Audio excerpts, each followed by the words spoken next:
Peace and welcome, y'all. It's Friday, so you know my mind was left in the other room, and we gonna go bananas today, and we ain't gonna, give no fucks now. So I don't know what y'all drinking on, but it is Friday, so hey, it don't matter how early you start. Isn't that right? Isn't that right? Now, hold on a second, y'all. Hold on.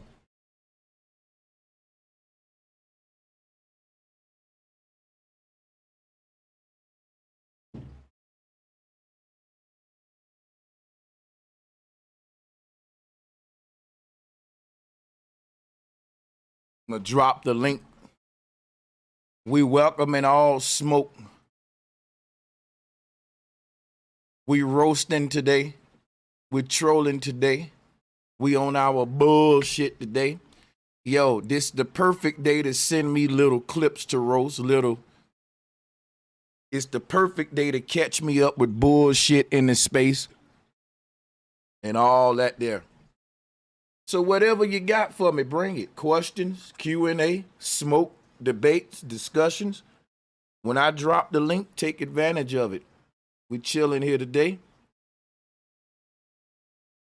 Get my shit together here.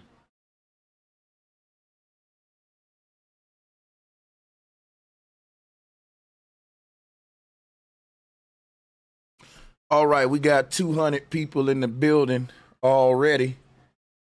And we're going to drop this thing out. And yeah, man, I'm going to drop the link out. And feel free to join. Who want to debate me? Anybody want to talk to me? Anybody want to catch me up on some foolishness? Whatever it is, it's Friday. Click the link and hey, man, let's get it. What my camera view looking like? Damn, yo, I don't be wanting y'all to see my weed and shit on the camera. You dig?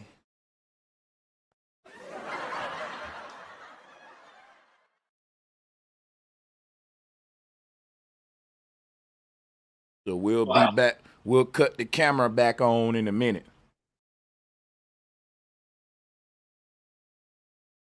Hey, what's good, Dulcinea? How you doing? Salutes to Big Dog Philly in the house, man. What's good? And we got God the Human, Sister Jaden Stewart here. Salutes to y'all. How y'all doing? Hey, Grand Rising, brother. Much love and respect to you and the family always. Much love and respect to everybody in the chat and on the panel. I got a quick question for you, brother. Mm-hmm. Do you think, and this ain't no disrespect, I hate to nobody, I don't consider newspaper sources a source of information. Yeah. You know what I mean? Hold on. Hey, Mr. Lucky, we're gonna mute you for a second. You got a little background noise coming in. Whatever you got planned, go ahead and dead that and mute that while you now part of the show. Go right ahead, Leo. Sorry about that. Now you good, brother. Handle your business. Much respect always, bro. Flat motherfucking power. The question is basically, you know, me myself personally don't use the newspaper as credible sources like the TV. You know, what do you think as newspapers as being credible sources? It depends. Like, you could pretty much, if you're a truther, right? You can pretty much take anything in this world to tell the truth with it. So, for example, right?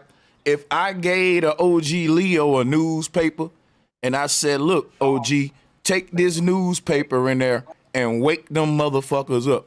Guess what? OG will be able to do it. OG will take that newspaper in there. He'll say, look, read this line where it said this bullshit at, man. You know that ain't true. And he'll debunk that shit because we know the newspaper full of lies. But the average person don't know that. They ain't woke.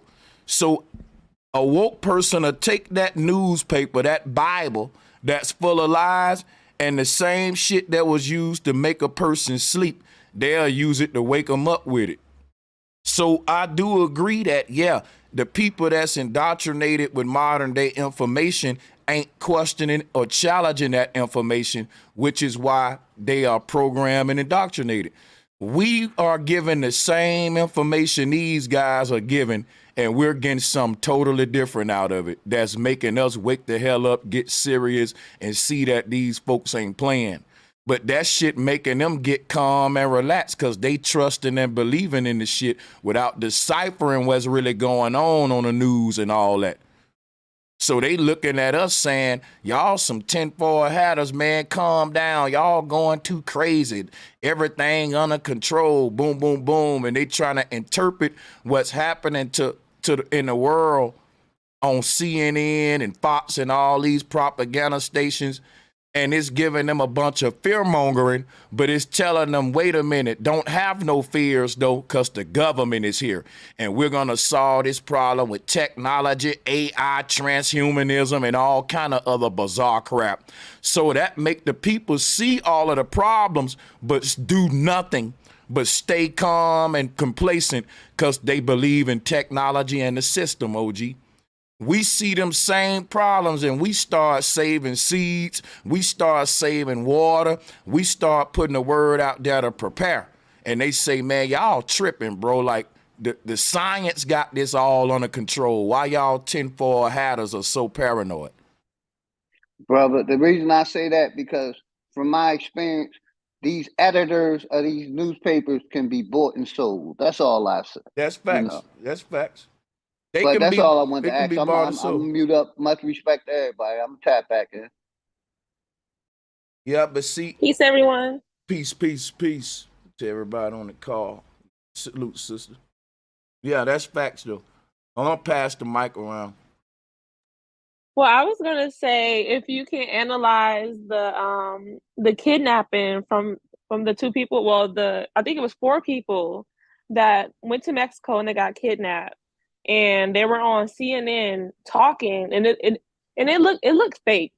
So I just wanted to see if you can analyze that and like show the people, because it was honestly kind of funny. I'm not gonna lie. Somebody send me that clip and we'll do a review on the Roundtable with it ASAP. Send me that clip, y'all. And can we play the clip? It ain't no gore or it ain't no crazy stuff, is it? No, it's nothing crazy. It's on CNN. Okay, cool. Yeah. I'm going to look it up and see if somebody sent it to me. But, yeah, I heard of the kidnapping. I've been under a rock as far as what's happening in the news. As you want to fill them in. Salutes, Jewel. How you doing, my sister, Jewel? Yeah.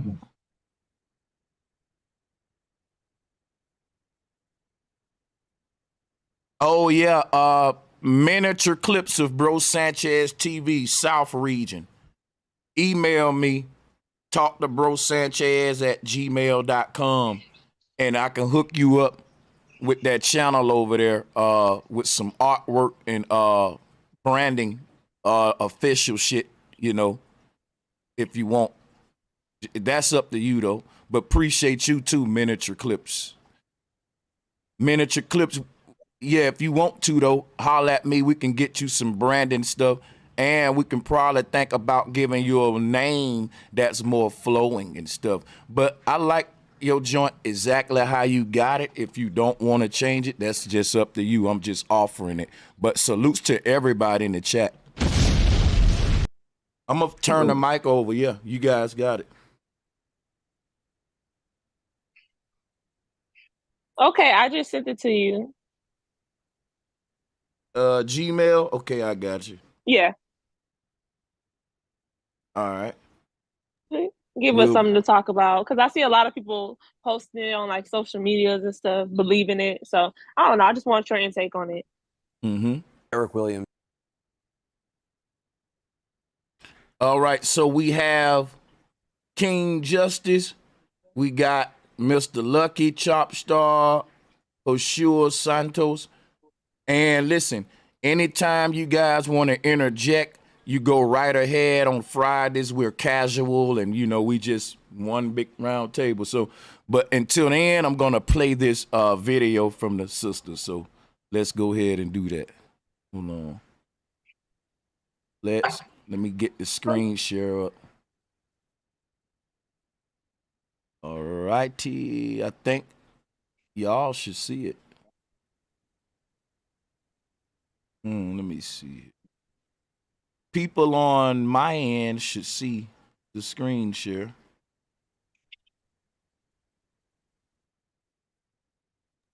If you're in the Zoom call and you're able to see that screen share, just yeah, I see it, bro. I see. Yeah, we I see it. it. Google up. All right, because I got a whole bunch of shit going on.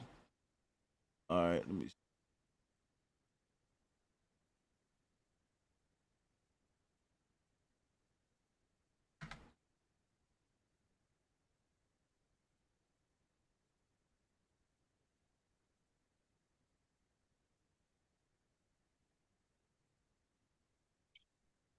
Here we go, y'all.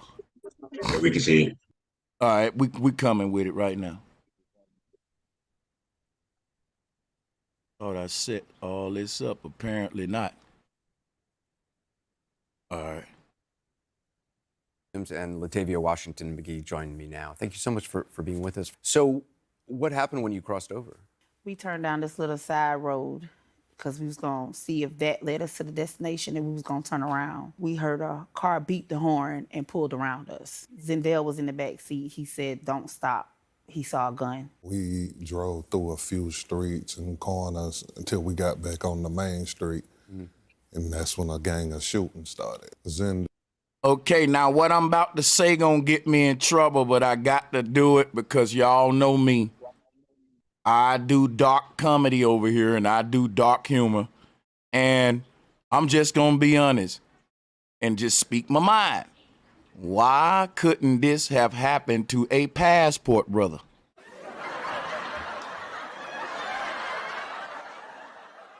God damn it. Where's the cartel when you need them?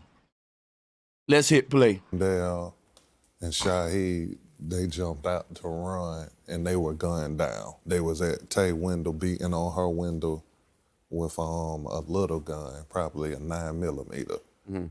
And I jumped out of the driver's side. And when I jumped out on the driver's side, that's when I was shot in both legs. We was on the ground for maybe like 10 minutes after they took everything from us. And then I guess whoever told them to just go ahead and bring us with them, that's when they loaded us on the back of the truck. And your two friends, were they still alive at that point? They were alive at that point. I couldn't see Shaheed because he was like behind me, but I could see Zendel back. He was hit 2 times and big chunks of meat was gone out of him. And then we rode probably 10, 15 more minutes. And we got to the spot where they was taking us, the investigator or interrogator. And I'm gonna be honest about this too before we go any further. There's a big old push for black people to get out of America, get your passport, explore the world. There's more out there to see. Niggas do shit at the wrong time, right? Right now when we pushing traveling out of America, it's the wrong time to be traveling. I'm gonna tell y'all something what I know for a fact, right? I'm gonna tell you something you can't debate. This is the worst time in the history of the world for people to be going out of their country and all around the world. They're having spontaneous shutdowns everywhere you go. You don't know when the shit happens so spontaneously. Look how many folks was trapped in other countries when the pandemic hit. I'm not saying be scared. I'm just saying it's a lot of black men and black people that's in their tourist mode right now. Ooh, I want to see the world. And everybody else is on some, I want to control the world type shit. We just want to see it for the moment. I get it. I'm just saying if you read, which we don't, you will realize this is the worst time in the history of the world for you to be traveling back and forth. It's all kind of diseases out. It's different law. Listen, it's folks getting stuck in other countries. It's niggas getting shot, mugged, robbed, and killed in these other countries, bro. Because times is getting hard, man. If shit getting bad in America, what make you think you finna go on vacation in a third world country and experience paradise? What make you think these countries gonna tell you that Americans are getting fucked up in their land? They ain't gonna say that because they ain't finna hurt their tourism. You just got to go over there and find out the hard way like these niggas doing. And the passport brothers making it hard for niggas to travel too, because they putting a bad name in the, when folks mention black Americans coming to their country. Oh yeah. Us smart. And that's when Shaheed said, I love y'all, I'm gone. And he died right there. Those were his last words. Truck. Yeah, that he loved us and he was gone. That was the last thing he said. And that was in the back of the pickup? Yes, sir. Were you able to say anything to him, or? I just told him I was sorry. So you finally arrived at this destination. What was it? Niggas spend his whole life in the hood around gunshots, murders, and all that, and he finally make it out the damn ghetto, and he take a trip to Mexico, and that's when it happens to him. Ain't that a bitch? It was a house with a lot of Mexicans outside with guns. Putting on Diablo mask, red plastic mask. They put masks on? Yeah, it was putting the guns to our head, telling us not to look up, things like that. Had you gotten any kind of medical treatment? The cartel took us to a clinic after we left from the spot where they was questioning us at. They told us. The cartel took y'all to a clinic. Wait a fucking minute. Oh my God! Where they do that at? Where the fuck they do that at? So the cartel injured y'all, then took you to a clinic? Wow. Damn. If you gonna get kidnapped in Mexico, you wanna get kidnapped by whatever cartel them niggas got kidnapped. But did they buy y'all something to eat? They was like, I guess after they kept asking us and our questions, our answers never changed. Yeah. They said, well, we're gonna get y'all some help. And what kind of treatment did they give you? They put my leg on a 2x4 and then they stitched it up. They just stitched it up? Right. Did they give you? No pain medicine or nothing. They just stitched it up. That nigga said no pain medicine or nothing. You better be lucky they ain't kill your ass. They just stitched it up. No pain medicine or nothing. And where was your woman at? Because, she, she's a big girl. I'm one, Not even being later that same day, all the stitches bust out. Did they check to see if the bullet was still inside or anything like that? No, sir. Anderson Cooper asking some dumb-ass questions. Did they check and see was the bullet still inside? Did they give you proper medical procedures? No, dude, this the cartel. What are you talking about, Anderson? After they stitched it, they took some, I guess, gauze, and they put the 2x4 board under there. They nigger rigged your shit, basically.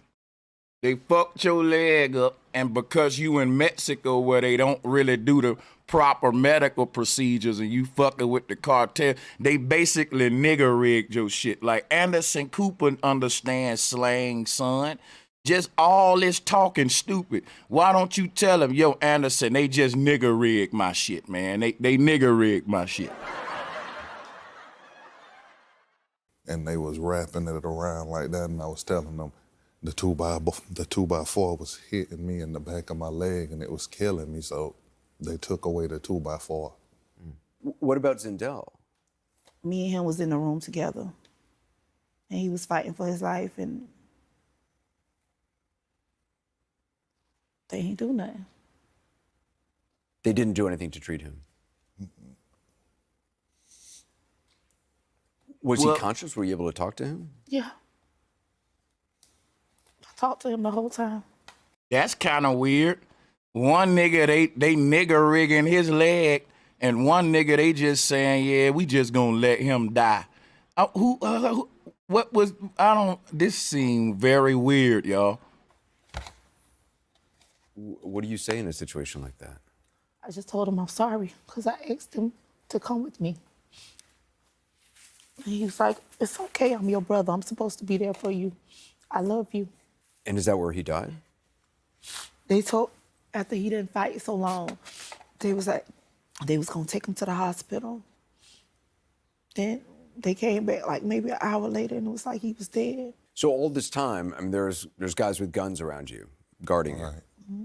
They was like, we had to stay there for them to investigate us and different things. And like one of them was sitting by a chair, like where you sitting to? And he was looking at something on his phone. And I can remember the sound of that day of when it happened. Like I could remember the gunshots, the noise, and I heard it. And I asked him, I said, I just don't get why niggas is taking trips to Mexico right now. I want to see Mexico myself. You know, I understand, but that lets you know we don't really research shit before we travel. People, I'm going to be honest with y'all. Just a couple of Google searches would tell you Mexico is one of those really right now traveling period is let me tell you what's happening in the world. Because of inflation and everything that's going on, tourism is at an all-time low. You know how I know that? Because I live in Las Vegas.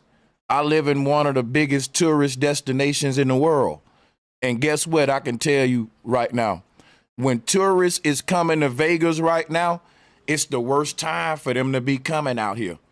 It's so much construction in the road, the prices are high, and the service is low, meaning that the lines are long as hell right now because they cutting back on staff right now. Your customer service is at a low. A drink that would have cost you a certain price if you visited Vegas a few years ago, visiting it now, that's $10 more. Like basically everything is higher, more expensive, but the quality of everything is actually gone down while the price of everything went up. Now, who would want to travel during a time like this? Think about what I'm telling you. And if it's hitting America tourism and traveling like that, what you think happening in Mexico and third world countries? Stupid.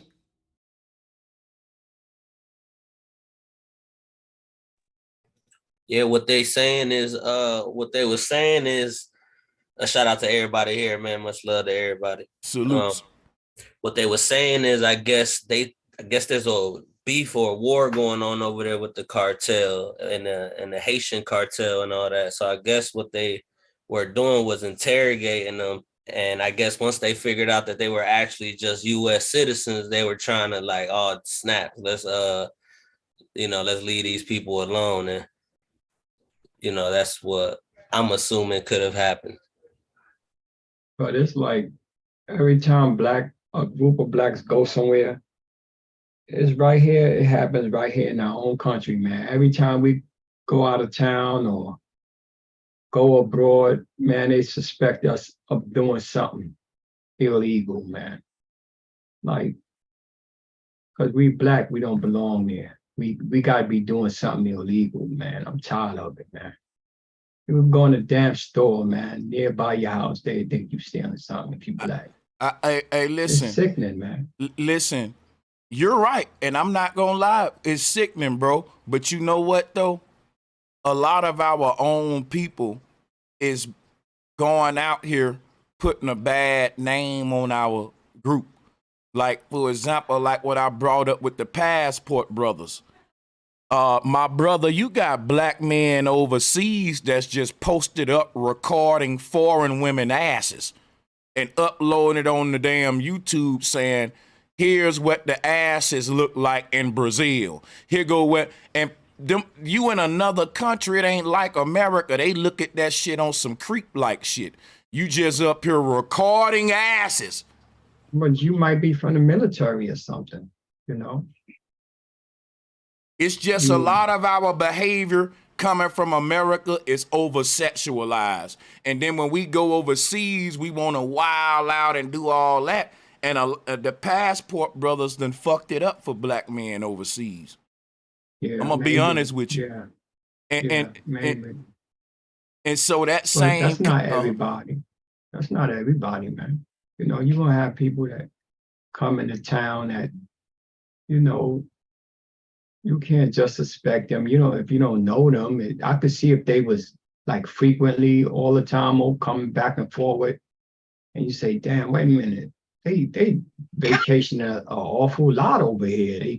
They coming over here free. They must be got money or something. Let's check them out. You know, I could see if it was like that.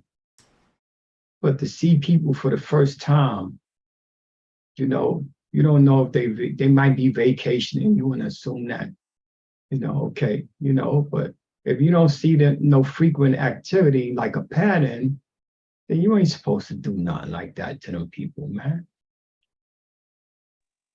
Hey, real quick, you could tell people that don't travel, because if you go to the airport, everybody that goes through the airport is suspicious. You could tell the ones that never travel. You got it, brother. Much respect to everybody, man. But you know, and just understanding politics to, like, I'm not no expert at politics, but guess what? Just knowing general politics will let you know what geographic locations is having a very hard time with violence, gang, tourism problems. That's part of politics and shit. So, like, I don't get it. Like, it's different. Only thing I'm saying is, what we'll do, we'll say, ooh, I want to go to Dubai. And we'll just book a trip to Dubai. We don't do stuff like, we don't say, well, it's the United Union of, what's that shit, Dubai and Emirates? Arab Emirates.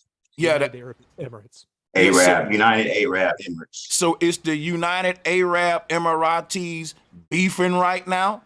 That they just pass any martial laws right now I need to know about? No, we just go and book and go over there. Because I'm going to tell you right now, it's been so much cartel violence against tourism in Mexico. Only a couple of little bit of searches and research would have showed you that. Right or wrong? Like they got dating apps, right? Where, you know, all kind of dating apps. And some of them girls in Dubai and beautiful girls all over, man. We can't go there because we suspect all of a sudden now. I mean, you, like you say, we might have been suspect, but, you know, I'm just there, you know, to check out, like you said, the passport bros, you know, they have every right to go and travel there, man. You know, like, why this shit be happening to us, just us, man? Listen, they got every right to go over there and travel there. But right. here's where we go wrong, Mr. Lucky. It's certain, you from Brooklyn, right? Correct, I'm from Brooklyn. Now listen, you know how it goes down in the BK. You know if a bunch of them young niggas in Crown Heights, how they be acting in Crown Heights, Brooklyn, if them little niggas say, yo, we finna take a trip to fucking Cancun, or we finna go over here and party over here in Tijuana, Mexico, they cannot take that Crown Heights, Brooklyn mentality over there on tour when they get in these other folks' country. You feel what I'm saying? That loud bullying, like, we know how I go down. Can't do that over there. But niggas is doing that. Niggas is taking that whole, hey, baby, you know, that whole, like, over-aggressive, over-sexualized approach to a lot of these countries. Because I'm going to tell you why. When you dealing with South America, you may think, well, they just as over-sexualized than us. They always dancing, like, in the little beach music and shit, right? With the lack of clothes. But see, that is also some tribal and type cultural shit with them. It ain't, in other words, it ain't that everybody out there on the beach, if you in fucking Brazil, you on the beach, They doing all they little Brazilian shit. Now, a black dude is thinking, oh shit, shake that ass, baby. But that ain't really how they interpreting it per se. It's just some cultural shit to them. It ain't that we trying to fuck, back it on up on the dick, or you may be perverting them folks' culture, trying to put that nigga shit on it. You get where I'm going? Yeah, I understand. And you see that happening. Who else we got want to join into the round table, Bill? We got too many people on the call for us to be acting like the high school students where we hold a phone and don't nobody say nothing to each other. Now, y'all gonna talk to me today. Go ahead. Yeah, for sure. Salute Sanchez, salute to the panel. Hey, did y'all hear about the guy in Texas? He got sentenced for 70 years for spitting on a police officer. Have anybody heard about that? It's in Lubbock, Texas. He got 70 years. 70 years for spitting on a person. Man, yes, on a cop. 70 years? And then we watched the news thing. I saw Willie D go in on it. Yeah, we watched the news thing. The news lady in Lubbock, Texas, she was like, yes, he has been in trouble before. And not only did he spit in the officer when they arrested him, when he got back to the police station, he was still spitting on the officers. And the judge said he wanted to make an example out of him. Had he had been charged for his regular charges, I think it was 25 years. It was assault or something. But the judge made an example and gave him 70 years. Yeah, so we got to start making an example of the judges. You got to do something, man. That's ridiculous. That's a joke, 70 years. Right. Was spitting. Come on. And so do you think that they just... I would find out what that judge did. If that was my family member, man, it'd be a wrap. Yeah, somebody in that AACP or somebody gonna have to step in and do something because it's getting out of hand now. Yeah. Well, the listen, NAACP has never stepped in on anything. Go ahead, brother. We gotta quit looking for organizations to protect niggas overseas. Because I'm gonna tell you, I've been overseas. I lived overseas in South Korea for over a year. And when I was overseas talking to black men who was passport niggas way before a passport movement, it was paradise. If you talk to any black man a couple of years ago about how black men get treated overseas and how it is when you get in the military, every black man will tell you, boy, it's paradise for a black man overseas. Matter of fact, OG Leo, he's older than me. He's been overseas. Am I lying? He can go into that shit right. It ain't never been that but red carpet. No, sir. I got treated like a king over in Europe when I was in Europe in the 80s. Yeah. I was over there when the East and West Berlin Wall went down. And I got treated like a king. See, and so this whole thing where they boycotting black men in these places, that's because these young niggas going over there fucking it up, bro. Guess what? All of these passport brother movement, they fully led by the young niggas who just got their passports and they wilding out over there. And guess what, so now we gotta stay from over there? No, I'm gonna tell you what we gotta do. I'm finna get to that in a minute. Let me just show you how we get to this point though. Give me 1 minute. Because look, when we was going overseas as black men, we didn't do the same shit. We didn't act how we acted in the hood when we was in Korea and shit. Like we went all fucking. I'm just saying, I ain't trying to act like no coon and that. I'm just saying you gotta respect another person's country. So you kind of, we weren't overly aggressive at they women and shit. We was kind of trying to let them choose on us and shit, and just not being all looking thirsty and shit. Cause guess what? When we was overseas, we was taught that these foreign women see the black man as a piece of steak. So we already got off the plane knowing that, okay, these foreign women gonna be on my nuts. Even the ugliest black man gonna get him a fine woman over here.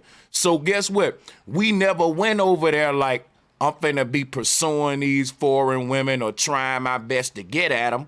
We was going over there on some Nino Brown shit, hey man, I know when I walk outside, they gonna be choosing at a nigga. That was our mind. But this new generation of young niggas going over there, they act the women. They won't let none just come to them. They on the street with their cameras, shoving the camera in these foreign women faces. Hey, baby, and them motherfucking ladies and shit. Thirsty, hey, baby. Yeah, hey, baby. Oh, no, man. And then they don't know these girls get hip, man, because now they want the money. So even though the dude getting something, they trying to get as much as they can out of the dudes anyway. Yeah. Mm-hmm. Well, and I wanted to we know the white ask man a quick already question. Hold on, established that. Madonna. Let me ask a quick question to the chat. If you ever been overseas and a riot break out, what are you supposed to do? Anybody can answer that. You got to go to the embassy. Run to the embassy. No, Yes, you sir. mind your damn Run for your business. life. Yeah, that's what I was told. What's good, Get out Carly of that Cupcakes? area and go to an embassy. Go ahead, brother. No, I was just speaking to. Well, what's good, bro? Yeah, I was just gonna piggyback off of what you said. These passport brothers, they messing up a good thing because y'all really did have the red carpet. I've been to 25 different countries of my lifetime, and I lived in Japan for 6 years. And I assure you, anywhere in every one of them countries, they love them some black men.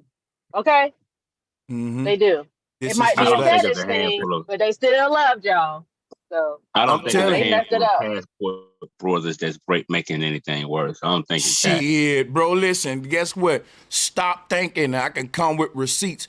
These dudes have, once your movement make it to CNN, them niggas, they in the spotlight, son. These niggas is making, in all of these countries, look, Austin Holloman is like in the headlines in the newspaper in like 2-3 different countries. Come on, dude. That mean guess what, bro? What it is what, let me share some with y'all. Cause a lot of black men don't understand that what you doing is a crime. Let me share some with you. If I go to another country and I make videos telling all the black man back here, the women is easy to get pussy here and all like that, don't you know that is a fucking crime? Y'all didn't know that was a crime? I'm finna look it up for you and come with receipts. Watch this. Hey, yeah, I just wanted to say something about Mexico real quick. I'm finna show y'all some shit. And I just found this out when I was following the passport movement. I was like, damn, that's a crime? Yes, it's a fucking crime. I ain't even know that shit. So, sex tourism is illegal in a lot of places. It ain't a crime across the board, but in most places it's a crime. In the places they was going, these are places that's very high for sex tourism. Let me share some with y'all. Can I get like 5 minutes?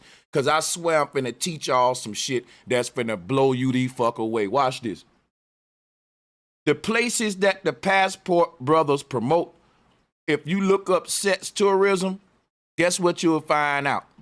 Everywhere black men are going looking for wives is really ain't nothing but a bunch of hoes there.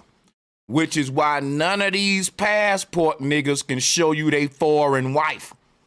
All of them saying that the women in overseas better than the black women, they more wifey material. But when you watch them niggas videos, they over there hollering at streetwalkers and shit. Tell me I'm lying. Nah, they paying that money. They coming out them pockets. Tell me I'm lying. Now watch this, y'all. Sex tourism refers to the practice of traveling to foreign countries, often on a different continent, with the intention of engaging in sexual activity or relationships in exchange for money or lifestyle support. Now tell me that ain't what the Passport Brothers movement is all about. Now we about to look at a bunch of countries on this list right here that y'all can look up. These are the top countries when it comes to sex tourism. Tell me, y'all think it's a coincidence that these are all the countries black men are going to looking for wives? Think about that. If you looking for a goddamn wife, why all the countries you going to is where the most hoes at? Now, you said you getting away from black women in America because they on some hoe-like behavior and shit, and they dress like streetwalkers. Then y'all go overseas to sex tourism countries and hollering at hoes in the street. Look at this list. Everywhere on this list is where these niggas telling y'all to go. Thailand, because they want to get the lady boys. And then you get Brazil, Costa Rica. All of these are Dominican, these where these niggas going. Yeah, and then when them girls come here, they act like they can't be talked to or nothing, man. Well, the reason they They go act there, like they better than us in when Europe, they come here. the reason prostitution is the reason legal they in go there is Europe because also. well, the reason they go there is They because have the a red light white district. man has already established what to do in these countries. So I think a lot of these passport brothers are following what the white man has went and did in these countries, and that's why that definition is out there, because a white man. And these brothers going to these other countries is because the white man has shown them through his video cameras and other things, hey, these are the places to go. Hey, but look, let me show you this though, right? Here's how these young black men fuck the game up. See, this been going on way before the passport brothers. OG Leo just told you that. And the sister Carly Cupcake, she's from the Air Force just like me. She's been overseas more times than me and served longer than me. So she's backing it up. Now watch this, y'all. When we was doing this shit, nobody was having no YouTube and Instagram. I'm gonna show you where fuck the game up. When we was going overseas, getting a red carpet rolled out for us, wasn't nobody having no YouTube passport movement and shit. It was just black men going overseas, living in paradise, foreign women loving on you. Only way we can do was go back home and tell people about it word of mouth. Guess what would have fucked that up? If we was over there with cameras and shit, thirsty as hell. Now we giving them the power. Now instead of us sitting back being quiet, letting them love on us, treating us like the prize, we going over there clout chasing with a YouTube channel, running the girls away.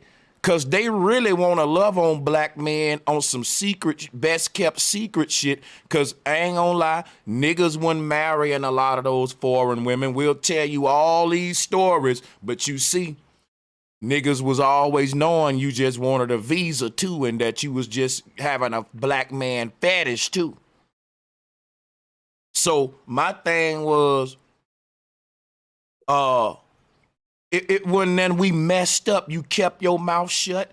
Everybody knew it. Hey, they love black men over here. It wasn't then for black men to just go online. Hey, they love us over here. These hoes easy to fuck. That would have messed it all up. That's what the passport brothers doing. Everywhere they going, they saying, man, these women treat black men great. And after a little while, they kicking your ass up out of there. Because they don't want that shit blowed up like that, man. Yep. Right.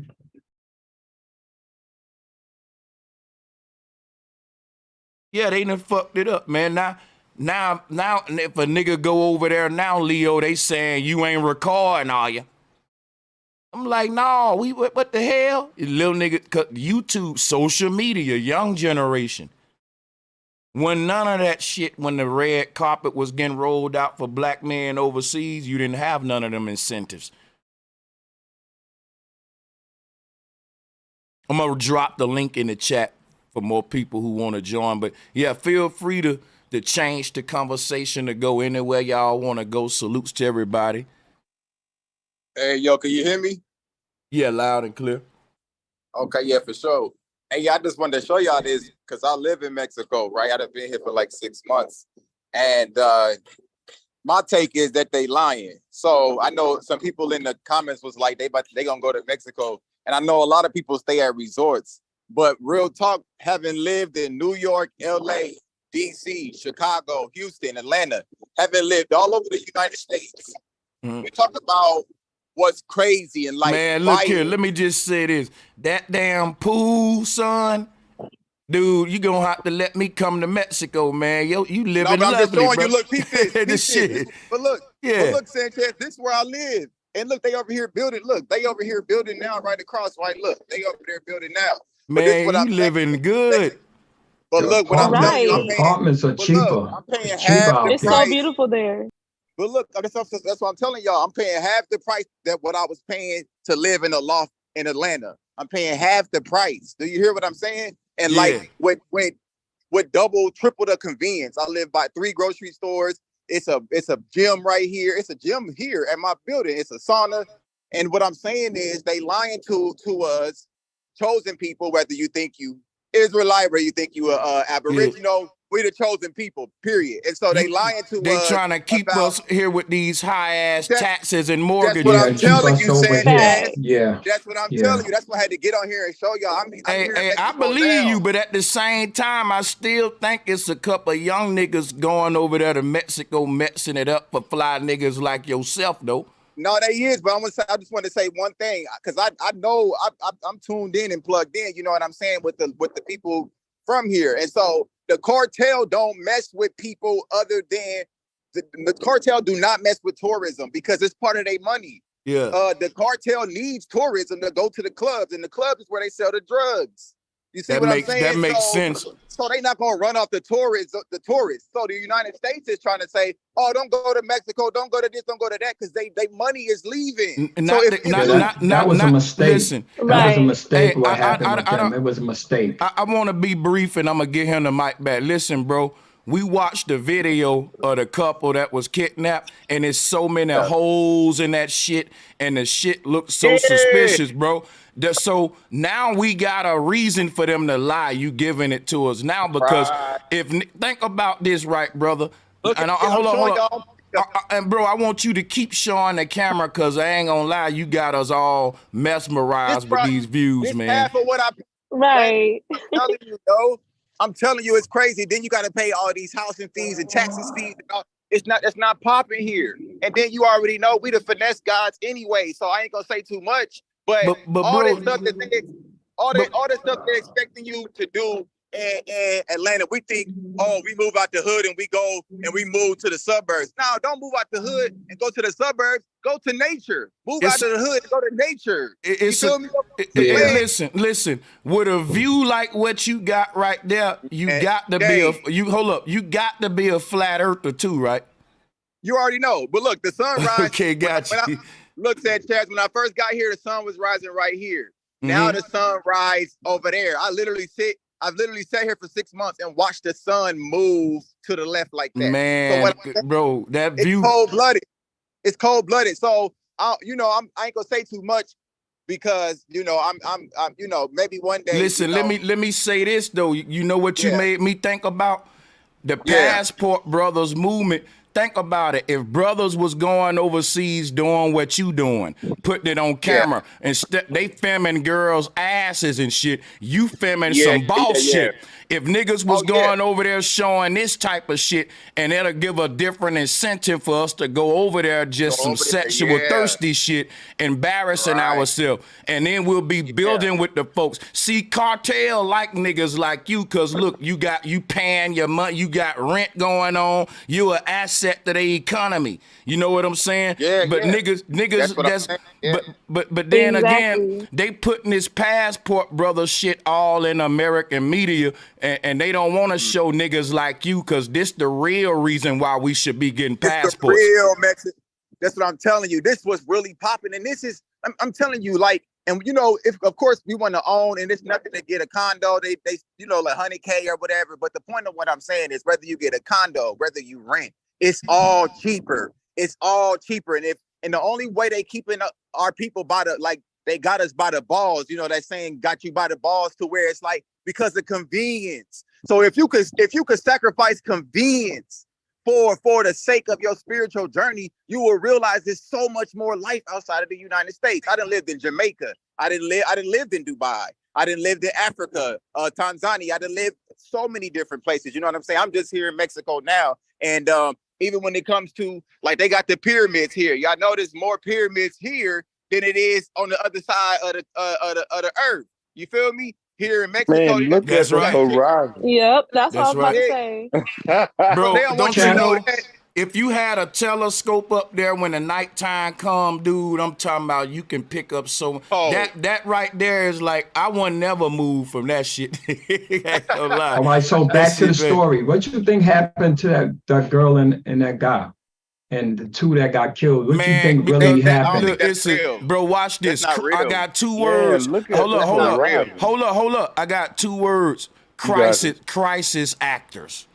Crisis actor. There you go, Sanchez. Exactly. Crisis actors. That's it. That's it. So that's what I'm telling you. It ain't like that. So what will we see going on with the BRICS and everything going on? The United States is over. It's been over. They paying whatever your belief is. They paying their karmic debt, and it's not. They don't got the fee to pay it. You can't print money to pay your karmic debt. So it's over for them. So that's why we figuring out, are we Israelites? Are we Aboriginal? Are we this? Have we always been here? And we're going to figure it out regardless. That's why I respect what you do, Sanchez. And I respect everybody that's doing it with integrity. You know what I'm saying? So that's why I just had to get on here for whoever on here. The people that's going to Mexico, may have thought of going to Mexico. You don't got to travel and stay at the resort. That's not how you travel. You travel, you get in touch with somebody that's from there. I'm mesmerized with your horizon. Man, I gotta see the sunrise every day, man. It's cold, man. It's cold-blooded. Let me tell you, it's cold-blooded. But like I said, I was living downtown Atlanta, and I was paying double this. And every time I had this loft where it was like big old windows, so big, huge warehouse. You know how they renovating the warehouses from LA to New York. And so, like, every time I would look out of the window, it'd be my people out there laying on the streets, my people out there doing drugs, my people out there downtown Atlanta homeless. So it's like, it's cool that I live in the loft and that's cool or whatever, but every time I pull out the garage, my people is homeless. So it's like that dichotomy there that keep us crazy. You know what I'm saying? So when you come here, or like if you go to Jamaica or you go to Africa, one thing that's never gonna happen, you're never gonna get pulled over by a white police officer. It's never going to happen. You're never going to get racially discriminated against like it is in the States. It's never going to happen. So you really just got to think in your mind, like, we're not running from nothing, because really we know the earth is ours. And we know particularly this land, the North America, Central America, South, we know that this is the land of our ancestors. We know that. But, school them about them cartels, though. Like, do you know what cartel live in your area? Because absolutely. I ain't gonna lie, they do try to scatter us out of there with the cartels and shit. But what you said makes sense. That's why I had to get on here and tell y'all that's not true. It's a rule, just like like the gangs used to be in the States. Like the gangs used to be like, if y'all got beef, you can't do nothing to nobody's grandma, nobody's children, and nothing like that. So you know how they used to have that in the gangs in the States with the Bloods and the Crips and stuff. So that's how the cartel is. Once again, they not going to scare off the tourists, because they banking on all these white folks to come here and do drugs. And then guess what? And guess what I know? If you listen to them people's story, if you get into some shit like that with the cartel, they just gonna go and kill you. It ain't no medical help and fucking all that shit. Did you hear that shit? It was crazy. That's what I was about to say too. And plus, in the beginning, he said that he got shot in both of his legs. Mm-hmm. Yeah, that I didn't see no cast on sense. the other leg. That's what I'm saying. Yeah, I just saw one. They don't even make sense. And then here's the thing too, we talk about cartel. If you ain't out here on some fiend stuff, let me get a hit. If you ain't a fiend, then you ain't gonna vibrationally be attracted to any type of situations like that. That's some crackhead stuff that people that's looking for something to do. If you here handling your business, know where A, B, and C is at, and you mind your business, just like you would anywhere else, you ain't gonna run into that. So like I said, the cartel is with the government. The government and the cartel is the same thing. So the bottom line at the end of the day is the United States is trying to paint a picture of Mexico, the government and the cartel, because it's right in the backyard. This is in the backyard of the United States. You literally just fly over. Like, it's literally right here. And then the cold part, like, that's an island over there. That's Cozumel over there. So, but everything is right here. Jamaica, Cuba, right below, you got Belize. It's like 3 or 4 hours away. You got everything is here. So they don't want you to know, not only can you leave there and then come to Mexico, the world is at your fingertips right here. You feel what I'm saying? Hey, Right. man. Right. I appreciate you showing that, but I wanted to tie that in because I think that got a lot to do with this whole Freaknik documentary. We at the point in time where we supposed to be traveling, exploring the world, and we're gonna have to overcome this stereotype that, oh, you there for like to pull out your camera and to make a mockery of the people and all that stuff.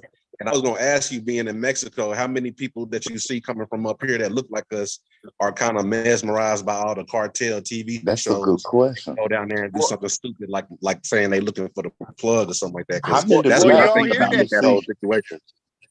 Yeah, you don't hear that. Like the people here, like our people here that's here, they here on a mission. Everybody may not be on the spirituality certain mission, but it's on a mission to discover and know thyself. And so, like, you don't hear that. That doesn't happen. Nobody's coming here and getting caught up with getting some drugs. Like, okay, there's certain tourist areas, right? And you know, they'll be like, oh, I got some sticky icky, or I got some this and this and that. But of course, nah, I'm cool. I don't even smoke. Nah, I don't do mess with that. Oh, nah, I'm good. Like, of course, you don't entertain motherfuckers that's just coming up to you trying to offer you shit. Like, nobody, you don't do that. So you should know these things before you go. So even if you do smoke, you're gonna wait till you come across a roster, brother. You're gonna wait till like you said is right. Man, you have to go where you know somebody. Hey, where you bro, know somebody, man. You like, do we? So basically, you saying we should bring our own smoke? Nah. I mean, it's here. Nah, you get caught with that over there. You and no. What I was saying was, what I'm saying is, what I brought that up. What I was saying is, if you are like in the tourist part, don't. If somebody like, I got sticky icky, or I got some this and that, you don't feed into that. You don't partake back in that. away from that. Yeah, you back away from that because it's just like a prostitute, like trying to sell you some pussy. No, I'm cool. Like I don't gotta buy no pussy. That's not my thing. So it's just like I don't gotta be tracked down by some weed, because that's what will happen. That's what will happen if somebody like, oh, I got some sticky icky, and then it be the police. So that's what will happen, and then they'll try to extort you. Yeah. They'll try to extort you, and then boom, like that. So that's what could happen. But it's only from being thirsty. You can't get caught in the trap if you're not thirsty. Whether it's a woman, whether it's a prostitute, whether it's drugs, whatever. But these are the things that we should have. We should have community understanding and knowledge about how do we travel, being the chosen people. Because when we do go to these places, these people know what's up. Like these people know. Like, and then you got the Afro Mexicans. They know what's up. They know who we are. What you doing over there? Maybe you need to start making traveling videos. Yeah. What you doing over there? Yeah, I'm going through that. Well, yeah, I'm basically I've been traveling since 2014. But so right now I've been going to the pyramids. I've been getting the knowledge, been getting the information, and then I plan on putting it, of course, doing videos and all that stuff. But for right now, I'm just being ducked off in low key. Can I ask like? Oh, ain't nothing wrong with that, homie. That's tight. I was just wondering. You know what I mean, that's tight. Who's that, Madonna? Man, yeah, that's Madonna. What's popping? But okay, we can get some smoke with Madonna in a minute. Y'all know. Madonna always gonna smoke. Yeah, y'all know I know how to get some shit going. But yeah, let me say, man, to the brother. Do your thing. The brother out there in Mexico really living it up, though. I can't cap, man. And he's saying that he's paying half of what he would have paid living in an ATL, bro. Atlanta. Hook a brother up, man. Essentially, let me ask this. He said that he not smoking, but he said that he had a certain type of edible. Yeah, they got. No, he said he like edibles. He said like he like edibles. edibles. I prefer edibles than smoking. Yeah, I like edibles. Edibles is stronger. Edibles much better. Yeah, and they go right to your bloodstream too, versus like going through your brain and your nervous system like that. Yeah. I'm old school. But look, let me just say, I'm old school. Anybody else on the call though want to grab the flow, man, and we're gonna old school. But I just wanted to share that with y'all though. That's it. Hey, I appreciate you sharing that, man. Oh yeah, thank you for sharing. Appreciate that. Yeah, you be Yeah, drop that documentary. Love the view. Yeah, I'm gonna drop the documentary. Look out for it. I'll send it to Sanchez when I do. Yo, thank you, man. All right, for sure. Peace. Much love, bro. Yeah. Ed, what's good? K Gomez, what's good, yo? Yes, so man, the people's story already sounded iffy as hell to me anyway. So you know, What's good, man? What's good with the Let me people? not laugh, 56 Ace, what's good? man. Sanchez, what you mean by that? What that? You said the brother's story sound iffy. No, I'm talking about those people who supposedly got kidnapped No, by the cartel and shit. You know, they stories sound iffy when they was getting interviewed and shit. It was a lot of just, you know. Well, bro, but when that brother Another came, word is suspicious. Yeah, I'm gonna mute up. it's Man, a that setup, happens bro. right over It's a here, setup man. because look at them. Look at what's going on with America right now. They Yeah. having to withdraw from everywhere around the world, so they could use a war that ain't too far away that don't cost that much money. You know what I'm saying? So it's like they trying to draw the rhetoric to go to war with them, but they too organized and they too integrated up here. It ain't like dealing with some ideology across the seas. Like that's gonna be foreign to us. We got too much communication, connection. It's Man, a that setup happens back and right forth over too here. much to really fall for the propaganda. So, like what you saying right Yeah. now, saying that you already seeing through the bullshit, especially if it's on CNN with Anderson Cooper and he up there laughing and giggling and shit Yeah. for your serious ass story.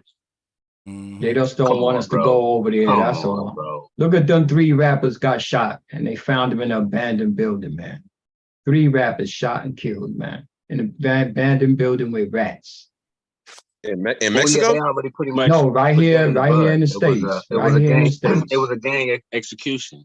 But Yeah, Madonna, right here in the really have States, spoke man. with you, and I was trying to ask Sanchez, can me you address that? But you know what? Let's keep going on what we talking about.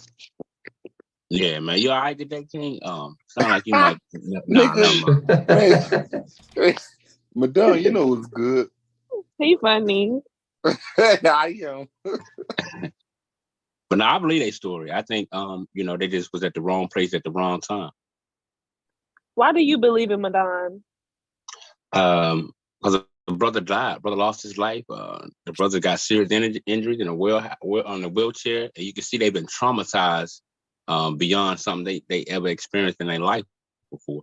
But he said he got shot in 2 legs. What do you mean? Yes. I know Wouldn't the people. other leg be past I know it? people. I know people that got shot in the leg and they have a cast on. Just because you get shit in the leg don't mean you have to have a cast on. Say it again. Okay. Like, but like I said, I don't know. I could be wrong. You know what I mean? Picture what Madonna's saying, but none of it makes sense. Well, I mean, of course, it just don't make sense. So a lot of stuff don't make sense when you're not there. No, you know what I mean? A cartel wouldn't take you to no hospital. They'll just execute you right there and leave you right there, literally. So they wouldn't be on the news. Worse here. It's getting worse here, and people want to leave this country because it's bad in this country, man. People want to leave this place. I grew up around. I grew up around a lot of Mexicans and Dominicans and Puerto Ricans. Mexicans never had a problem with us. They want to make us have a problem with them. Those are different type of Mexicans. And that's too much heat for American citizens. Hold up. No, with all this, I grew up shit, because then what's going to happen, you're going to give us your personal experience in your area dealing with Mexicans. And in this one country called the United States, right? Everybody relationship race relations is different. For example, there's a lot of gangs in LA where the black gangs and Hispanic gangs make truces and get along, but them same gangs, when they go to jail, they can't fucking be with each other, because in the jail the politics change. So that just show you how dynamic and shit can get just by moving a cup from here to there. How people deal with each other. I get what you're saying. I'm just saying, that's right. I'm just saying, like, we really don't have problems with them like that. Like, I mean, I get the gangs and things like that, but like normal me and you, why would we have a problem with them? We're not in the gang or anything like that. If you do something to a Mexican, they remember. They remember, trust me, man. Nothing, man. They don't bother you. They don't bother you. They remember exactly. That's what I'm saying. They don't bother you like that. No, they remember you. They remember when you do something to them. They remember and they tell their peoples and they know, man. That's They like know. a lot of white people. Just like a lot of white people been taught to hate black people. It's just a lot of Hispanics been taught to hate blacks. We're got not that. talking. Like Sanchez was saying. No, I don't think so. Been out I there. don't No, think I so, don't think man. so. I don't think Yeah. so, man.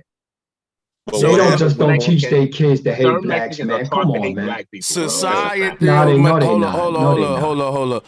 Madon, come on, man. Don't let the fucking social engineers and government off the hook. They doing that. That's who teaching everybody to hate each other with this divide and conquer shit. Real talk, though. Yeah. Exactly. Man, I'm just saying Madonna love the I'm just saying master. because they come up with certain words. Madonna, to shut call up us, and that's just all. let the master speak. You got to Like think about everything I'm you the double saying. master. I'm the But we'll think about this. If quadruple they master. in What you mean? Mexico and they dealing with the government, the last thing they want to do is have some bodies of some American citizens on them. So for I'm that just shit to saying, be King, it's traumatized, just like some black that's the people are setup. raised to hate whites. I mean, you got that out there. That's all I'm saying. Well, that's That man because living in Mexico. He don't have a Hate problem in whites. Mexico. He living there. Exactly. He there right now. You dealing Right, with different exactly. Mexicans depending on what But part of my the country you're question from. about Mexico is why Yeah. there's so many people, like so many Mexicans, risking their lives to get the hell up out of there? Where they Why are running so from? many Mexicans Because bleaching of the pay raise. They don't have the jobs over there. Sure, because that's of all it the is? dollar opportunity. it's all about It's the not money. no life or death situation? Why? No. Take the dollar and bring it back, and like They get example, more buddy opportunity Minnesota. here. Just the Yeah, land they of can take- opportunity. Okay. Exactly. Look at buddy over there. He living over there for half of what we paying. So if you Yeah, take Yeah, him, everybody it's gets an worth it. opportunity in Yo, the America. rooms, I heard the rooms over there are So, huge, man. The rooms are big. I got a theory, right? And it may get me in trouble, or it may make y'all say, that's kind of interesting, right? I'm gonna listen. So check this out.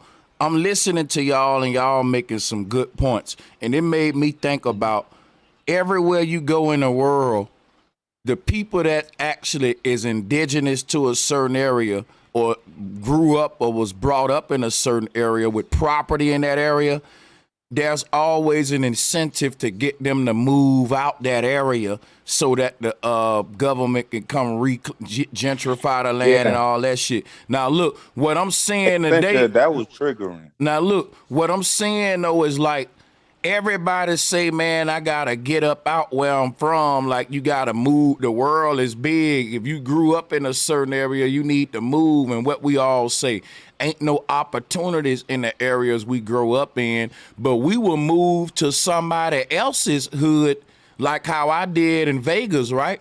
And all of the folks that live in Vegas and was born here, they got ghettos. It's a whole bunch of ghettos in Vegas, man. And I'm telling, and these niggas the same, like it look just, it's situations out here that just what I left in Bama.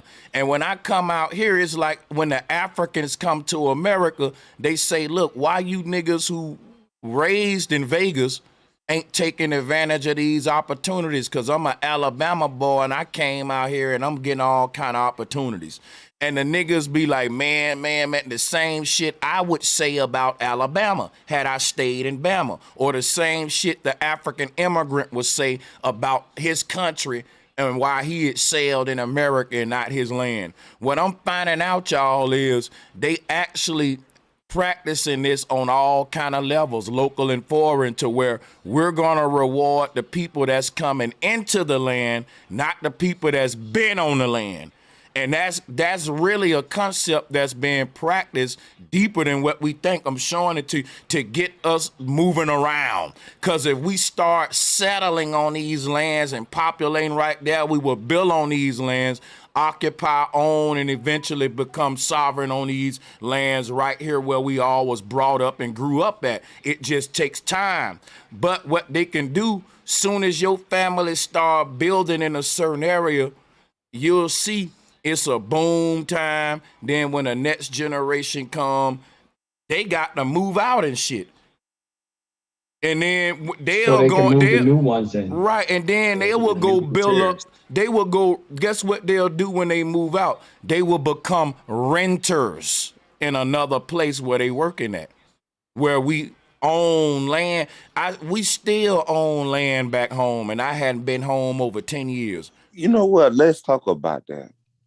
What do you really own if actually we don't own anything? We just renters. Well, that's how they want Bro, you to be stop, perpetual bro. I rentals. caught that. I God caught that damn. word. That's what it's about. It's a game of musical chairs, like Sanchez saying. You got Caught that. everybody Hey is Sanchez, trading you know I places. rock with you, Sanchez. Brother, you own things, bro. Don't do that, King. Come on, bro. Man, You know better than that. Trade You places. know better than that. No, They own the space The in your white mind. people, That's what the they white own. man I'm just saying- letting us In rent your here. mind. I'm White saying, man just letting us look, rent here. That's look, it. watch this. If you look at the people that got a lot of wealth in this country, they now these people were own nothing and control everything. Watch this though.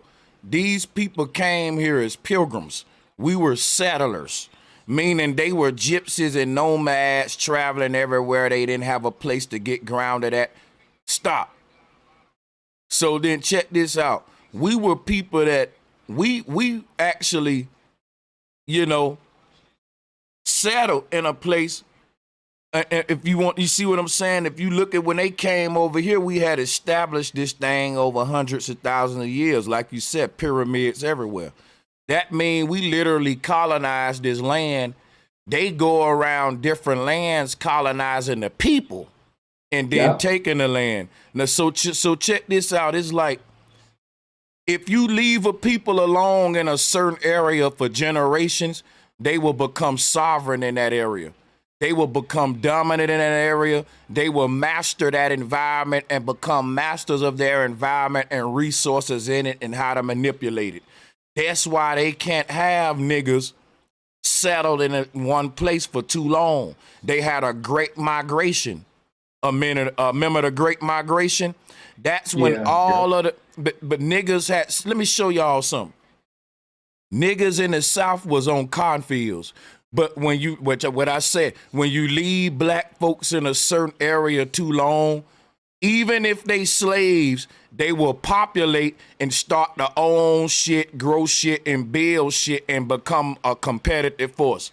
So then they need an incentive for niggas to get away now. And that's okay. We freeing your black ass now. Go. Listen, they basically created new plantations in the North and told niggas, look, and gave you an incentive to leave the South, what you had built and established and was thriving in, and then you went up north to tap dance, you went to the dead gold in the West. And look, they just basically moving niggas around for labor, and we still doing that shit now, and you can't never just settle in one place for real and build there. Because everybody that's ruling the world, they got castles and shit where they've been there for thousands of years just building and acquiring power settled in that one spot. But yeah. That's right. Now they're cutting off real people's quick, money. everybody. They're cutting people's money off and everything. It's people that own land that ain't paying tax. Hold on, Leo. Man, my family had their 150 acres of land in Georgia since the 1790s. Bro, we don't pay taxes on our land. We own our land. Go ahead, brother. Yeah, just let me say this to Sanchez, because before I get the point, Sanchez hit it right on the head. When we was in the South, we was owning our land, owning houses. When niggas went up north, they started renting, and niggas still renting to this day. When I was in Texas, that's all they got niggas doing is renting.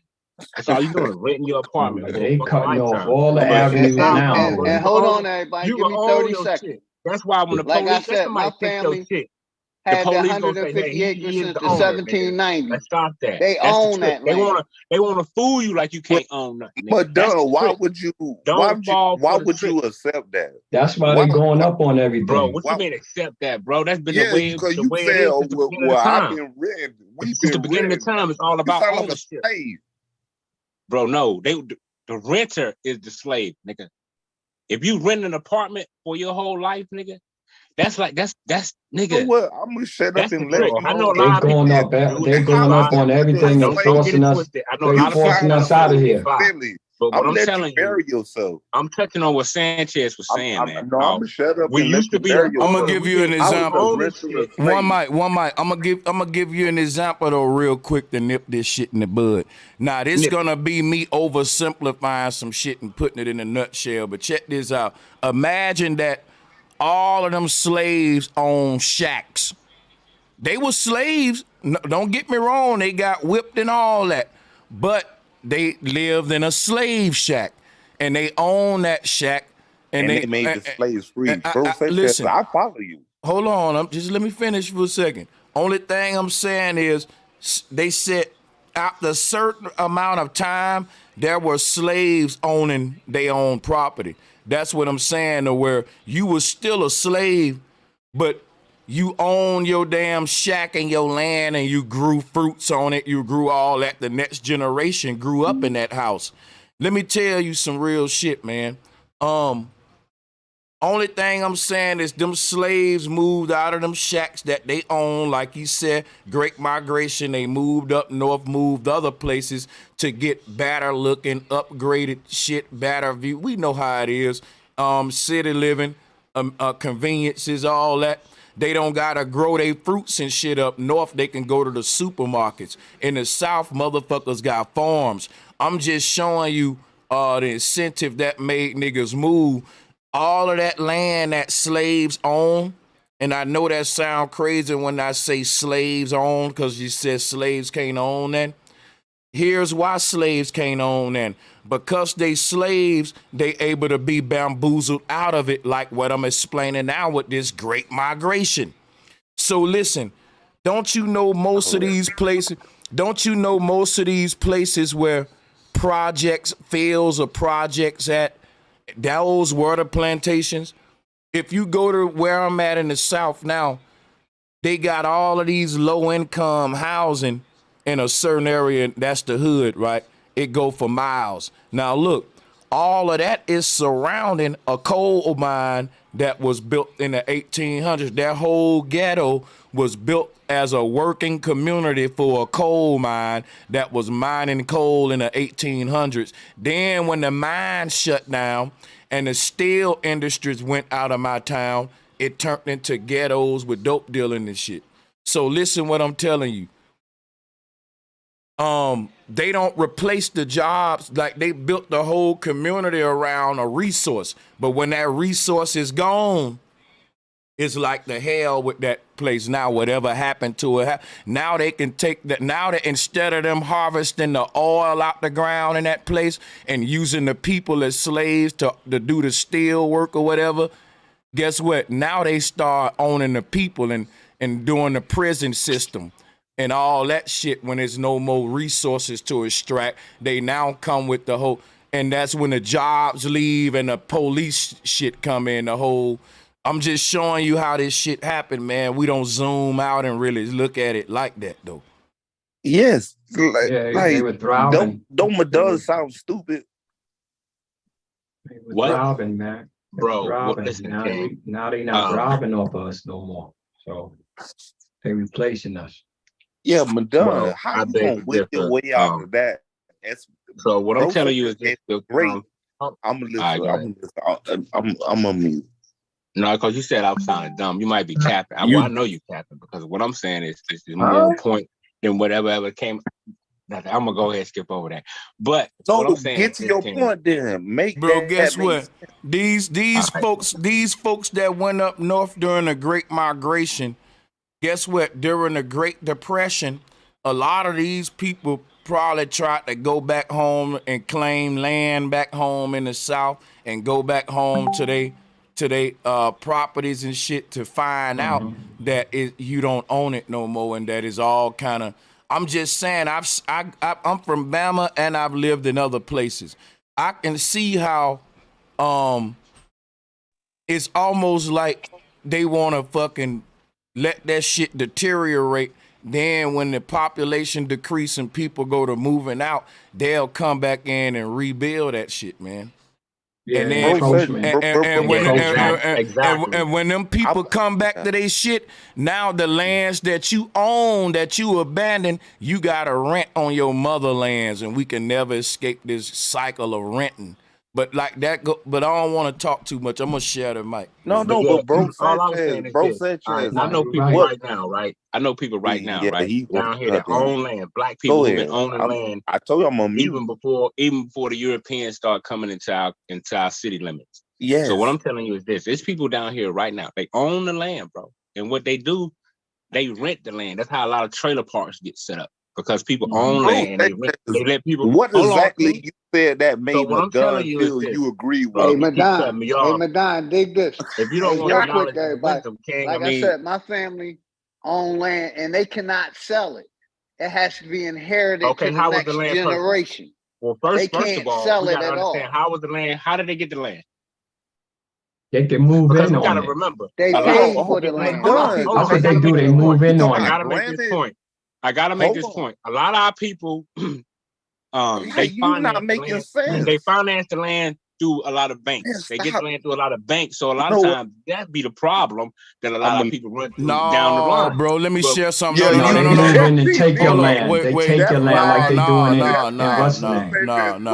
It all depends on how you purchase. Hold on, bro. I can tell Madon, no, bro, Madon, that ain't how it go, bro. I'm telling you right now, man, you gotta go back farther than where you starting at. See, you gotta go back to when they was claiming lands, and then what a claim is. You know what a claim, when we say like a claimant, so here's what was going on. The Pilgrims started claiming territories without even acknowledging the inhabitants. And whatever territory you claim, whatever animals growing on that land or whatever trees growing, hey, whoever that is, you gotta go, bro. Appreciate you for joining, though. So check it out, right? So whatever land growing on that, whatever trees growing on that land, whatever animals growing on that land, whoever claimed that land, they owned everything growing on that land. Not just trees, but animals, fish in the lake that's on it. But since they considered black people animals, they didn't, imagine two white boys, rock, paper, and scissoring for a land.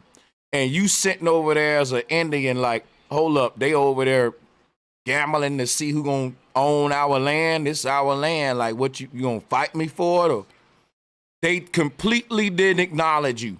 They saw you as no different than a animal crawling around on the land. You came with it and you were a threat that they couldn't conquer. The bear, anything in their way, you was just a part of one of the animals in the jungle. And when we get in the land, and if this bear want to get out of line, we'll kill it. And if this nigga want to get out of line, we'll kill it. You was looked at just like them animals. You know what I'm saying? You see what I'm saying? Just to go into the mindset of see, Sanchez, the problem, well, this is what I'm saying. This is why all across the internet, we can see where land disputes are taking place. You got the black farmers thing that's been going on. But what I'm saying is this: the farmer situation different. But the bottom line, what I'm saying is that you can own land, man, and you can rent your land. You can sell the trees off your land. And I just don't want people to don't think you can't really own nothing. No one's saying that. Listen, bro. Yeah, Listen. No. He's out of here. Let me cook, though. We don't want to waste time with that. Okay, go ahead. Here's what I want to show. I want to show when we did own land and how we lost it. Because if you saying we need to own land today, cool, we all know that. We need to learn how not to lose that land again like our ancestors did. I'm finding out it's easy to get a lot of shit in this world, but it's hard to keep it. Yeah, they stole a lot of our land. Now, if you buy the land and finance it through the bank, and then you late on payments and all this stuff, yes, you're gonna run into a lot of trouble. So to me, it's about how you purchase the land. If you can buy land cash, Madon, that's I'm just saying, if you can buy land cash, if you can buy your land with the cash, it's better than finance through the bank. Because if you finance through something, you might run into some Madon, problems if you run into a quagmire. If you buy your land with cash, Madon, if you buy your land with cash, that's called fee simple ownership. That's not the same as an allodial title that royals and churches and shit give them to the land. They have a different class of ownership. Sanchez asked the question, we gotta how to own land without running through problems. So one of the things I'm saying is, but that's how the royals own the land, and that's why they don't pay taxes and shit on it. Bro, it's how you purchase the land, bro. So if you get into a trouble where you can't keep up on the taxes of the land and all this stuff, yeah, you're gonna have within their system. That's within their system of owning fee simple title to real estate. That's totally separate from what Sanchez is talking about when people own land communally and tribally and had tribal government and shit amongst themselves. That was you don't have no paperwork to show to prove that land. I mean, I know people with cases the paperwork that they created was bullshit, man. Look, Madon, if you come to a land, they got a rule that if you start documenting and writing stuff down, you can start claiming title to the land by putting a damn flag on it. A lot of people lost their land because they didn't have the deeds to prove, bro. When the white man came up with his trickery called deeds and all this to land, a lot of our people didn't have that shit. So let me explain. I'm gonna tell y'all a story and y'all can learn from what you want from it. This is how Manhattan was purchased by this Dutch dude. And I'm finna read it to y'all. This is a story I like to always learn from. Watch this. This Dutch dude, his name is how we get Manhattan. How Manhattan was purchased, right? And you can look this story up, right? This Dutch dude, let me share my screen. The Indians that own Manhattan, they didn't understand contracts. Let me explain something to you. The people that own this land, they got our ancestors to sign contracts and sign it over, but they didn't understand those contracts. If you look at this dude named Peter Minuit, this is why they call it Manhattan. But check this out, right? You can read this story. Manhattan was purchased for like $24, man. $24. It's the richest borough in New York. Now watch this, right? Because the Indians thought it was a gift. So you know the term Indian giver come because when the Indian found out, like, hold on, man, this contract some bullshit, he want his land back. See, when you schooling the people on a whole nother way of doing business by contract, we didn't do contract. We are the people that shook hands, y'all. That ain't them the paperwork motherfuckers. The paper genocide. Now check this out, right? Watch this.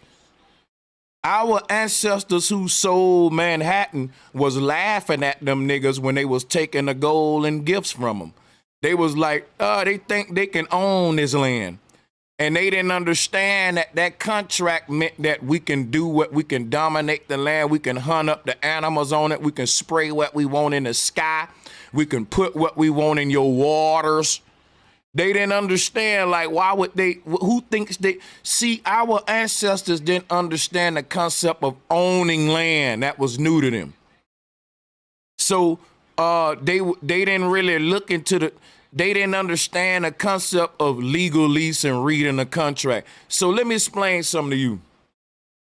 You know how these same white pilgrims, let me show you who own the record game. Watch this. This is who own the music industry. And these people never change the way that they do business.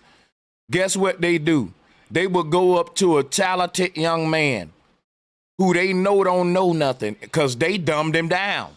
And they will make that young man sign a contract without a lawyer. And he will sign away his whole image, his likeness, his brand.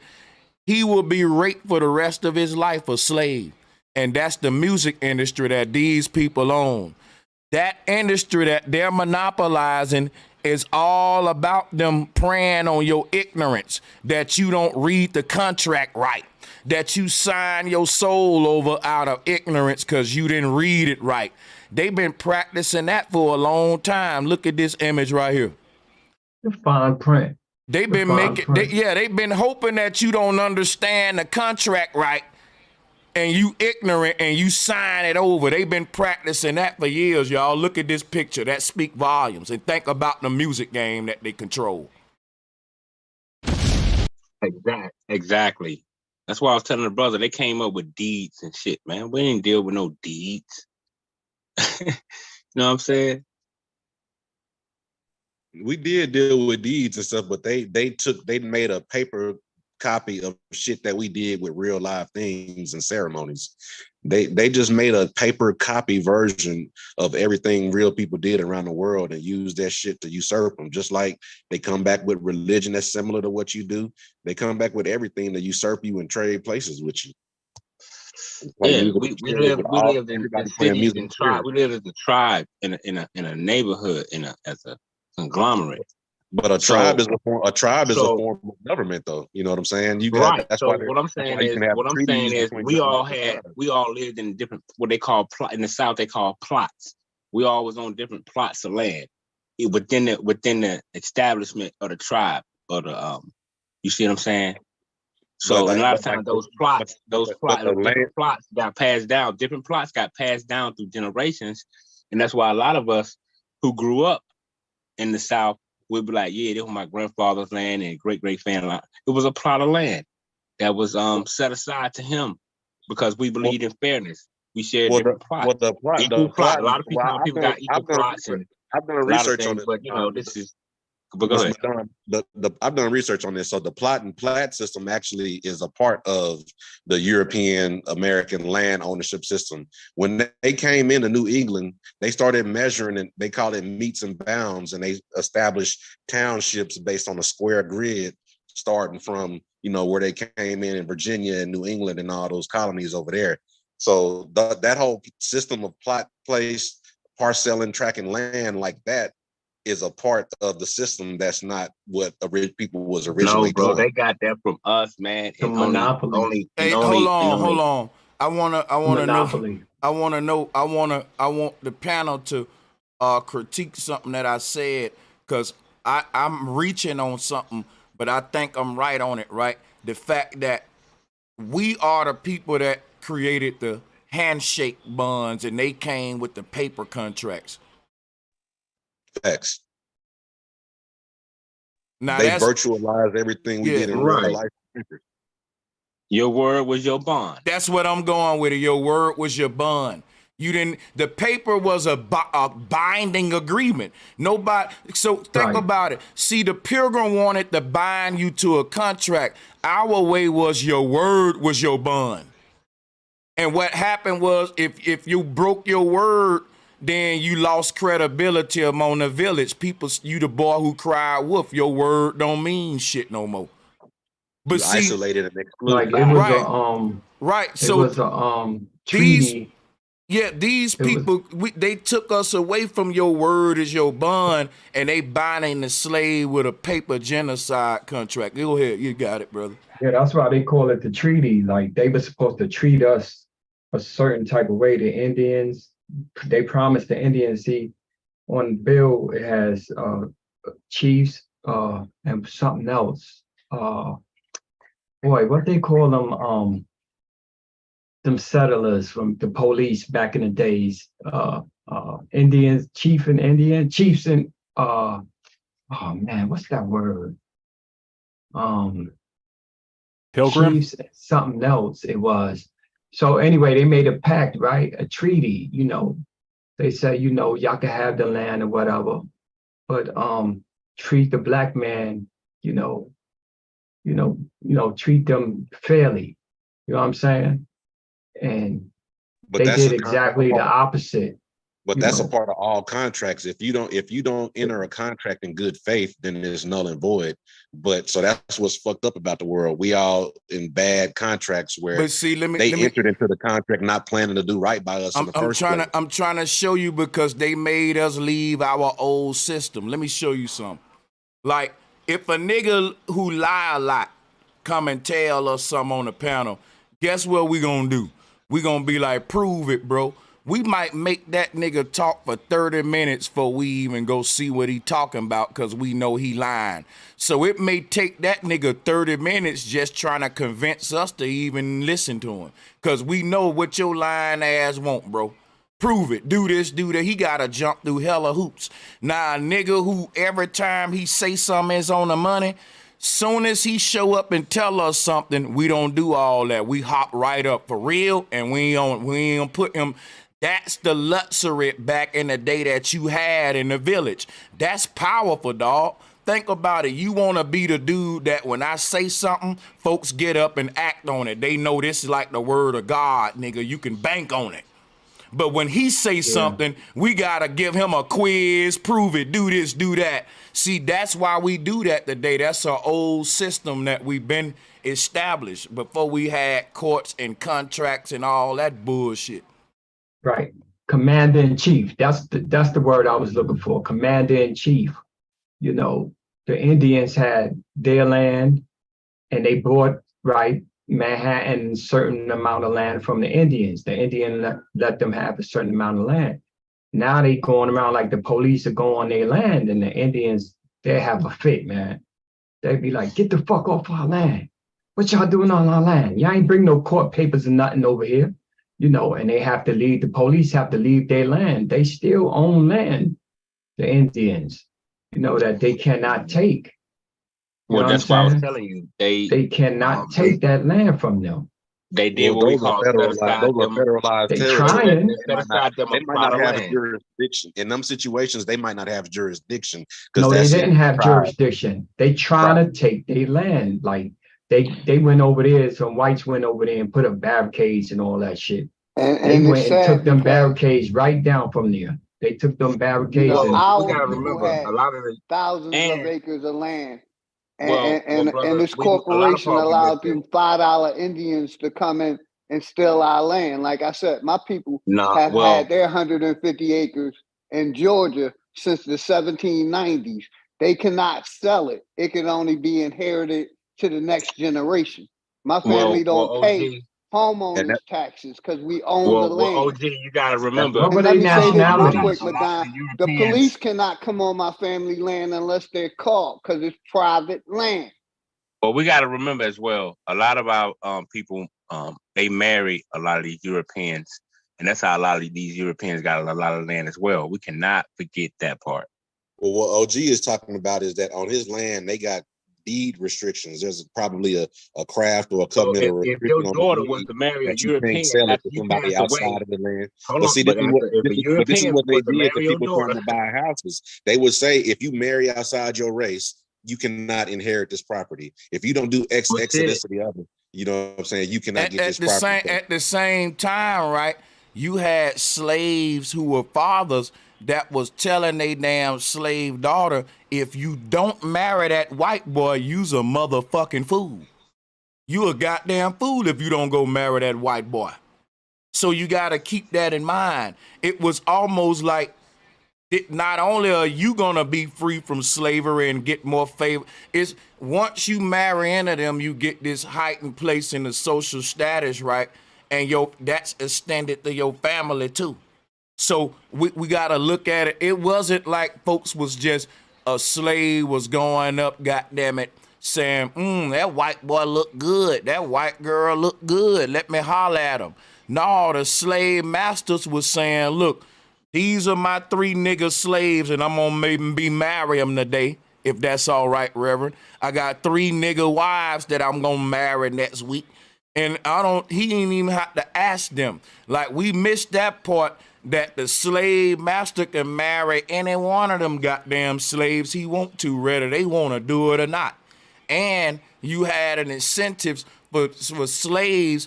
You got to think, if the slave master was fucking on any of them slaves on a plantation, then y'all got to really realize, right, that if you were a father and you was a slave father, and your daughter was a slave, and your wife was a slave, this the part y'all gonna miss that's gonna go over your head. The slave fathers was hoping that massa would fuck their daughter. This what y'all ain't realizing. Like, we look at it like Massa was going down there raping them slaves. Nah, he wouldn't. God damn it, you had slave fathers that was turning their slave daughters over to Massa, because guess what? It gained favor with them. It's favor with them. If the slave has to go to loving my daughter, it's gonna be perks for the daddy. The mama is no different today when a motherfucker want it's the same shit today, man. It ain't changed, man. I'm telling you right now, this may sound crazy to y'all, but a lot of those slave daddies in the plantation was jealous of the next nigga because Massa fucked his daughter.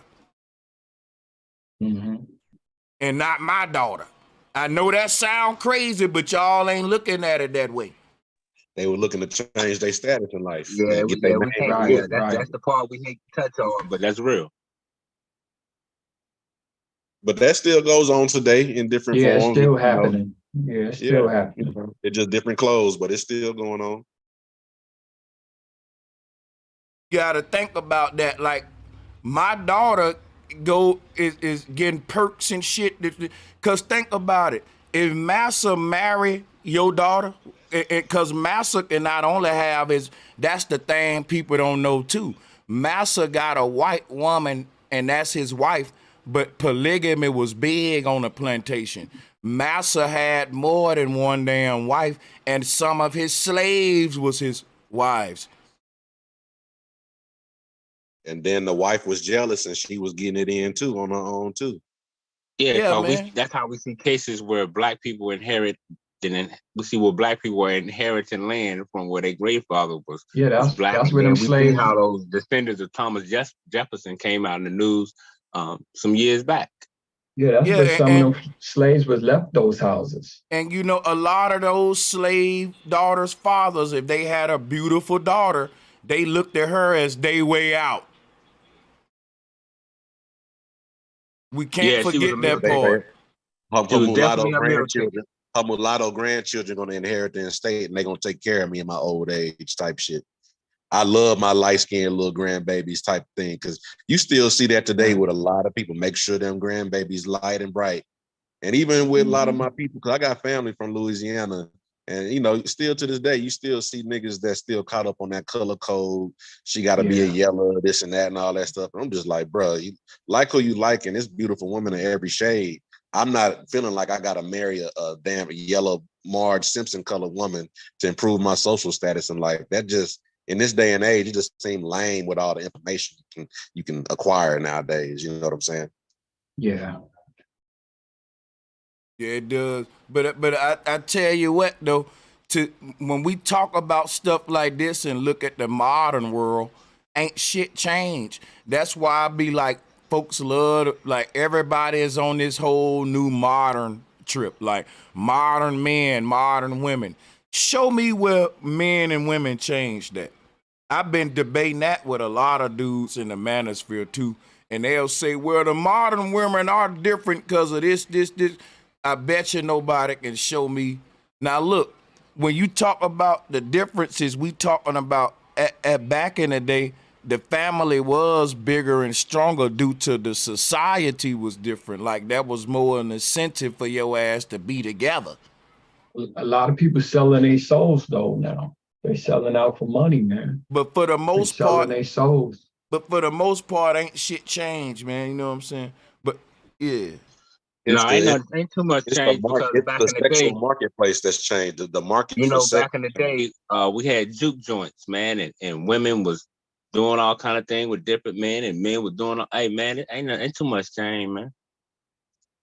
Especially when you look back up in the 30s of Harlem. No, not change. Money change. Money change everything. Scenes of Harlem where women was dressed like, you know what I'm saying? Ain't nothing changed, man. Ain't too much change. But it's like what Sanchez was saying earlier with like the Great Migration. You got people that left when black folks, this is what happened to my people that left Louisiana and went to Gary, Indiana to work in the steel mills and stuff like that. You know what I'm saying? They left agrarian, agricultural type areas and economies to move to industrial economies.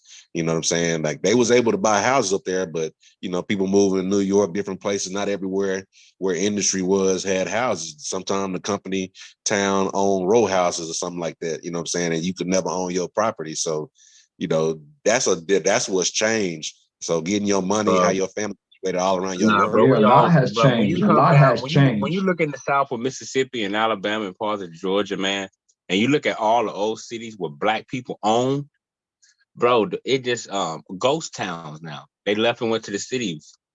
They own that shit, but they just left it because you know people Hey, start like I said, migrating. Madon, my family still own their land since 1790, 150 acres. They didn't go nowhere. It can't be sold. It has to be inherited to the next generation. I got a video on my page. You can go see, brother. I know, I We've been believe it owning because, shit like I for said, forever in America. We because like just, I said, it's people our where I'm at. status They've been was owning their changed. land. They've been owning their land long before white people even got to this part of Alabama, man.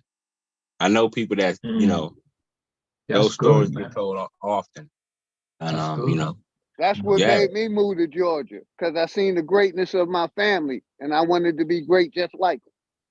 Yeah, I know black people down here that got rich just selling the pine trees off their land, man. You know. Oh yeah, if you got a money maker, you really doing good, man. You got land with tobacco on it or something like that. But I mean, you keep that. You keep that forever, I can go man. 2 minutes up the street and show you cotton fields for miles, Hey, man.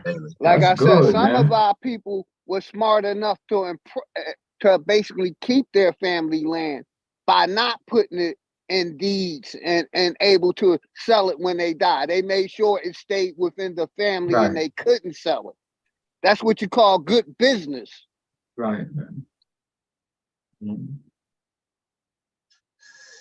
Yeah, Some that's real. people are just more fortunate than others, man. From the South, you know, during slavery anyway, you know. A lot of us migrated to New York and cities. You know, country people down there, they wanted to live in the city, man. They seen the city lights and all that. They came running. Hey, listen. They came running to the city, Let me say something real quick, right? The city was always looked at as Babylon.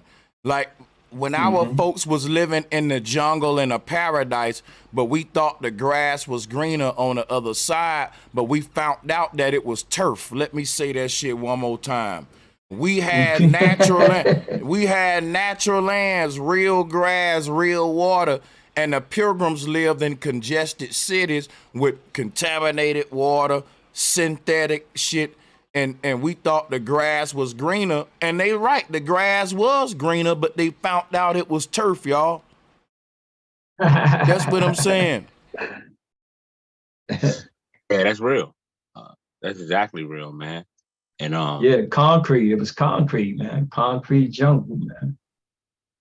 Yeah, I mean, you did a show a couple months ago. And a lot of what happened in the South, and a big thing that happened in the South is that a lot of those cotton mills and a lot of those businesses, they closed down, and it's kind of like they forced the people to go up north to the more steel mills and the other factories, because that's what happened to a lot of people in the South, man. Believe it or not, Sanchez probably some bad witness, because a lot of that happened in Birmingham and Bessemer and those areas as well. A lot of those plants closed down, so our people was kind of like forced to a degree to go up north and work. My father worked in a cotton factory in Brooklyn for 20-something years, man. Retired. See, listen, by the time when they put the slave onto the plantation, they had to teach him how to be a slave, because at first he was a wild human in the jungle. Then when they domesticated him like a dog and made him a slave in a shack, domesticated, and when they freed him back to the jungle, he was a different creature now who didn't know how to live in the jungle no more. He was a domesticated dog who needed a master now, and he needed to be on a leash now, which is a job and an employer. He don't know how to go back to nature and be sustained like his ancestors was prior to the slavery. We was never returned to our natural state. I'll take that back. My father worked for feathers. Feathers, New York now, feathers. listen, it's so crazy that when you talk about going back into nature, living that way, folks will say, man, don't nobody want to be in the jungle. But guess what, y'all? I can show you people living off grid and they living like goddamn Hollywood celebrities. These folks got the wrong idea of going off grid into the jungle. You can live, it's even rich folks, right? That got underground silos and shit and places that's away from the city, and that shit decked out. It's self-power generators, all that shit. So it's like they got the wrong idea. They thinking on some living in a cot with a bone in their nose. That ain't what I'm talking about when I'm saying going back to nature. I'm talking about breaking away from the city's grid and making your own ecosystem in the jungle. You got to dig your own well, your own everything, and you know what I'm saying? So cool. But if people went out there and seen how rich people spend a lot of money trying to experience the natural jungle bone and nose life, you know what I'm saying? It's like, why is there such a premium? Like even now, if you as an individual want to go say, hey, I'm gonna go live in a natural jungle environment for 5 days, just calculate how much that will cost you. The plane ticket, all your provisions, everything you want to do along the way. So you got to think, why is this? We make like it's nothing, but then there's such a premium to try to experience that lifestyle for a little bit.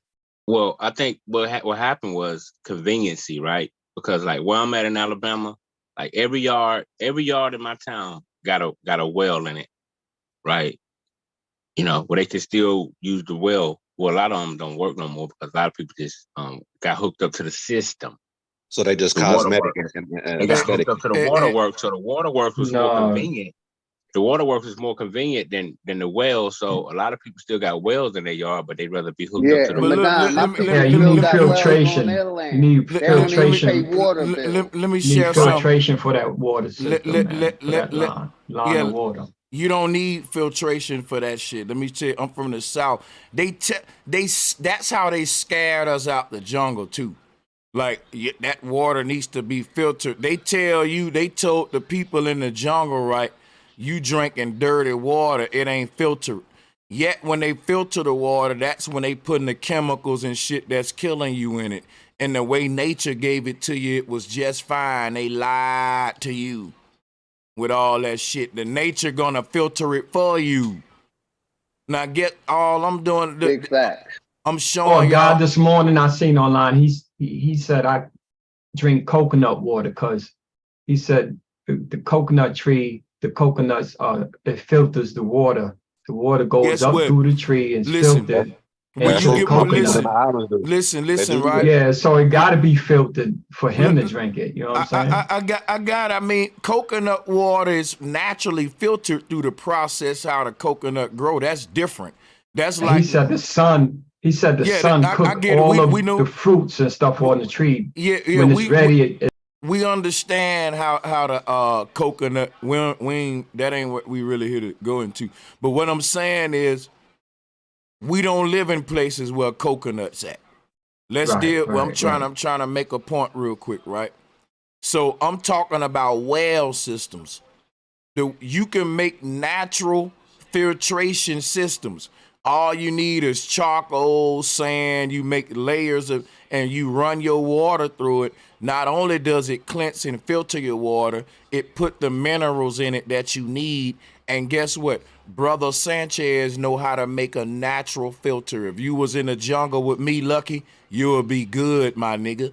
I know how to dig to get to water, and I know how to build a filtering system. And if I ain't got the minerals I need to get fancy with the filtering system, I know primitive filtering systems we can do to lessen the risk of contamination.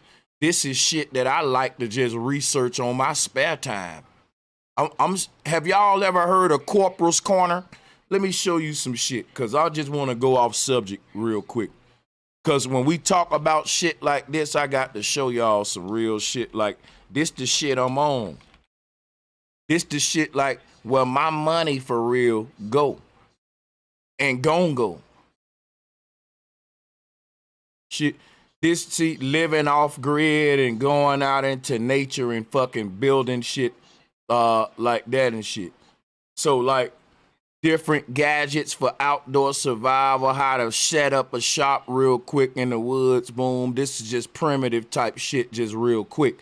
But this the shit I be into. Only thing I'm saying to y'all though is this right here though. It's off-grid luxury living. I be into shit like this right here.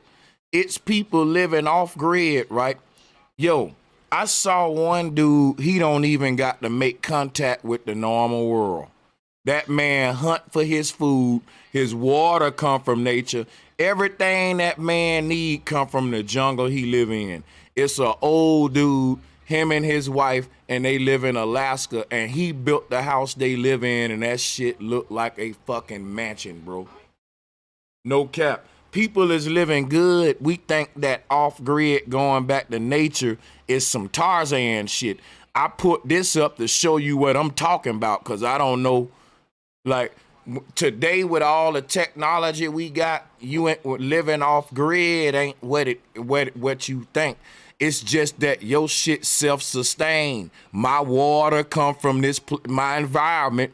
My fucking food come from I got my gardens, boom, my energy system. My house powers itself. Why? I got solar panels, I got boom, boom, boom. That's all that mean. If the people in the city going through a pandemic, guess who's not? I'm not. If the people in the city, if they water contaminated, guess whose water's not? Mine. If the people in the city got a power shortage, guess who out here off grid still living good playing Nintendo and shit? Me. This is all what I mean about going back to nature, just so y'all know. And guess what? You can have some shit like this off grid, but you can still have your little apartment in the city, but that's something that you got in case shit hit the fan, you going to your heaven. You ain't just depend. Everybody in the city gonna be crowding up the FEMA camps, crowding up the goddamn hospitals, all that, resources, supermarket. Guess what you can do? Go back to your place in the woods, hunt for animals, go to your garden, you got your water, boom, boom, boom. Come on, man, that's the shit that I'm on. See, people came to the city because all the resources, the beauty of a city is that all the resources in one spot. So like Madonna, everybody else saying, the convenience, but it's like you building a house out in the woods and the life you take to get your water clean, on top of just being sufficient, you're healthy because of the work you did to maintain your life. You did physical It's a lot of work. It's a lot of work. And people always now think about it, right? Now watch this, right? If you live in the city and you paying a high ass rent in New York and Brooklyn somewhere for a Matchbox, and you gotta bust your ass every day cause rent going up, but goddamn it, your job ain't paying you more. Now, y'all keep saying it's hard work to live in this off-grid life, but what you calling hard work for this off-grid living is equivalent to what niggas call vacation. Let me show you some shit. When I go, look. When I go on vacation with my family and shit, this the kind of shit we do. We go fishing, we camp out in the woods, and we think it's fun. If we catch fish, we can eat them right there that day, and we caught our food. If we go hunting and we caught us some, son, we can go and cook it up on a fire by the tent tonight. Now, what if you don't catch? Hey, Lucky, I'm gonna have to let you go if you do that again, bro. You gotta go. I don't know who you think you are, man. You gotta let me. I'm not gonna talk over you, bro. That's fucking rude. Now, let me just finish, bro. So like I was saying, right? Everything we say is hard work is literally fun. If you took your son out to the woods and you did this with them, and you cooked, you hunted that day, y'all got up, you made a tent, you made a fort with your sons, you showed them how to make a fire, how to hunt, you cooked that shit. What y'all think we was doing before the pilgrims came? This what we was doing. We didn't need nobody help. We was living like how this man doing right here. And look, you saying, well, what any excuse you make is just you lazy, bro. Cause guess what? When niggas go to the mountains and we go hiking, we say this is fun. But when I tell a nigga, fuck the city, let's go live off grid, he say it's hard work. No, it was fun when you went on vacation. Make this make sense. We burnt marshmallows, we was in the woods, and it was fun on vacation, but the idea of you doing that forever is a nightmare. Vacation forever is a nightmare. We not looking at it right. You see what I'm doing? Now, I'm not saying you're gonna be living in no tents and shit like that. I'm showing you what folks. It's whole off-grid communities that ain't even on the map, off-charted too, dude. And these folks is living way bad. When shit going on in the world, they don't even know about that shit. Them folks, that shit ain't phased by it. That's all I'm saying, bro. You're gonna be Johnny come lately when we start going off grid, black people. We got a passport movement of niggas going overseas, which ain't nothing wrong with it, cause that's a form of going off grid. All I'm saying is, dude, look at this right here. It ain't like you living on some primitive shit. These folks living it the fuck up, dude. And like a house like this, $290K, a motherfucker paying $500,000 for a damn ghetto house in Compton.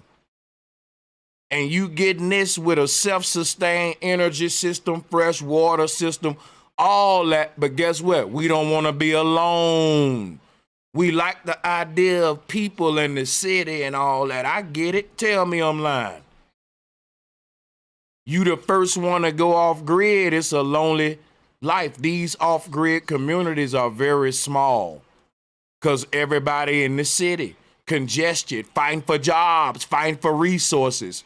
And it's a motherfucker that's watching us like silly motherfucking people. They so silly. Look at this dude. Yo, it's a dude with his own island made out of trash. Did y'all watch that documentary? This man built the island off trash. They sanctioned it. He's got a floating piece of land with a paradise on it, and it's self-sustaining. He fished from all I'm saying is trash or we combine. It's like really pollution. You know, like when they recycle shit. Yeah, and it's like a bunch of cans, hollow shit that a whole air in it to make his shit float. Okay. And people, people donate the trash to that nigga to keep his island floating. Cause it's like, let me pull this shit up. Yeah, it's crazy. Only thing I'm saying though, is a whole bunch of options for living other than high ass rent in these police state ass cities and shit. That's all I'm saying. There's people out there living in paradise and shit. Yeah, that's real, Sanchez. And it's places in the South like that, man. I could take people down some country roads to some country towns, man, where you might see one house every 3 miles. You know what I'm saying? But it is vacant land. But yeah, our people have got used to conveniency. You know, conveniency have driven us to the point to where we depend on electricity. When now we know they've came out with technology to where you can use solar panels and just run your whole house for the rest of your life off solar. And but here go the dude I'm telling you about. And check how crazy it is, right? He grew this shit and expanded. This the old picture from 2013. It looked real primitive. He got a little shack on there and all that. People kept donating bottles to this nigga. His island is big as fuck now, and he got a big ass mansion on there with a garden and all kind of shit. So here's what it is made, how it looked today. Look at it. So he kept building on that shit over time, and it get bigger and bigger to it, and making the house more and more livable. So as you can see, he keep doing. But what I'm saying is, he's basically his own little, like, sovereign I don't know the legal lease for it, but he's like his little own jurisdiction or whatever of some sort. Like, but go watch his documentary. It's deep, man. That shit crazy, bro. Yeah, I'm gonna check that out. That's interesting because I've seen people that like on YouTube buying islands and they get to become some sort of title or sovereign of it or whatever. But what's crazy that made me think about out here in a lot of communities out here that's like McMansion communities in like Texas and shit, especially in my area in North Texas. Man, them places 20 years ago actually used to be landfills and garbage heaps. And then once they filled them up, it's like a brand new mall there, multi-million-dollar houses and stuff like that. So it's like this dude did the same shit for much cheaper, but he got much more control and he on his own. And the nigga island keep growing because people just keep donating bottles to that nigga. What he do, right? He take he got these bags. He double up the bags like with the bottles in them, tied real tight. And then he swim up under there and mount them. If you go, when you go and watch it, you'll see when he go up under this thing, it's a whole bunch of plastic bags with bottles in it, and that's his island, man. And he know when he need more bottles because his shoreline will start sinking. You know what I'm saying? Okay, let me get some. But his shit good. He got so many. He foundated. You feel me? And the nigga's so foundated, right? He is expanding his island, is growing. Like what we looking at now, it didn't start like that. It was very small at first. So this nigga is creating land. And it make me think, right? They say that volcanoes create land. And that's true. Volcanoes they create land. But I'm saying humans can create land too. And we've been doing it. This man show it. Like, think if he keep growing this shit, he'll literally have a mini continent with a little floating community. I'm just saying. You got some geopolitics over there. King Trash over there got some new rules, man. Y'all can't take y'all yachts, y'all boats by King Trash Island and shit. But shit, you don't see. Hey, if I was pray that him get nigga hit with a strong wind. Look, if I was that nigga, if I got my money up like that, I would tear down everything on the surface of this island and rebuild some shit like what I was showing you, some fly shit like, you know what I'm saying, with those off-grid living and shit. Boom. And real talk, that nigga got in some though. Y'all see, we laughing and joking about this shit. But guess what? That's literally how they making the islands and shit in Dubai and different other places of the world. Either they using sand or trash, waste. How you need a filler. You need a lot of solid material that's hollow compared to the water. So his idea is a very normal idea when it comes to man-made islands. Contrary to you not liking the idea of trash. Think about it. What we're calling trash is a bunch of plastic bottles with air in them.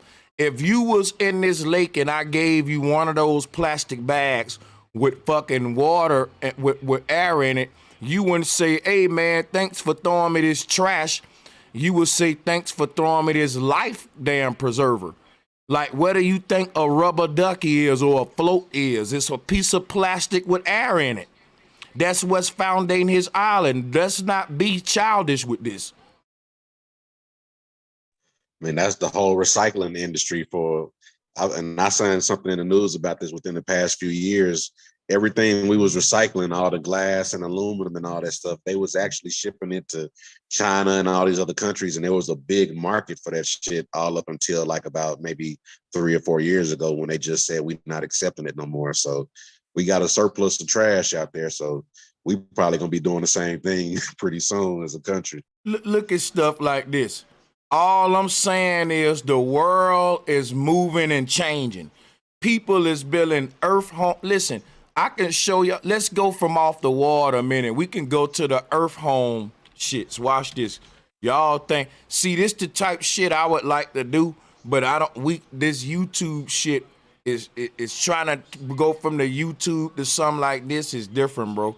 This is where you really need serious people. Watch this. Watch what I'm saying here.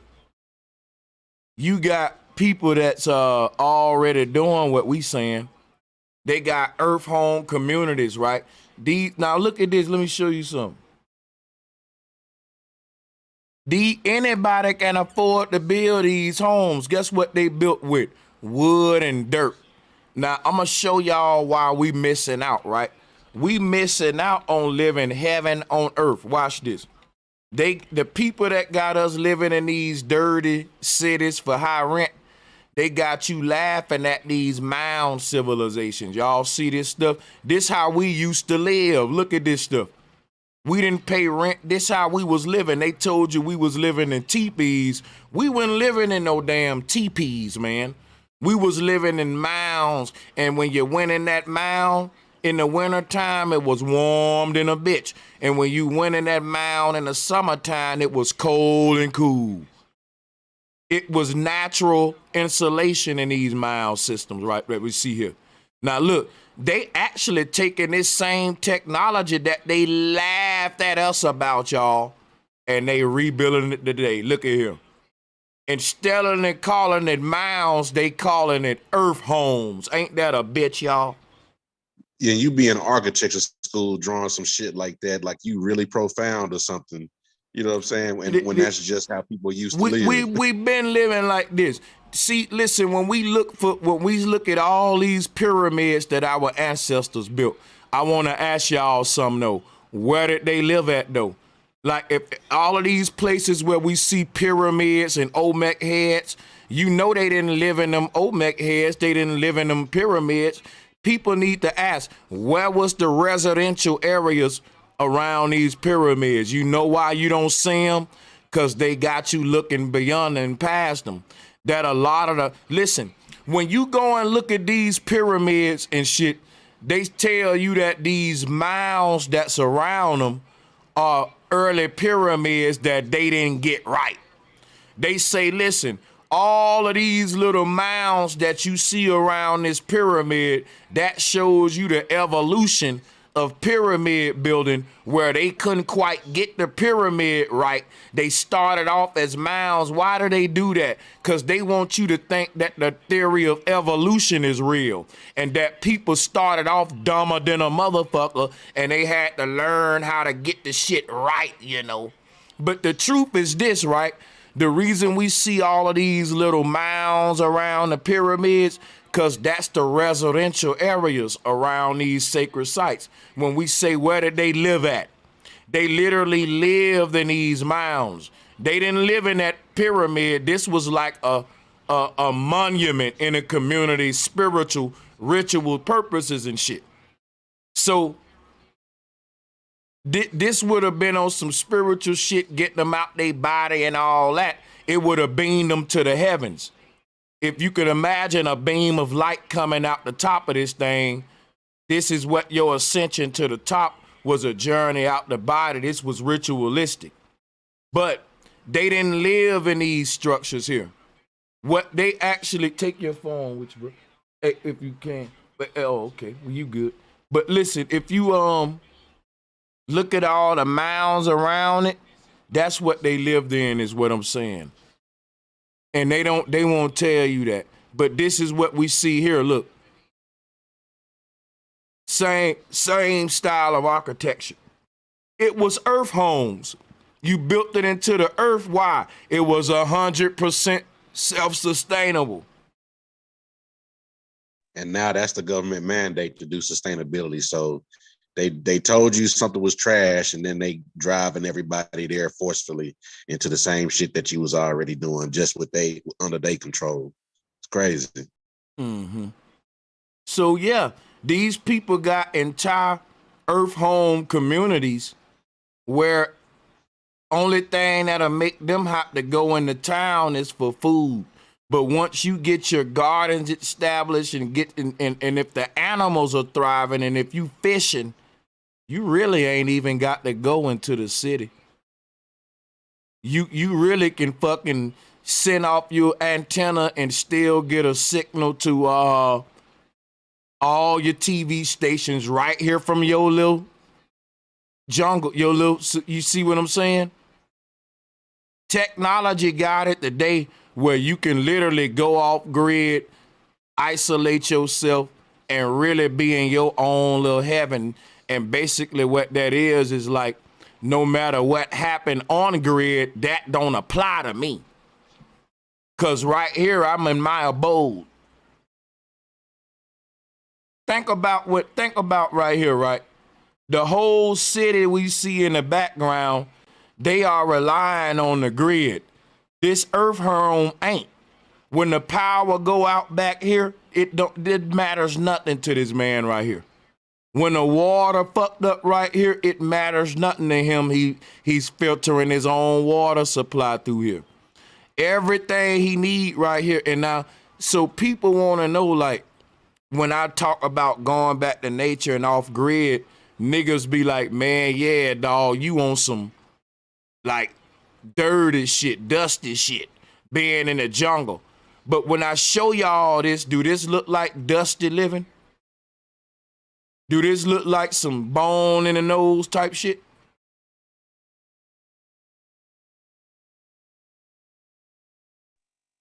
That look like a future TV show, a reality show, gonna be sitting up there like HGTV, and probably, you know what I'm saying? Well, see, you gotta have ambitions. You mean like the Flintstones? A lot of people ain't got ambitions. A lot of our people, unfortunately, ain't got ambitions like that. You gotta have ambitions and You patience. mean like the Flintstones, like that? No, I'm saying but this right here, man, it's like they're like a make mansion built in the Do you ground. make man. your own clothes? Do you make your own clothes? Everything? You make everything? You have everything? You can. Listen, bro, you can do whatever you want to do. Guess what? If you got a woman and you got a wife and y'all having daughters or sons, yeah, you go in the city, and that's when you go into the city and buy your sewing kits and you teach them, look, that's the one thing that we can't do is make our own clothes. So we got our water, we got our food, we got our energy.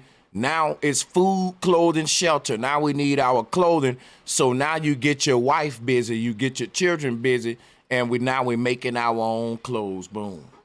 Like, do we want sheep? Do we want to get some sheep to get some wool? Or do we want to grow some hemp to get some canvas? Or, you know what I'm saying? You got options. I don't see the sense in it. You don't see the sense in it? No. Okay, the sense Everything is here. I got Everything you. is already I got you. That's an easy answer. You don't see the sense in it until the conveniences that you enjoy from living in the city are taken from you. That's when you'll see the sense in it. When you going into the supermarket like during COVID time and folks fighting for toilet paper and shit, fighting for water and shit. The man who got a well in his backyard, he see the sense in it. Now look, the reason you don't see the sense in it, cause they don't train us niggas to see beyond day for day living in this damn city grid. Right? You used to the people doing it for you.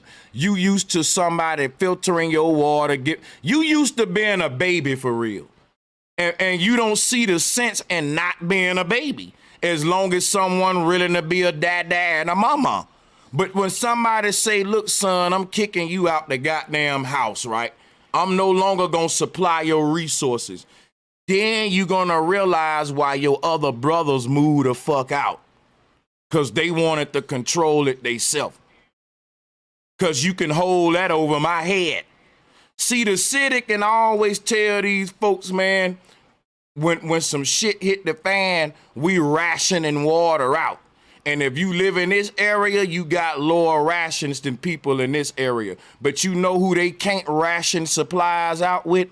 This dude whose house I'm showing you now. Everybody in the city in the grocery store during the pandemic, and they told them you can only buy 1 case of water. And this dude up here saying, man, I got my own water supply. I don't fuck your water and all that. But you don't see the sense in it. That's because no, brother, you trolling me, man. We're a very serious community, Mr. Lucky. You from Brooklyn, and I know you pampered by the big buildings and having buses and sub. You a very pampered city slick nigga, Lucky. But guess what, bro? Look at all them rats in Brooklyn, Mr. Lucky. Look at all them Brooklyn rats, man, everywhere. Look, hey, check this out, Mr. Lucky. Look at the congested traffic. You don't live in a natural environment. Mr. Lucky, you mean to tell me that if you went on vacation, you would go to a city that you live in? Come on, Mr. Lucky. You live in Brooklyn. If I told Mr. Lucky, man, let's go on vacation, I got an Airbnb off grid in a jungle, he'll be like, for real?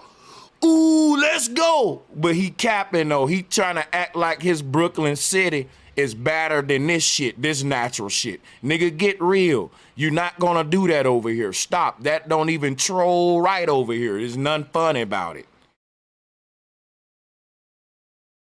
So I'll leave then. I'll leave then. Since I'm trolling, I'll leave. Thank you. No, you leaving. Nah, I'm gonna leave. You say I was being rude and all that. You're leaving because, bro, you trying to ask, do they got a wash machine and shit, talking about, like, come on, you going into this whole bone and nose, you dirty, you dusty for going off grid. Like, no, that's what I'm preaching against, bro. And stop being so emo, bro. Just respond to the debate. I ain't kick you off. You can get the floor. I asked the question. I just said, if you took a vacation and you live in Brooklyn, would you go to another metropolitan city like the one you live in, or would you go to a natural environment like Fiji, Bahamas, somewhere? Can I answer that? Yeah, Can I answer that? Go ahead. Can I talk now? Can I talk now? Let you talk before. You said I was being rude. I just said one word and you just was like, I'm being fucking rude. You cursed me, man. You know what I'm saying? I didn't appreciate that. But anyway, I was saying I live off the grid a lot. We fish all the time, and we don't always come home with a lot of fish. What if you don't catch nothing? What if you don't catch nothing hunting? It's hard. But that's what I was saying, trying to say, can I answer your question? Can I finish? You asked the question. You can finish, but I thought you wanted me to answer. Listen, brother. But can I finish now? I'll let you talk for the longest. Hold on. Yeah. Finish? Question. Do you really want me to answer your question, or was it just one of those redundant things? Answer what question? You just said, what if you don't catch a fish? I can tell you what. But that's what I was trying to tell you before you cut me off and said I was being very rude and disrespectful. See, that's what I was trying to say when you were talking. Listen, let's move past whatever cutoff happened. We on a better level now. We're getting somewhere. Let's get over that, brother. But I was just trying to say that. That's what I was trying to say. What if you don't catch a fish that night? It was just a miscommunication. So here's what happened if you don't catch a fish that night, right? Then you just have nothing but vegetables because you got gardens, you got other resources around you. And if you don't catch a fish, if you're this guy right here and you saying, look, I'm going hunting in the woods, and I like whatever I hunt, I'm gonna eat it for dinner. But if I don't catch none tonight, then I'm gonna drive my ass to the city and buy me some food out the supermarket. But guess what though? I like having an option of, if the supermarket, like when the damn shelves was empty and people was panicking, right? This dude right here wasn't panicking because he was saying, look, I still got the woods. I still got fish that I'm breeding in my own lake. I can always go in my lake. What if it's frozen? Breeding. Listen, brother. What if it's frozen? What if it's snow like 10 feet high? I got you on that. I got you on that. When you ask a question, I'm gonna answer it. We ain't gonna talk over each other though. But so what happens if it's frozen, right? See what you doing, first of all, before I answer that, I wanna show what the Brooklyn dude is doing. He looking for every reason for another man to have to wipe his ass for him. So what's going on is this. If I say, man, look, man, it's best if you wipe your own ass. Well, what if your wrist is broken? What if you don't have no toilet paper? You looking for every excuse to why I'd rather this other man wipe my ass. I'd rather this other man give me my water. I'd rather this other man hunt for my food and butcher it for me and clean it for me. I'd rather this other man give me a convenient city life living where I don't got to do shit but punch a time clock in just to get by every day on some Talib Kweli shit. Now watch this, right? That's a very simple-minded, easy-ass nigga. But think about the man that built this whole system of government. He's saying not only am I gonna hunt for my own food, I'm gonna hunt for that nigga's food too and make him rely on me to be his hunter. See, that was a time, my nigga, where your woman looked at her man and said, my man don't go hunt, my family don't eat. Now her man looking at a damn white man. You the bitch now. And the white man saying, yeah, man, if I don't hunt, none of them niggas gonna eat. Dude, I'd rather be a hunter than a supermarket ass nigga if I'm gonna eat meat. If I like fish, I wanna be a fisherman. If I'm a vegetarian, I wanna grow all of my vegan and own all my plants. I don't wanna rely on another man. You're looking for excuses to support the mindset of reliance. You're a goddamn shame, son. But let me show you something, though. I don't rely on nobody. I don't rely on the motherfucker. Hey, man, you rely on the city of Brooklyn, son. You live in Brooklyn, no, right? If no, I don't. Yes. I live here, but wait a minute. I don't rely on nothing. Hold on, wait. You rely on the trash man to come at your trash in Brooklyn, right? The city do that, right? I take the trash out, they pick up. All right, my nigga, hold on, see? Watch this, y'all. He rely on them Brooklyn streets not to be clogged up so that when he traveling, he can get somewhere. That's city work. He rely on the grid. He live in a city and he's on grid and he's trying to make it like he's off grid. You can't compare to off grid living. That's what I'm talking about. You got to make a choice. You can't make it like it's so good in the city that you could compare yourself to a self-sustained person off grid, because you can't. And I'm going to show you that you flawed, and I'm mopping the floor with you in this debate. I'm showing you that's just your ego. Rat infested ass Brooklyn ain't got none on a man in the jungle living his own goddamn oasis, self-sustaining, son. And you are relying on the goddamn county and the city if you are a citizen and you written in the city of Brooklyn.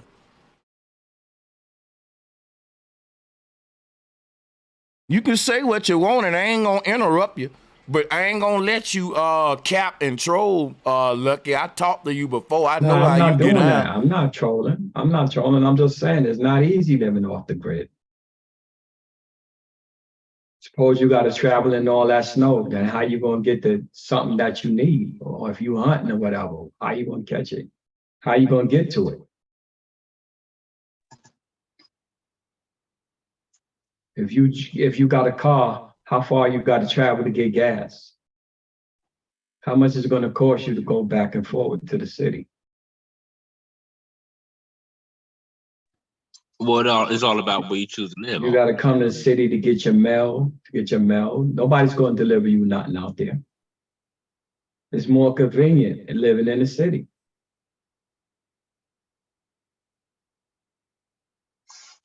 Well, I think it all depends on where you choose to live off grid at. I mean, you don't have to move to some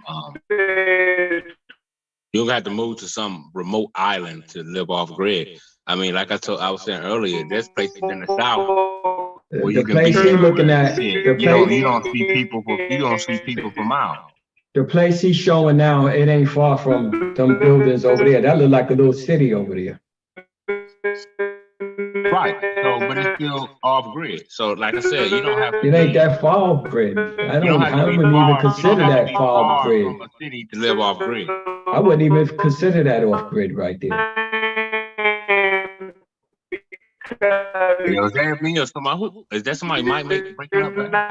Somebody in the matrix. I know y'all hear that. Somebody might. It sound like he's in a goddamn poltergeist. That sound like an EDM song. From the underworld of Egypt.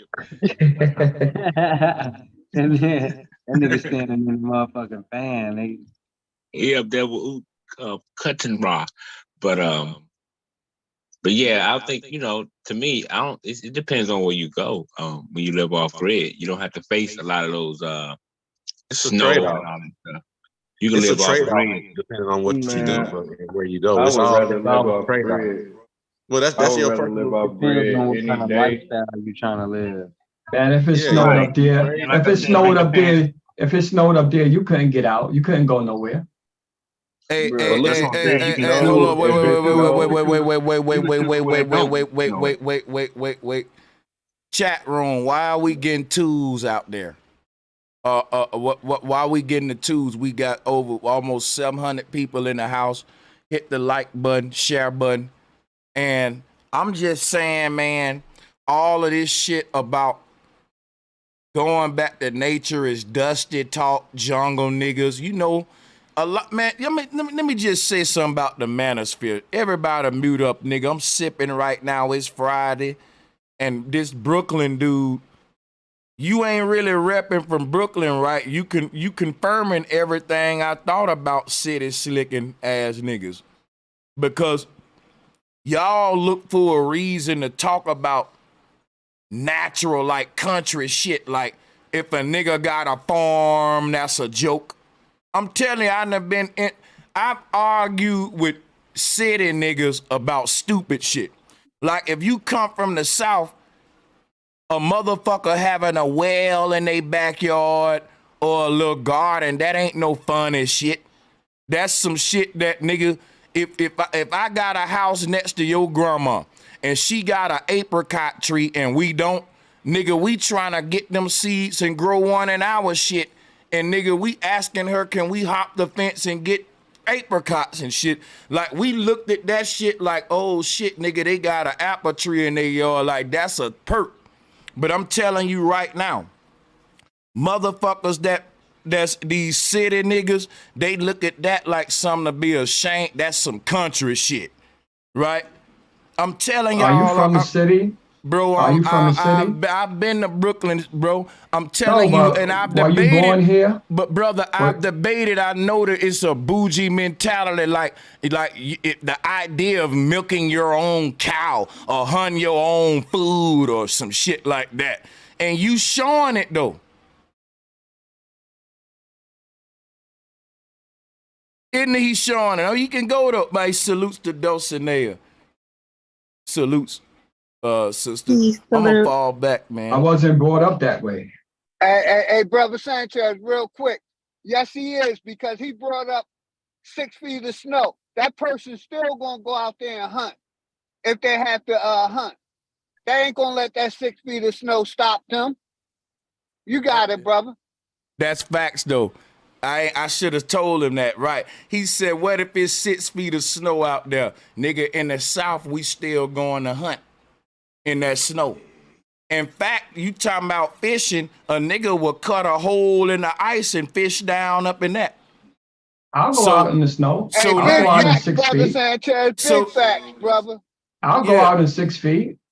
So I ain't now lazy. he trying to look for all these excuses not to do it like a man way in nature, and these city niggas think that they I just said I'll go out in 6 feet. bro. But you changing it because we got you in the corner now. But listen, what I'm saying, I feel you now. Salutes to you and respect to you. But now you got my smoke toward the city niggas, and I'm gonna keep it there because guess what?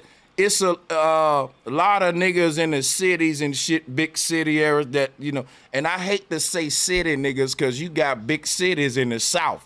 But the thing about like Atlanta and shit like that, Miami, motherfuckers still hunting. Look, if all the grid went out, motherfuckers down South gonna be all right. Now listen, you niggas up there in these big endless grids and high rises and all that and shit, bro, it's gonna be trouble for y'all, and you know it. That's all I'm saying, and that's why a lot of them moving back down to the South now.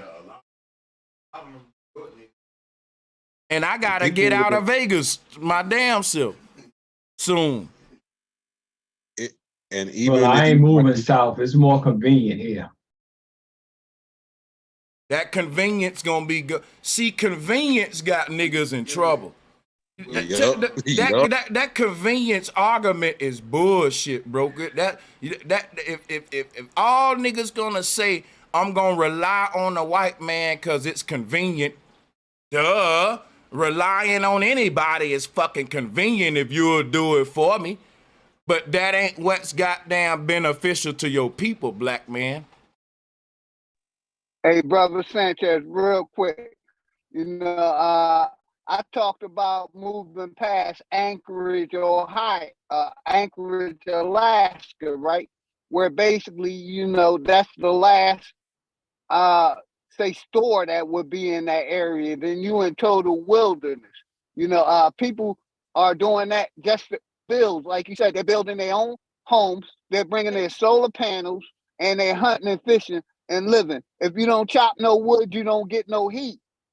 Point blank, period. And let me quit color coding this shit too, because look, guess what? This ain't even about this off grid and on grid shit. Ain't no color thing at all. This is people. If you know it's getting hard for, that's the smoke I want. I want to go into who's being oppressed the most. Now, I think that's a dumb argument that people have, but I'm engaged in it. You shouldn't fucking be saying gauging a motherfucker's struggle versus yours. And we could talk about that. But at the same time, yeah, the incentive to go off grid is equally beneficial to any motherfucker. Like I said, rich people been living off grid for years, right? While telling you everything wrong with it and shooting it down and shit like that.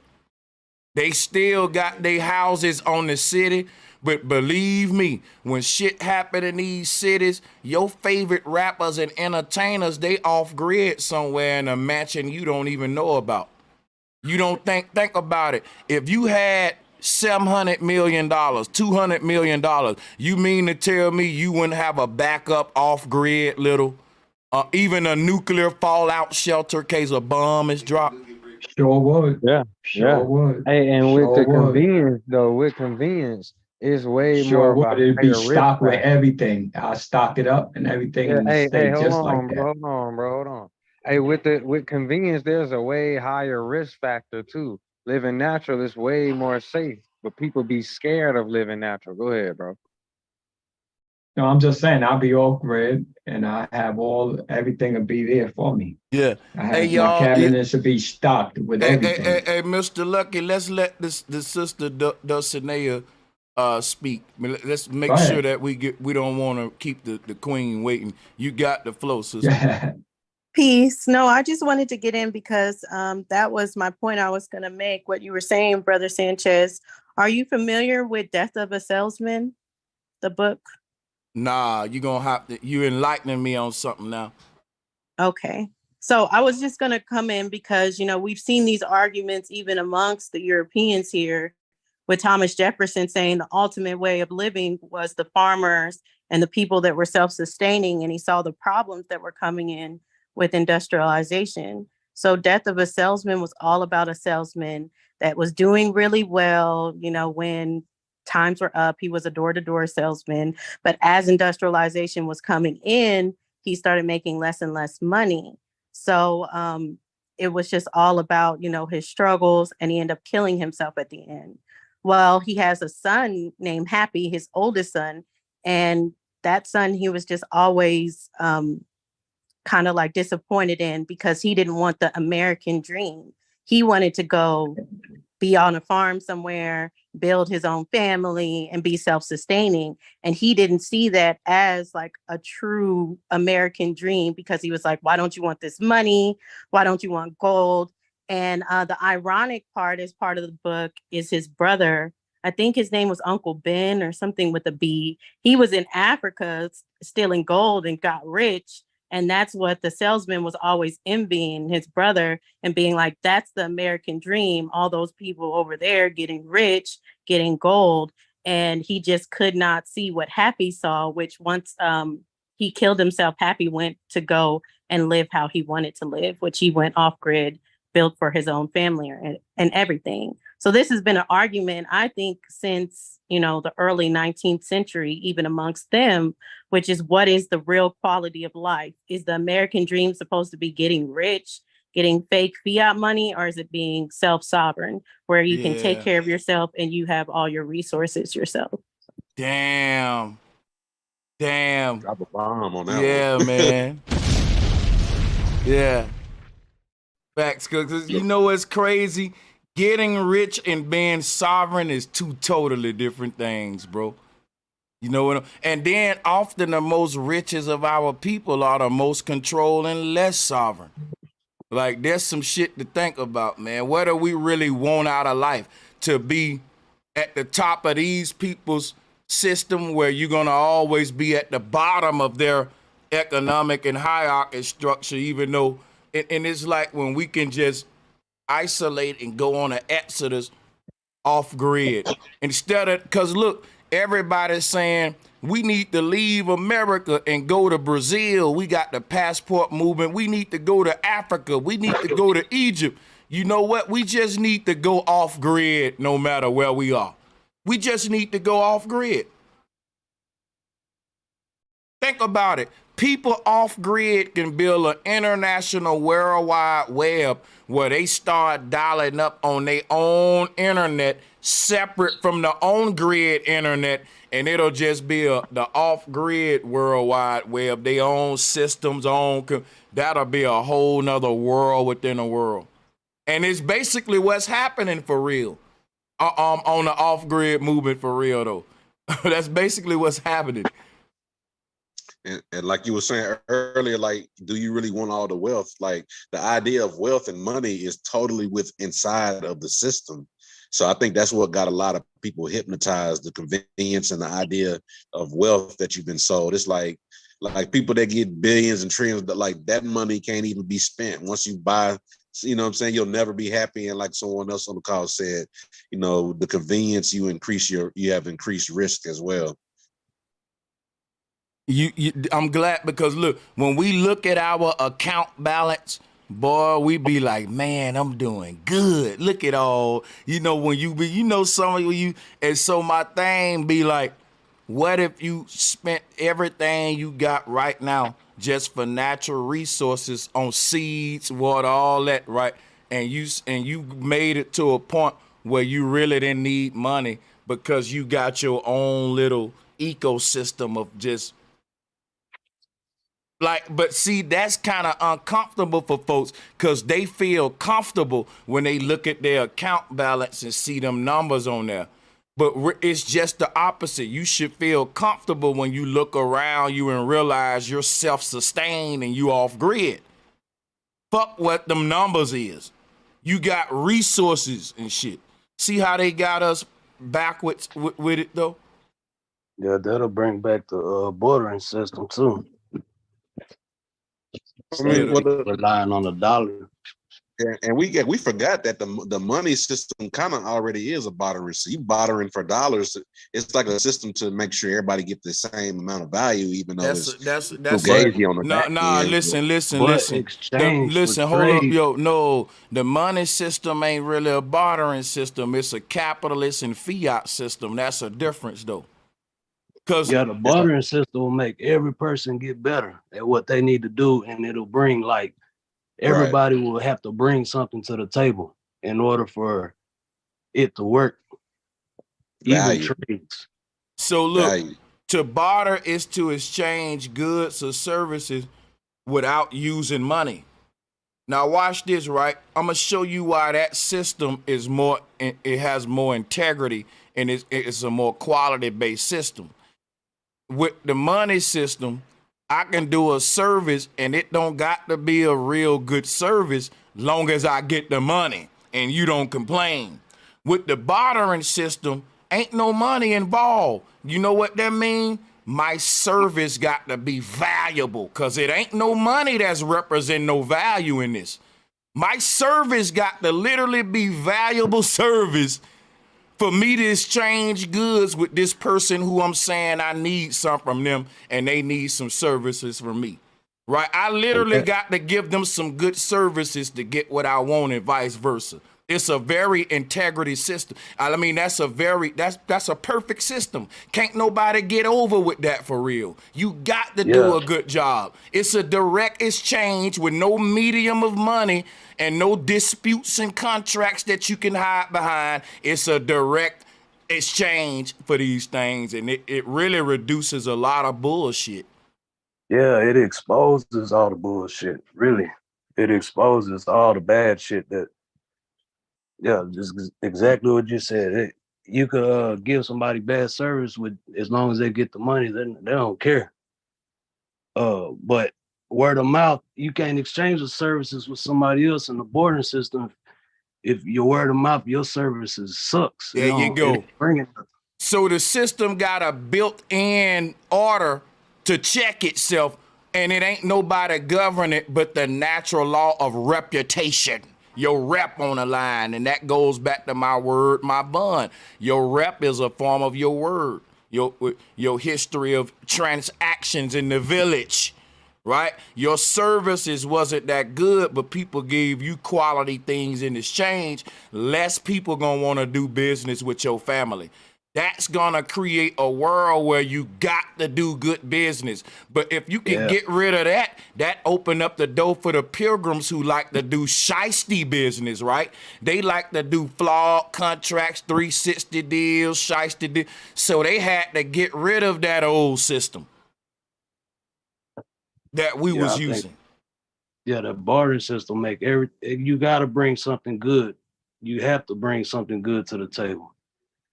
Because think about it. If we brought that bartering system back right now, that would dismantle government itself. You know why?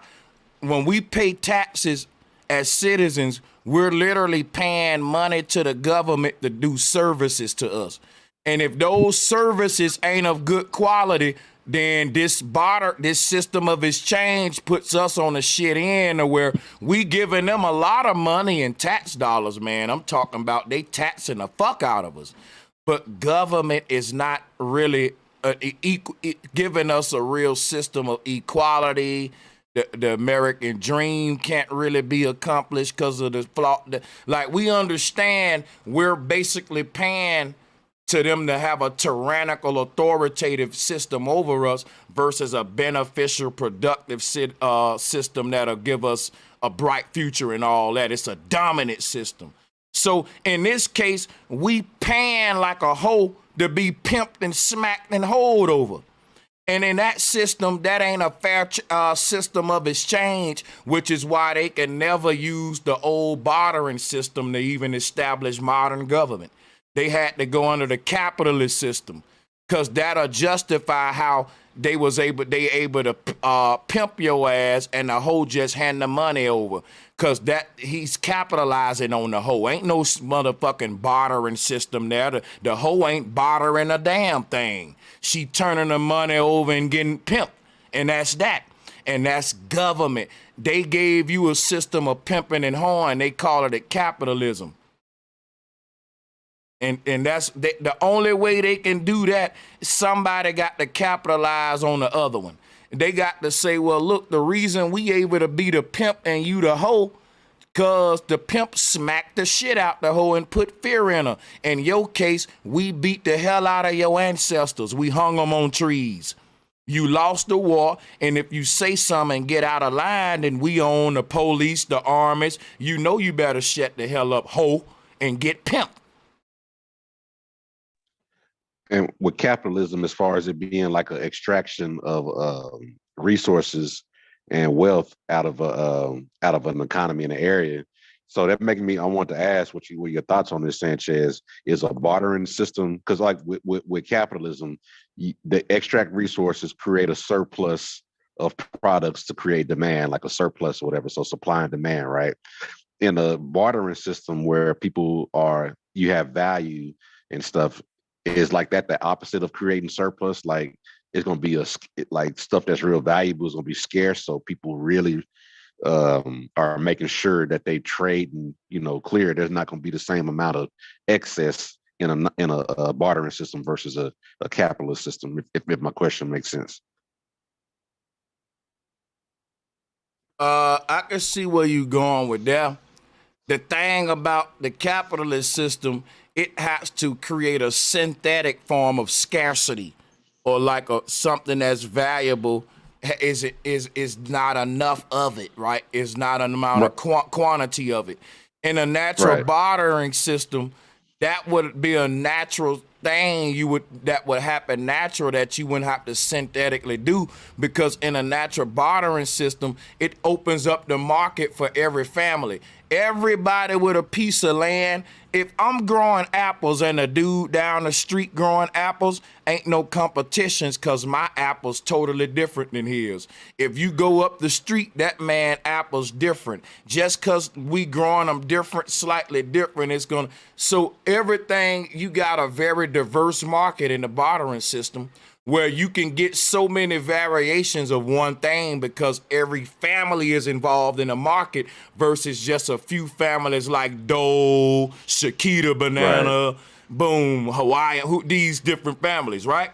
So everybody's contributing to the market, which makes it bigger, but also it makes what everyone's producing scarce and valuable, because as a family, you can't mass produce it.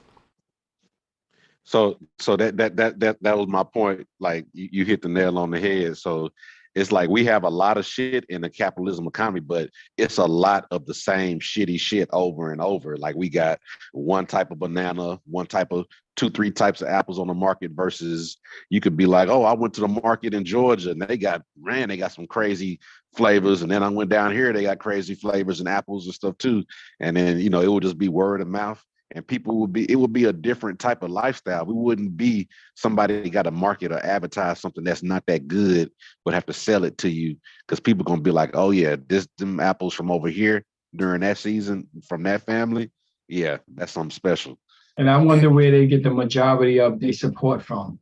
Chiquita and these foreign companies that's selling fruit brother, and stuff to most of those companies that now, like Dole, Chiquita, you can trace these folks' roots back to mafia families. That's just like these tomatoes that they growing and different stuff. The mob knew how to make the best wines, grow the best tomatoes for pasta sauce. Let me tell you something. Some of these restaurants y'all eat at, the chain go back to, nigga, the mobs and mafias became the new government in America. So it's just a lot we got to really learn. Like, they gave us a false history, Mr. Lucky, and I know a lot of shit we saying over here you probably hear for the first time, but we ain't nutcases, man. Like, this shit research. Even Steve Coakley. I know who corners the markets. Cool. I know who corners the markets, man. No, I ain't saying you don't. Salutes to you, bro. Hey, Tim Truth, what up to you? And salutes to Alexis as well. God the human. How's it going, bro? How y'all doing? Doing good. I'm doing a deep dive myself into etymology, and it's just blowing my mind. What you got there? Yeah, you grab the mic. Well, I'm just tracing these words, and I'm seeing that there's like so many English words that match up with each other and use the same roots that go back to the ancient languages. And it just shows over time how the language has been changed.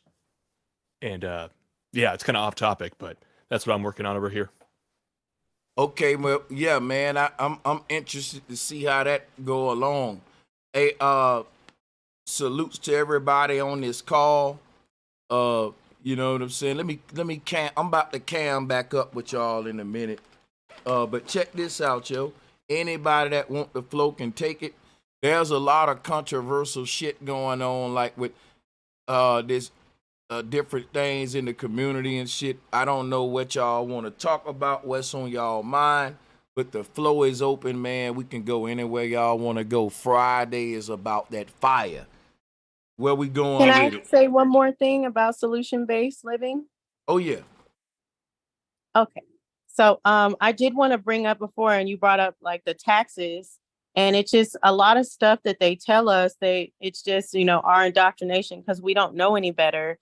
So right now we put our taxes and we give to Social Security, and they tell us, oh, you're going to need that one day, because one day you're going to get old and you're going to have to utilize the Social Security. But we see them tapping into that fund all the time for not just the elderly. And then they're actually having a hard time with the amount of elderly that we have, not enough resources left over for them. And then a lot of elderly are dying alone. They're not being found for weeks at a time. Well, we know in other countries, they've actually used community living to solve that problem, to actually bring older people with younger people to live together in community styles. And how that helps is the older people, especially with the young people that have children or anything like that, it helps them have babysitters. It helps them, the children, to really get to know different people and the older people to have that in the last times of their lives. And then they're all in a community, so they're going to be found, they're going to have good health care, and they come together as far as to eat, to bring their food and subsistence together. So there's a lot of solution-based living that we don't talk about just because they say this is the only way to live. Yep. And I don't be trying to bang on my brothers from like the big cities, cause look, I live in a big ass city.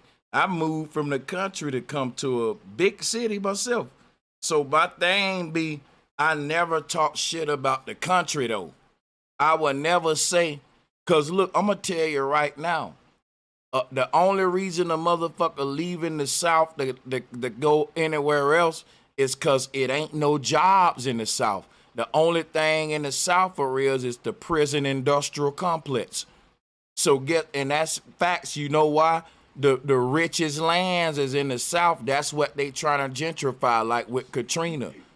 So and the soil in the South, you know, all of your where we growing all of this shit at, like the West just got colonized by these folks, even though we've been on the West Coast. Because when they talk about that, they call the West the final frontier, because they just discovered the West. I told y'all, they was still at a certain point in their age of exploration, but our ancestors had already explored a lot of this shit. So when they was talking about the gold rush and seeing what's in California and on the West Coast of America, it was because they ships landed in Virginia and on the East Coast. It took them some time to work their way west. We had already established all of these lands. Y'all see what I'm saying, y'all? They told, look, because they said we got off of slave ships in Virginia and all that, Plymouth Rock. No, they got off pilgrim ships. We been here. They didn't bring us over here on those ships. They came on the ships, and when they got here, they started enslaving us when they saw us already here. If it wasn't for us, they wouldn't have what they have today. And the elite are leaving on ships right now too. If you look out in the Caribbean and all these different places, the mega rich elite people, they are living in yacht. They've created yacht communities for themselves. Like they created this yacht community in the waters, and they got their own passport, and laws and shit and everything. So they can't, and because they pirates. Think about it, bro. These folks are the yacht cultures. They like the ships, the navies. Bro, we was like land-based woodland creatures, creek niggas. We built boats and shit, but it was more like steam type boats to go up and down a river like the Mississippi, like how they used to travel that kind of shit. We wouldn't they ain't telling us you can walk anywhere you want to on the whole earth. That's the Bering Strait theory, but we ain't gonna go too deep. Let's go ahead and keep this shit. You got it, bro. I cut you off. You can do your thing. My bad. Oh no, you good. But I mean, that's part of a lot of quote unquote native prophecies about the transportation system. Instead of the rivers and canals that go north to south and vein throughout the country like arteries, they created a parallel system that went east to west and was sort of like perpendicular to what everything that was naturally the transportation system naturally here. Yo, what if? No, go ahead. No, you got it. No, I was just gonna say with the railroads expansion, ships and railroads and dams and canals expanding from east to west.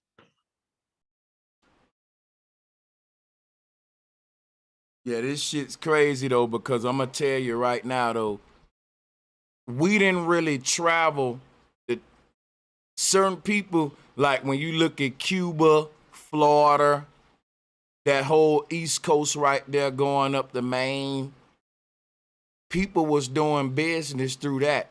And that was connected with the Great Lakes area, Detroit, Mississippi, that connected all the way to the West Coast. Can y'all see what I'm doing here? You had a whole, this is talk about now, but just boats connected the world, this whole part of the world I'm showing you. And this was a whole fucking empire at one point, Mesoamerican civilization. They ain't even telling you about it. I follow a research lady that kind of did she talks about that. And one specific thing, she talks about like a tribe of Indians out of Miami, and they can trace the connection going from what present day Miami to a place called Miami in like the Chicago Great Lakes area with, you know, all the same stuff. So a lot of hidden evidence there for what you talking about, Sanchez. Yeah, man. Hold on. If you're gonna talk about Miami, that's where I'm at. Okay, cool shit. Well, I just seen the thing. They got a thing in Miami with them condos there, that Miami Circle. They saying that little thing that they built them high-rise condos around, but it's like a protected site. They say that site right there older than the pyramids. I don't know if y'all familiar with that. I don't know if y'all familiar with that Miami Circle. Enlighten me. Yeah, I don't know if you could look it up, Sanchez. It's called the Miami Circle. It's like a mound. They didn't tear it down, and it's like a protected site, but it's like in like South Beach, so it's like hella like high-rise condos built all around it. It's kind of crazy looking that it's like centered this piece of history and all these new like temporary structures built up around this old structure, like what you always be referring to, Sanchez. That shit crazy, bro, because if you think about what we just did now, if you think of South America, I'm going to just say all of what we call in North America, and then Cuba, all that down there, that can go for a minute. People, we can even put Hawaii on here. All of that sellable with primitive boating technology. Now, look, keep in mind, we had advanced boating technology. You hear what I'm saying? That shit. So think about this right here. It's currents that recycle themselves from the Gulf of Mexico all the way down to the Bermuda Triangle and all this. And our ancestors would use those like natural highways. I can't make this up. Where they would take these natural currents as like a belt system to make their rounds from Cuba to Florida to the Bermuda, and it was connected through these ocean currents, y'all. Get what I'm saying? They would just, because if you using these old, you relied a lot on a current when you at sea. And these current patterns are very important to pirates. That's why I'm bringing this up. If you look at what the currents in the ocean is doing, it show you the natural trade routes that they was using. Big facts. Big facts. That's what all the war and everything we dealing with. That right there you talking about is all this shit with China, Ukraine, and them taking over the new Silk Road and all that stuff, the Belt and Road Initiative. It's like they fighting over the same shit, but we so distracted with the new built up society, we don't see all the powers of the world fighting for the traditional old natural highways and shipping lanes where all the trade go on and shit. And Brother Sanchez, you was talking about that bartering system earlier, and you was on point, because if we were bartering, your produce would have to be fresh, and mine would have to be fresh. So it was equal, like you said. Go ahead, brother. What's good, OG? Much respect, OG. Hey, yeah, man. Hey, check it out, though. Just think, though, the average person that's voting, participating in the whole circus show on the surface, the shit we saying is so far away from their head, man. Like, the shit we talking about now, it's a very small percentage of people in the world thinking and talking like this. We can never forget that.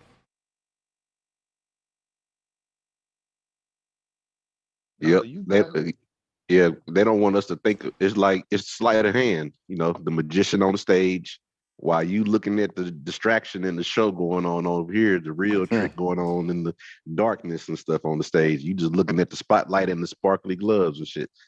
Watch my one hand, and like you watch the said, other one. There ain't nothing stopping us from moving from one.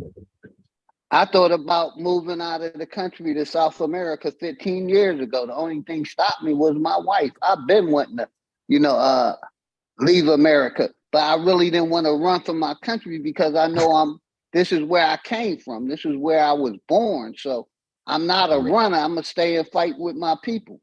But let me show you something, Leo. You know why it's different with what you saying? You've established yourself so much so in America that anywhere you go, Leo, from here is just you expanding. You doing what the fucking colonizer did. He established his land and went out to venture more. These niggas not even establishing their land. They running from it to go and think they can establish themselves in another man's land. And it's harder to do it in another man's land versus your own. Big facts, brother. Big facts. Like I said, I was. If you can't make it here, I was leaving America to basically, get more land and basically, running from the situation. But then I decided not to run, just stand and fight. You got it, Lucky. If you can't make it here, you can't make it nowhere, man. It's the easiest place to make it in. I keep telling them that. Man, Lucky agree on something now. Facts. Hey, but let's think about this. Why do people like why? Let me say this. Why is it so easy for people to think that it's so easy to be here if we're not thinking about how hard it is being somewhere? Marketing, TV shows. Shoot, a person that ain't never touched America, they know what a high school is like. They know what a football game is. They know what cheerleaders are, because we promote that and market that image. And somebody all the way in Africa know who 50 Cent is that ain't never, got a TV and shit. So you knew where I was going. we market the hell out of this dream everywhere, and it's damn near low key all we got. Because when people get here, they're like, foreign people come here, like, shit, you gotta people work. Come in this country every day and they get rich. Hey, let me see if my nigga Bobby brought some smoke. What did Bobby ever? Yeah, Bobby got it. He brought some smoke, man. I want to get, now I feel like getting some messy shit started now for some reason. Hey, Sanchez, let me quit. I ain't gonna do it. No, we really good. I know it's some disagreements I can find for Friday 5, but guess what though? It says Friday 5 roundtable discussions, debates, and Q&A. If we don't do no debates, cool. We just doing discussions and Q&A, but we don't gotta do debates. I'm just being messy. I'm drinking. Let me chill. Y'all go ahead, man. Keep me in line. I'm drinking, man. I'm drinking. It's Friday, goddamn. I'm talking too, bro. But see, that's why. Salute to the gang in the building, man. Oh, Lord. Salutes, Bobby. Salute, Bobby. Can you guys hear me? Hey, Bobby, man, this be easy. I hope Bobby gets some shit stirred up too. But I know Sanchez. Soon as I got my son with me. As soon as I get him in the house, it's finna go. I can't do it with him in the car with me, but as soon as I get him in the house, let's get it. For sure. Hey, salutes to Lil Bobby. Look, let me give Lil Bobby he getting a salute from Bro Sanchez. Lil Bobby, man, like in the house, man. For sure, man. Hell yeah. Bobby, I knew he was gonna come with some, hey, that's what we need, man. He gonna come, man, but check this out, right? We still gonna keep it. Sanchez, we don't need that. Listen, right now, we building good and it's deep. Oh, he's my dog. Look, watch this. Bobby's gonna come in and add on to the bill. but he's probably gonna go. You know what I know, I'm not, sir. Sanchez just said, I'm not gonna agree just to agree. Right. It's simple as that. I like that. It balanced my show. I love y'all, bro. Y'all some healthy skeptics, bro. I love Yeah, y'all. Bobby for real. balanced that shit out. Yeah. No. Bobby do balance that shit out. He talking about Sanchez. We love drunk Sanchez. All right, let me drop a bomb. Drunk Sanchez. Keep it real. Oh man. Yeah, hey, we getting it though, and we about to get it in. Oh yeah, yo. Live, I'm gonna say this live because you brought this across the panel before, Bobby. Live beat making battles coming soon, 2023. I'm putting it on the table. You know what? We cooking up. Shit. Yeah, I like that. We cooking up live and Fruity Loops. And then when I All make, right, I got some beats right look, here. Listen. Each But I don't mess person, with trap. I ain't doing trap. You don't gotta do trap. I'm gonna be on Beats by Sanchez, and all the producers we gonna be smoking, drinking. Guess what? You get 20 minutes to make your beat, and other producers can help you. They look. If you get stumped, they can be like, "Yo, go on, put a little open hat right there or something and shit to help you out and shit too, so a nigga won't just be." But look, we gonna fucking be passing around. And the motherfucker gonna tell you. I'm down. Hey, Sanchez, if you really get stumped, a motherfucker gonna tell you, go on, put a little open door on that motherfucker and throw that motherfucker out there. Yeah, because after a while, it's time. Goddamn. Hey, Bobby, you was on DJ Cuddy, and I said, man, I'm sober. Y'all want me to really make this beat? Hey, real quick, everybody. Hey, 56, if you sober right now, my nigga, boy, don't never be drunk in life. I got you, my brother. Thank you. Hey, real quick, everybody. For all that want that chest smoke, we having a tournament. I'm scared of OG. Online. I'm scared of OG, like I man. said, my name is I'm one of the big dogs in the chess tournament. So I'm looking for some real players in chess to step up. Guess what, y'all? You know what? Hey, let me tell you something, right? I've been calling out everybody in chess, and it's been people that I think I know I can beat, right? You know how you pick your battles and shit. And then OG sent me some links, and I'm like, oh shit, man, I'm scared of OG, goddamn.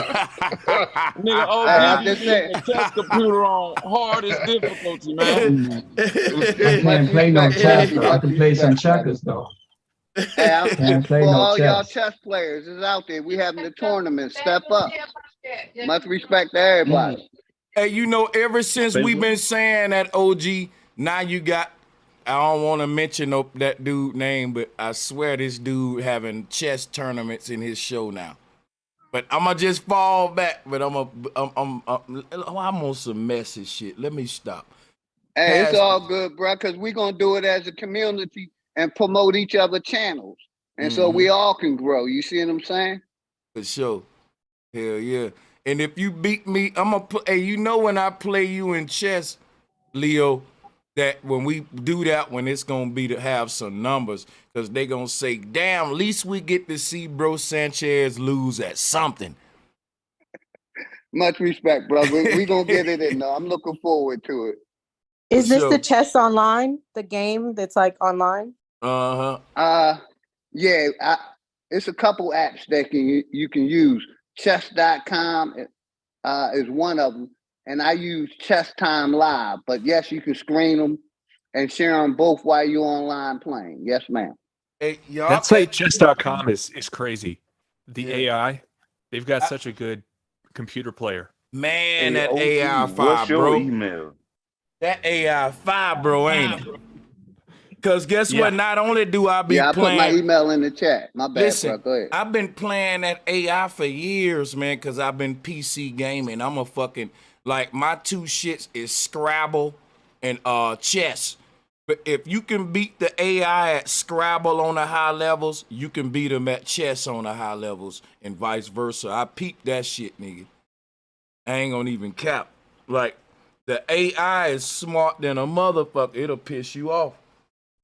Yeah, and that's the difference between like chess.com and GPT is ChatGPT has to be this broad language model, but chess is really laser focused in this one game, and it's really crazy how they have it so nailed down. When you playing chess, that computer never makes a mistake, no matter how good and how ahead you are on a move. It 25. Never makes a mistake. Guess what?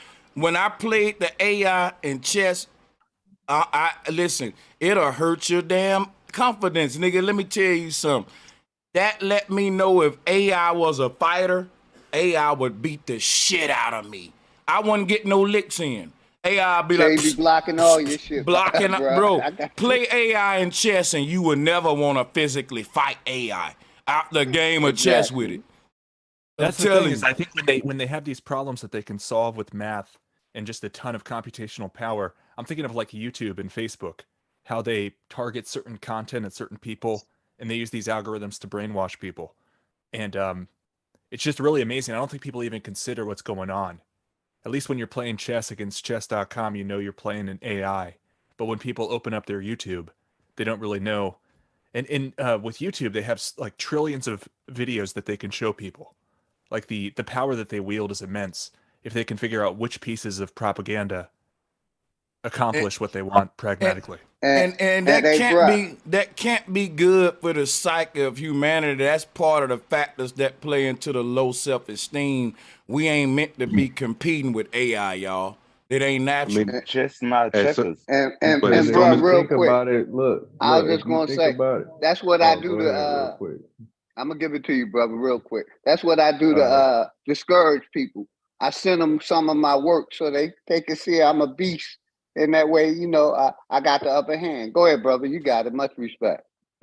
It be folk. A lot of these y'all. Man, war look, tactics. I was just finna say something real quick if I can. Yeah, you got it, bro. I was gonna say, man, if y'all talking about chess, man, you could look even simpler than that shit. Play Street Fighter, put that shit on very hard. See how many motherfucking licks you get. Yeah. Man, the AI that almost sound like Mike Tyson punch out. That shit unnatural because AI is just like a whole bunch of motherfuckers' intellect combined. Yeah. And naturally, you ain't gonna have a motherfucking Dragon Ball Z fusion nigga walking around and shit fused with like hundreds of motherfuckers and shit. You know what? People think you capping about that video game shit. But let me cook with you on that, bro. You got a point, cause look, back in the day, during the old Segas and Ataris and Nintendos, they was putting a primitive form of simple form of AI and that can learn your fucking plan style and start to combat what you doing. So for example, if you want, you know, there was certain glitches you can repeat and just beat the computer. And if you repeated that move over and over, it couldn't unblock, like when Mortal Kombat or certain shit like that. Bro, you telling the truth, because look, on the Mortal Kombat, you used to be able to uppercut them, like you could spam them with the uppercut, but once you get so far, they start blocking that shit. Yeah. They start, so they'll learn it in to where when you get to the higher levels, you can't just be doing that shit. It'll learn what you doing and it's countering all that. And that was back in the old video game. And that shows you, it shows you AI capability to learn as it go. It's scary. The older video games, to me, way harder than the new ones, because with the new ones, it get the illusion of that it's harder. Like Delaney was saying with the Street Fighter set on ultimate difficulty. Now, I'm not a Street Fighter player, but any other games that I play, like I play 2K. If I play 2K on Ultimate Hall of Fame or whatever, it's easy to me because the computer don't do nothing natural. The computer only do robotic movements. So even if their algorithm is expansive as it is, eventually they'll get into a certain set or the computer start doing things to where it's like it's just robotic because it's a robot. Whereas if you playing against a human or somebody who good to that level, but they also just got human ability to adapt on the fly. A robot ain't got that. A robot got to process the algorithm, see you do the move a couple of times, do this and that. When you dealing with a human, motherfucker, nigga, this shit is on, nigga. Every other move, But look, I watch this, might be Bobby. switching this Watch shit this, up on. Bobby. Hold on, watch about- this though. Watch this, You got it. Bobby. If me and you fight every day, Bobby, eventually I'm gonna know your fighting style and I'm gonna know how to fight you and I'm gonna alter my fighting style to company for you. I'm gonna tailor it to you specifically. If I fought a different human every day, I would just have to rely on my fighting style versus theirs. I don't really have time to learn it. That one experience from that one fight, I would take to every other fight after that, but I will never have the time to master anyone's style and really get locked them in. But the point that I'm making with that is, I'm no tech guru, but if you understand the tech field, we think the tech heads are so smart. They're not. When you understand how computers think, and I'm going to say that because I hate to say, that would be like a woman saying, if you understand how men give birth. But I got to say that because that's the world we in. When you understand how computers think, right? Because computers can think now, just like, let me just be quiet. But the thing is, you will see it's easy to program them. It's damn near like training a dog to sit and all that. And I ain't Tim. I'm saying it's easy with no experience. So a computer tech would probably get mad at that. But what I'm just saying is like them old video games, how they program difficulty into the game was the higher level you went up, the more that the AI learned your behavior and defended against it. Even if you play Street Fighter, Mortal Kombat, the first fights you get into, like I said, you can do the same move over and over again. But the more you go up, the more AI is learning your behavior, and that's making the difficulty harder. So that's literally how the algorithm they used on a lot of them games to make it go from difficulty levels and shit up the ranks. You know what I'm saying? Interesting to me. That's interesting to me. Yeah, it's interesting too because they're getting so much data, just nonstop, and I don't know how effectively they can even process it at this point. But at some point, they'll be able to tap into it, and their technology is just going to get better and better. Their algorithms are going to get better, and it's going to be working on a treasure trove of data, and it's really scary about how it can be applied. If they're controlling what videos people are seeing, if they're controlling what products people are seeing, it's going to be a huge energy suck, just a siphoning of humanity. Yeah, I feel it. I think we I need to feel merge like with that shit AI. is getting better. I gotta point out. Go ahead, I gotta bro. point out for y'all. Go, Tim. You got to let them know that you literally this is the field you in. If I'm not mistaken, I don't know if you want to tell your business because that's kind of like Elon Musk coming out saying, "Hey, we need to halt with this AI shit." You got people in that field saying, "Wait, we going too far." Just like when the pandemic hit, you had doctors saying, "Wait a minute, this," and they was getting fired, right? So, Yeah, I study computer science, and I'm fascinated by what computers can do. And as far as going too far, I think it's just the evil intent of the humans that are putting these servers to work. I mean, there's like millions of servers being tasked every day with mind controlling people, and that's intentional. So I don't really blame the technology. I just wish it was being used for good. But you don't think that even if it was programmed to do good, that eventually it's gonna want to know both sides of the tree eventually at some point? You think it's just gonna, you know what I mean? Yeah, I just don't think that's our big problem right now. I think, having better tech is a good thing. And the obvious issue right now is it's being weaponized against humanity to brainwash people. Even though Elon Musk said we need to halt AI, I just saw in the news today that he just opened up an AI company to, bridge all the data between all of his companies. And also he's moving forward with that X Everything app. He just changed the name of Twitter to X. And I'm not sure if y'all familiar with the whole PayPal mafia thing, but him and the original founders of PayPal branched out and created all these tech companies like YouTube, LinkedIn, Slack, Elon Musk with all his companies and a lot of other big tech companies. And they basically all plan to come back together under one umbrella, which is what this X everything, Twitter, is kind of turning out to be with everything that's going on. That's why they call it artificial intelligence. It's artificial. Do y'all think AI will be eventually able to make a human? They can already 3D print humans. Hell There's no. the technology is there to like duplicate and print humans and stuff. It's just Hell whether it's no. ethical or not. Let me tell you But something, man. listen. Hold on, wait. Let me say one Computers- thing. Let me say one thing, please. Here go the singularity theory. The singularity theory is that advanced being created humans. Humans will create an advanced being that we're calling AI, which will then recreate humans. Humans will become it. AI is gonna recreate a new human that's more advanced than AI. Then that new human is gonna create an AI that's more advanced than that human, and it's just gonna keep going in a continuum. That's true. This That's is what's true. going on, y'all. But right now, at the moment, AI can't reason. Computers can't reason. Well, They can't think. They can't think like humans. No, they can't. They can't reason. Let me tell you something. Yes, they can. That's what computing.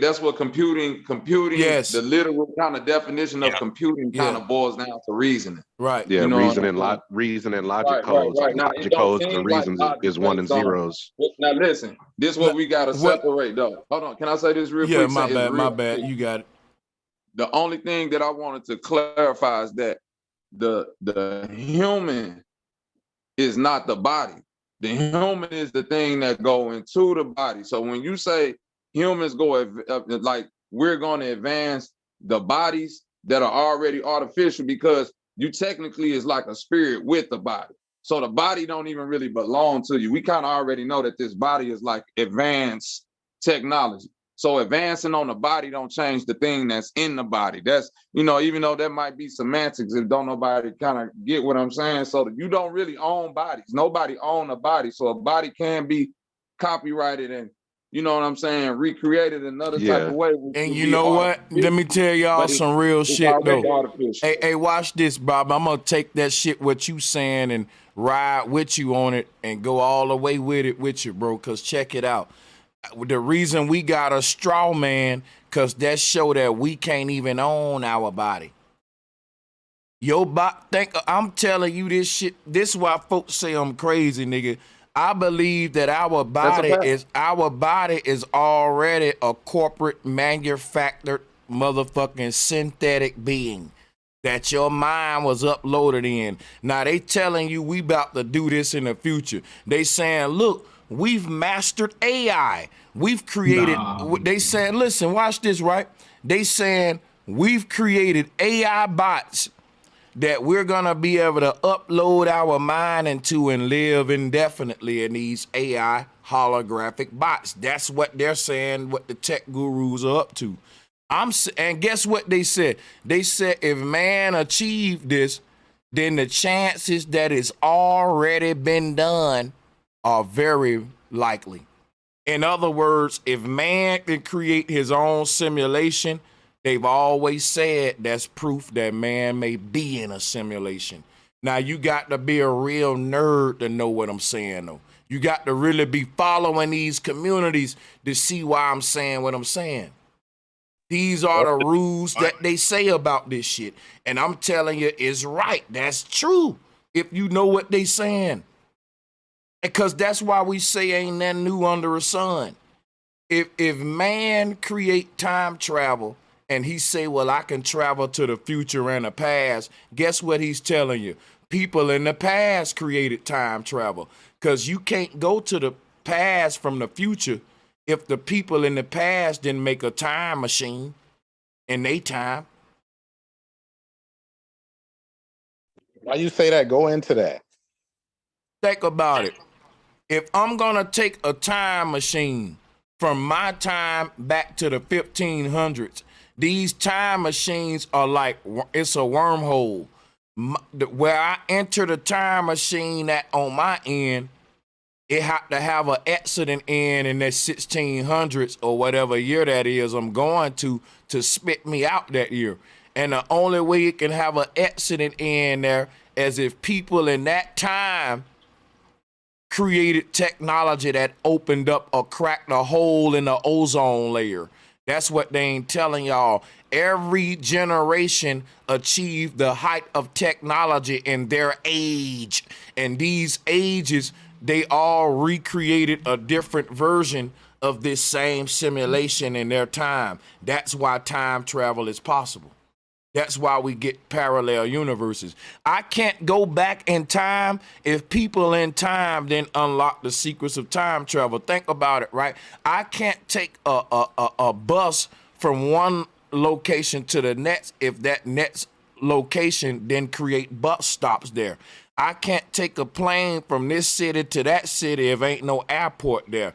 I can't teleport or take a wormhole from my time and go back in time if the people in that point of time then create a wormhole. So when we time travel, guess what? We can only go back into certain points in time. You just can't go anywhere in time. It's certain points in time where we reach the height of civilization. That's in Babylon, Samaria, ancient Egypt. So these are checkpoints and wrinkles in time in the ether where we created a way outside of time. So if somebody from the 1300s achieved time travel, then they're no longer bound to the 1300s. A person from the 1300s can come into the year 2023 and they'll be a genius in our world. That's why I keep telling you that the people that rule our world, they from a different time than us. These are old souls from Egypt and Samaria that we're calling Elon Musk and Bill Gates and shit. And they've been building gates for years with this same technology. That's like Stargate SG-1, like how they went through the vortexes and they did it only in major portions of time, like Egypt or Kemet or different things like that. We say it's more coordinated and structured. It's not so random. Watch this. We're saying, listen, watch this. We're saying what happened to the Pharaoh. And then think about what I'm about to tell y'all. Everything we know about these high-tech ancient Egyptian pharaohs and Egypt, Samaria, and all that is that they had achieved some sort of out-of-body technology that allowed them to time travel like the Mayans and the Olmecs, and it allowed them to be immortal. Now, keep that in mind. They say, what happened to these people if they were so smart? They just told you what happened to them. They smart's curiosity what killed the cat. When we say what happened to the Egyptians traveled into the year 2023, and we are the ancestors. We say that all the time. When they traveled in, see, here's the thing. Here's what I believe. I believe that everybody we call in royal families that rule this earth are the people that achieved time travel in the ancient world. They projected their consciousness into the future. And listen, Jesus and all of these gods were time travelers. They say, I'm going to prepare a place for you where I'm going when I leave. And I'll be with you until the end of time. What was Jesus saying? Jesus was saying, listen, I'm being put to death. I'm a sacrifice. Let me explain something to y'all. All of these gods were sacrifices because these ancient people created the first time traveling machines, and they needed a human to go in it and be the scapegoat and the sacrifice to test the technology. They found out it worked, and that these gods went on to reestablish kingdoms in the future. And guess how I know what I'm saying got some truth to it? Because these ancient people that I'm telling you about, they established world religion as we know it today. And when you decipher world religion, you start to get into some of the advanced sciences that we just going back to today, which is why they said we go back to the future and not forward to it. History is a loop. We're in a continuum. We're in a CD with a scratch on it that's repeating itself, and each generation keep tearing a hole in time, or Rip Van Winkle, a wrinkle in time, with this height of technology, as we call it. We're keep redawning and re-giving birth to civilization over and over again, and civilization is just man playing God, proving that he can travel multidimensionally. And he's not bound to time. But this is old shit. This is why we got deja vu. Don't you know you got deja vu? You go to the future all the time. And you come back here to the present. And when the future catch up to this place, you say, I've been here before, because we're we already cracked the time traveling code. So every child that's born from a time traveler is not bound to time.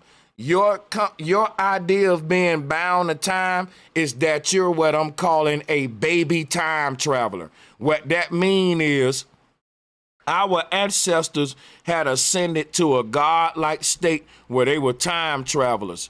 But the children that they had to learn time travel. How did we learn it? This whole life experience, according to the Hindu, is you learning it. Deja vu, dreams, your 7 incarnations. At the end of this, you'll be like them, according to this is a simulation that it ain't. Everything may seem like it ain't right. The world falling apart. Things ain't. This is to activate some higher shit in humanity. This is a simulation we in. So you can't lose. Sanchez. A dream. Brother Dream Sanchez. simulation. This technology. It was all a dream. Rebirth. They figured out. Can y'all hear me? Can y'all hear me? I was gonna say, this technology, this time traveling technology, this isn't an external, this isn't a physical technology. This is a inner technology. To be able to transcend time and travel different dimensions in time, you have to disconnect from your mind and your body and realize you are neither the mind nor the body. That's the only way you can escape time and use time beyond mind and body. Otherwise, you're stuck here in past and future. And that's basically, yeah, that's what, go ahead, Bobby. No, I'm just drawn with y'all. It's like, so basically what you're saying with time travel, they're achieving what would be considered that God-like state of rebirth. You know what I'm saying? Because that's what Jesus and all of that is about, right?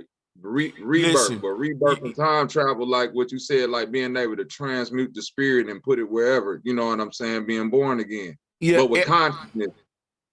Yeah, everything they told us is backwards. We always say that, but let's take that and run with it, Bobby, and I'm going to pass you the mic back, right? When Dane Calloway even say history was told in reverse. One of my favorite rappers was Nas. He made that song Rewind. This is what I want to share with y'all that may sound crazy, right? Our birth wasn't a birth, it was a death. Energy don't have a beginning point. What you're calling your birth is the transformation of your energy inside of time. And what you're calling a death is the transformation of your energy back to what it was, an infinite creature that wasn't bound to time in the first place. See, we start off as infinite beings who don't even know nothing about time. And that's what Adam and Eve was in the Garden of Eden. They didn't age or nothing. But they had to go learn time from Kronos, which is the serpent, Saturn, the god of time, chronological order, Kronos. So the word Kronos is the word crown. And now when Adam and Eve fell into the underworld in the time, they developed a crown chakra and an aura system.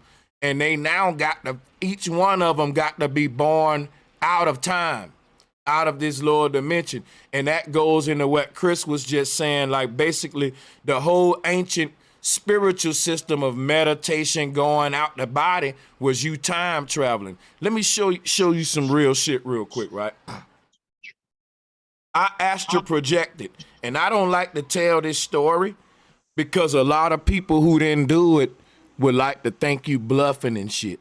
But check this out, right? I've been out of my body before consciously, meaning all of us dream we get out of our body in a dream world, but we don't know we dream until we wake up and we back into this body. But some of us have dreamed and we said in the dream, oh shit, I'm dreaming. But we didn't wake up and we played around in a dream and we knew we was dream. We had two histories. I call it like you become this demiurge to where you remember your birth and everything about you, the person that's sleep in the bed in this world, but you also remember your birth in this dream world that you in and how you got two damn histories and shit. This is parallel universes. And the crazy thing about that, when we have deja vu, we literally going into the future. But when we come back to the present, the future ain't happened yet here. But when the future happens here, let me share something with y'all about deja vu. Please just check this out. I'm pouring my heart out for y'all to check this shit out. Watch this.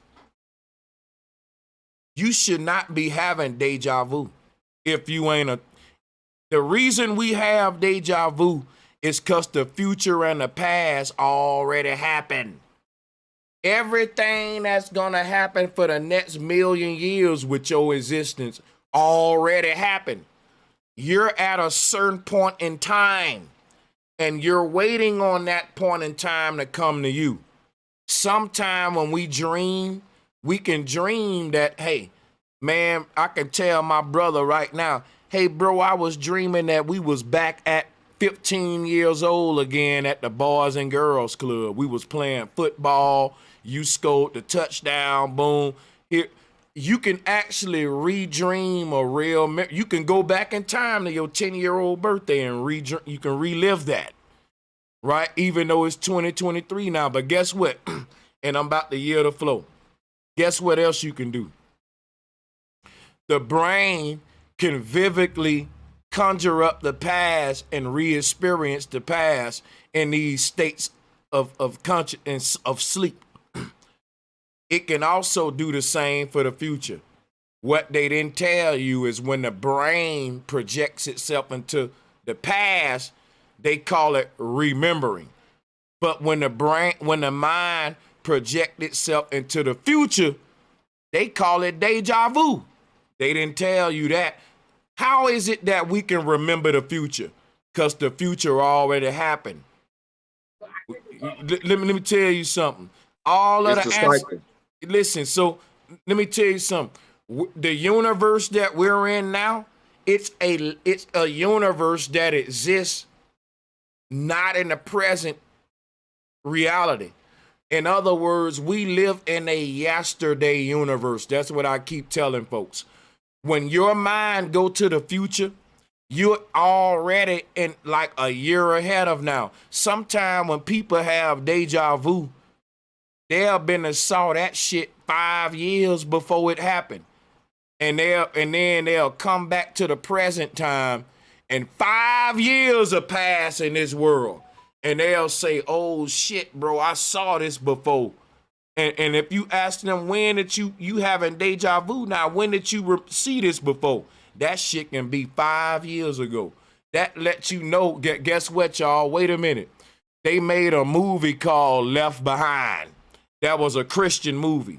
What I'm telling y'all is the universe that we're in, it is not the present universe. We're in a lag universe, like a buffered version. The future, it's a version of you right now that's already in the future doing shit. That's why you have deja vu. Then then guess what? Then you come back to this goddamn universe where that ain't even happened yet. Why? Because this universe behind. It's in the word member. You're a member of every universe. You can dismember in one universe, remember into another one. and then remember back into where you currently at in the future and the past. Because that word remember and dismember been You know stuck on why? my mind. That's dealing with teleportation, like in Star Trek when they teleport in a portal and their bodies break down and then it reappear in another location. Remember, dismember. Listen, in Egyptian, they talk about the story of Osiris, his body being chopped up. Jesus, the same thing, right? Jesus had the Passover where he chopped his body up and fed it to the disciples. So this concept of Jesus and Osiris being gods that's linked to time, both of them are equivalent to Saturn and Kronos, and these are gods that mastered time, meaning that they would have been gods that can teleport and travel and time travel. Guess what? It shows you why their body was dismembered. And then it's like in Star Trek when they shit break down and reappear. Like this is real shit. Like we really onto it right now. And that's the basis for how computers and all technology work. All this data gets broken down, it's all sent, and then it get recompiled back on the other side. So that's why the technology, like you always say, all this shit is the same. It's a spiritual system. You know what I'm saying? It's crazy. Wait, I got a question before into AI and stuff. Back on some Astro World stuff. So Sanchez, you said that when you die, you go back to being an infinite being. Do you think that's for everybody? Because there's different programs within this matrix, and I've been to the astral realm too, like legitimately, you know. And I feel, are you saying that not everyone goes directly to that place? Because we talk about these spheres, you know what I mean? The spheres. Listen, you don't have a soul, all right? None of us got souls. I want you to get that out your head. Now, I know I'm fucking y'all up now, ain't it? All right, so listen. We don't have souls, right? We are souls. We have bodies. Now listen, we don't have a soul. We are a soul. What you have is a body. The soul is infinite. It lives in the body, but the body is finite. It lives in the earth, which is bound to time. So the body gonna age, but the soul will never age. The soul will just put on another body, like a snake shedding its skin. You see what I'm saying? Now watch. Okay, go ahead. You could go ahead. I'll take it back later. Sure, go ahead. If you listen, I'm just gonna piggyback off what he said, because if you actually listen to the language that we use, we say my body, we say my mind. Whose body? Whose mind? You have a body. You have a mind. Who has a body? Who has a mind? For sure. Thanks for that. Can you finish? Because I really want to hear your opinion to that about the spheres and you know, where you go afterwards and all of that, because it's different levels to it. So check this out, right? So what we're calling time exists in a series of ages in chronological order. This age, that age, that age. And all of these ages were born from the North Pole, where time don't even exist at. So I want you to understand that you exist in every age, which is why we can time travel to any point in time. And we're limitless when we get into the realm of thought. Our thought, listen, everybody close their eyes right now. Watch this. I'm going to show y'all something. Everybody close their eyes. Watch this. Let's go back to the 80s, y'all. Guess what just happened to some of y'all? You just thought of afros and beepers. You thought of old school cars. You can go back to the 80s in your mind, but open your eyes up. Can you go back to it here? See, time, as we know it in the physical realm, like they'll even tell you, we can't travel backwards in time. Yes, we can, though. We got to get out of our body to do it. That's remembering. That's the mental realm. So once man open up this portal and we get out of our body with mind uploading, we'll be traveling backwards and forwards in time. And that's what they're calling intergalactic. That's what I call multidimensional. And we just tapping into, see, when we talk about traveling, you can travel up, down, left, right, and all that. But what they ain't telling you, there are other directional dimensions that they ain't even teaching you in sacred geometry and algebra.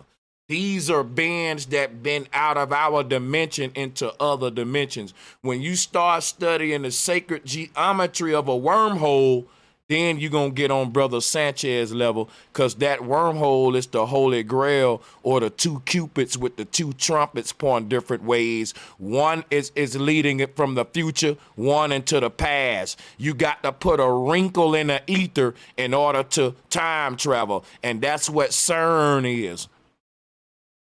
So listen, this wrinkle in the ether is like a wave pool, right? Imagine we in a wave pool. The first wave represent the Iron Age. The second wave represent the Bronze Age.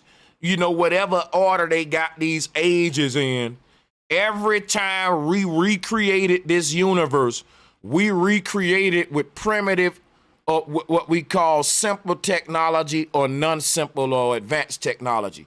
So I can show you time traveling machines that go all the way back to ancient Sumeria. And then I show you the time traveling machines of today. They look very complicated and high tech, but y'all know me, I do sacred geometry, right? Even though the time traveling machines of today look all sleek and complicated and technological, I show you what the time traveling machines of the ancient world look like on my collages, and you see they all look the same. Just like if I show you a toaster from the year 1900, that toaster gonna look ugly and bulky and all that, but it's still gonna get your damn bread toasted, dog. We're just recreating the same technology all over again each generation, and we're making it more beautiful and sleeker and look better. That's it. History repeating itself. Hey, bro, Sanchez, I got a quick question for you. I want to dive back into the dreams, right? So just to wrap that up, we're creating time traveling machines in our time, and they created time traveling machines all throughout the ancient times, but they just look more bulkier and simpler design than ours, right? A time traveling machine a couple of years ago was a fucking potion. It was a handful of mushrooms, nigga. But that was a time traveling machine. It got you out your body. You went on a trip and you traveled. See what I'm saying? But they just reinventing this same shit over and over again. And I'm about to pull up some collages to show you what I'm talking about. But before I do that, 70-30, give me a minute. I'm not disrespecting Like- you, my brother. I need Like everybody. fentanyl. I need everybody to mute up right now. I'm about to do something important. I got 600 people in the building. I told y'all I would do another spin for the people that was following me. If you bought tickets to the Tim Summit, this is the last spin that we're going to do. And then we're going to mail out these golden wing packages to y'all to show love. Let's go ahead and spin it.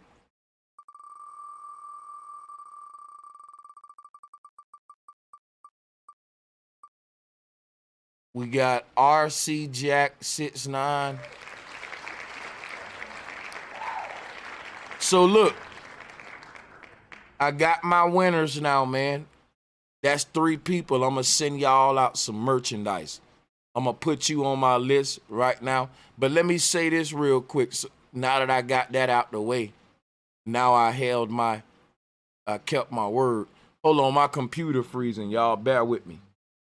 Hey, salutes to all of these brothers and sisters on the call. If it's somebody waiting to speak right now, feel free to go ahead and cut in front of me while I go ahead and access some stuff for y'all. Talking about these we cannot make new technology. You know why? That'll make you a hypocrite. You know why? Y'all the same people that say ain't nothing new under the sun. So you telling me CERN new. Mind uploading new. Brain computer interfaces new. We got to quit being hypocrites. Ain't nothing new under the sun. We got to look for this stuff that we calling new today in the old world, and that's going to unlock the secrets of everything going on. You'll see what these bastards doing. But I'm going to fall back. Well, I just wanted to say real quick, our idea of new is faulty, but it kind of totally comes from like our system or the idea of copyright and trademarking and just proprietary ideas. So like just by mere function of the system, something has to be declared as being new in order for it to ever, move forward with even getting made and documented in the system. And we go around discussing things as new ideas in order to make things created, as opposed to having a culture where we just say, hey, something is gone, let's recreate it, or let's add it to this. Everything's proprietary, and that just affects our ideology and concept of something as new ideas. Also, just to interject, all of the technology, the so-called new technology that we give so much significance to, it came from this piece of technology. It came from the human mind. So we give so much significance to this external technology when it all came from this technology, and most people are unaware how to even function or use this. You know what? But they know how to use all the technology in the world. You know what? To the brother Chris, it's funny that you say that. I'm going to put this collage up there and I'm going to let you keep going, because this will show you how all of the technology, all of the religion, not only comes from the human mind, but it resembles the human mind. Look at this. This is your left and right brain. And in the middle where that core, where that hourglass is, that's the pineal gland. That's what's all of your neural activity is recycling through this core right here. And I'll go ahead. No, you got it. You got it. I was gonna say the two thieves. If you pull up that picture with Jesus and the two thieves, they say the two thieves are the two eyes, and Jesus is the pineal, and the two eyes are deceptive. They're thieves. They deceive your reality because it's all illusion. It all continues to happen. It's a cycle. It's all happened before, what we see. But Jesus, representing the Christ or the chrism, the energy, the kundalini, the third eye, it dies, and then, or you die, and then Christ rises. You see through your third eye the truth of reality, which Brother Sanchez is an expert genius at showing through symbols. And like you were saying earlier about the concept of dismembering, remembering, that's the idea of creation. You have an idea in your mind, something that you haven't seen physically yet or created yet. It's in your mind. You see it as a full idea, and then you bring that idea into reality. That's time traveling and dismembering and remembering within itself. Now watch this, right? Let me show y'all how we cooking tonight, because this polarity is so deep that the ancestors said every action in the underworld is tied to an equivalent action in the heavenly world. Now, but how does that work, right? That mean that, in these movies we watch, right? You know how they show you like somebody can be having a nightmare. Where I use this example a lot. I tried to find another example, but fuck it, I'm gonna go and use it again. Let's just say you in a dream, right? And a monster is drowning you up under the water, right? You in this dream, man, and this boogeyman, you in a nightmare. And this creature got claws, it got you by the neck, and it got you under the water, it's drowning you. You looking up at this ugly thing, right? And you ain't coming up out of this water, you finna die. And you get in that dream, you get to your point where you can't hold your breath no more. Guess what you do? You suck in the water in your lungs in the dream. And the moment you inhale that breath, you wake up from that world, right? And you find yourself in a whole nother realm, right? Where you're a newborn baby coming up out of the waters of your mama. And the doctor saying it's his first breath. Now think about what just happened. In that nightmare you just had, You sucked in water. But what you thought was water in the nightmare was your first breath of air in this new reality where you're a baby coming to life. So what the Mayan was saying was that we have many incarnations. We're infinite beings. You've died before, and you had a lifetime before this one. But check it out. Just like when you dreaming and you don't know that, like, think about what I'm about to say, guys. Thank y'all for being patient with me. Just hear me out. When you dreaming, you don't know you dreaming. Guess what that mean? That mean you don't know that you got a previous life that you was living. You sleep, man. You're in the bed, slobbing on your pillow in a whole nother universe. But your mind is inside of a dream, and it don't know shit about that dude sleeping in the bed. It don't know nothing about him till it wake up. Then he say, hey, man, I was dreaming. Who the fuck are you, dude? When you say I was dreaming.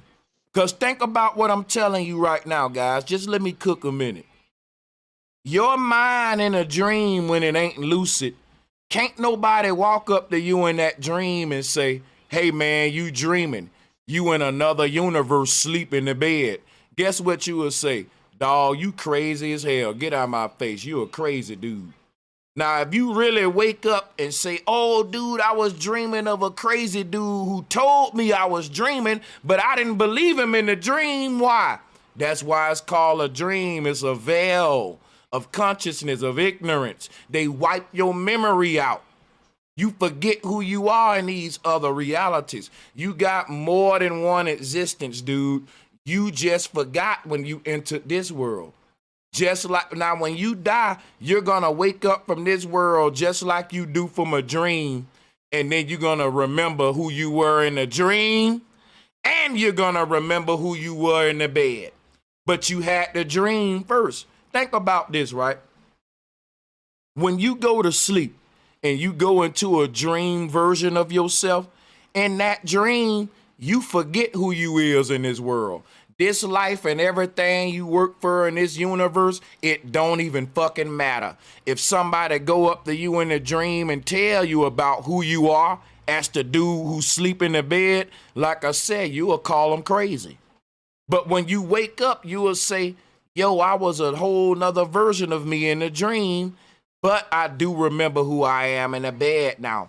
Why couldn't you remember who you was in the bed when you was in the dream when that dude was telling it to you? Because that's what the dream world is. And when you realize that life is just a dream, which is a veil of ignorance that's hiding your previous existence. If I knock you out right now with a bat and you go into a night sleep state and you dreaming you in a whole nother universe, until your body wakes up in the hospital in this world from that coma state, you'll go on in that dream, never even know I knocked you out. Think about what I tell you, hit you in your head with a bat, and you can go right into a dream world, driving a car, taking your kids to the park. You don't know you just died. You just got knocked out your body. That's why they call it knocked out. I knocked your spirit out your body with that bat. And you in the hospital in a coma. And until you wake up from the dream world, your body gonna be in a hospital hooked up to machines. The only reason you sleep in the hospital is because you think that the dream is real. I knocked you out your body into another universe. And you forgot who you was in this universe. And your family crying around your body saying, I hope he wake up. He woke. He just in his another body, in another universe. He dreaming. This is what a baby is doing in the feeder bag. It ain't just sitting around kicking mama. It's dreaming. It's living out a virtual reality. Hey, bro, I'm glad you brought back up the dream world, because I got a question about the dream world, right? How do you interpret when other people have dreams about you? And I give a quick analogy, like how when you have your woman and she be like, man, I had a dream about you last night. you get to worrying like, well, what was that dream about? So how do you interpret when you have dream about other people or when other people have dreams about you? Because guess what? The dream world is a whole nother internet that we all can upload onto. That's like saying, hey, my nigga 7030, you got a Facebook and a Twitter, but that's American shit. Let's just say brother Sanchez step his game up. You know how China got their own internet and they ain't got Facebook and all that. It's just China's internet. What if brother Sanchez get him a router and I make me an account in China's internet? A lot of Americans doing that. They got Facebook accounts, Twitter accounts, Instagram accounts, and they got accounts in foreign internet markets like the black markets, the Chinese markets, and all that. Now check it out. I can tell my nigga 7030, hey man, I got me a whole nother IP and identity in the Chinese World Wide Web. Meet me in this other world. That's another universe. We travel in the multiverse now. Each of these webs are what's capturing the consciousness into the time trap of Chronos. That's why it's called a web or internet. A net. It's a net. You are infinite being, but you were captured by Chronos. Time. You're in a net now or a web. If you look at the cosmology, you'll see what I'm telling you. So the brain is bound by time, but the mind ain't. Let me show you what I mean. We are mortal creatures and also immortal creatures. They want to tell you that, see what religion and science split. They got some called physics, right? Physics is all about the physical universe, but the non-physical universe is what gave birth to the physical universe, and that's the infinite universe. So since physics don't want to deal with the unseen, they gave that to the church and the pastors and stuff. But let me show you how the two go together. The seen world is represented by the brain that we see in this collage.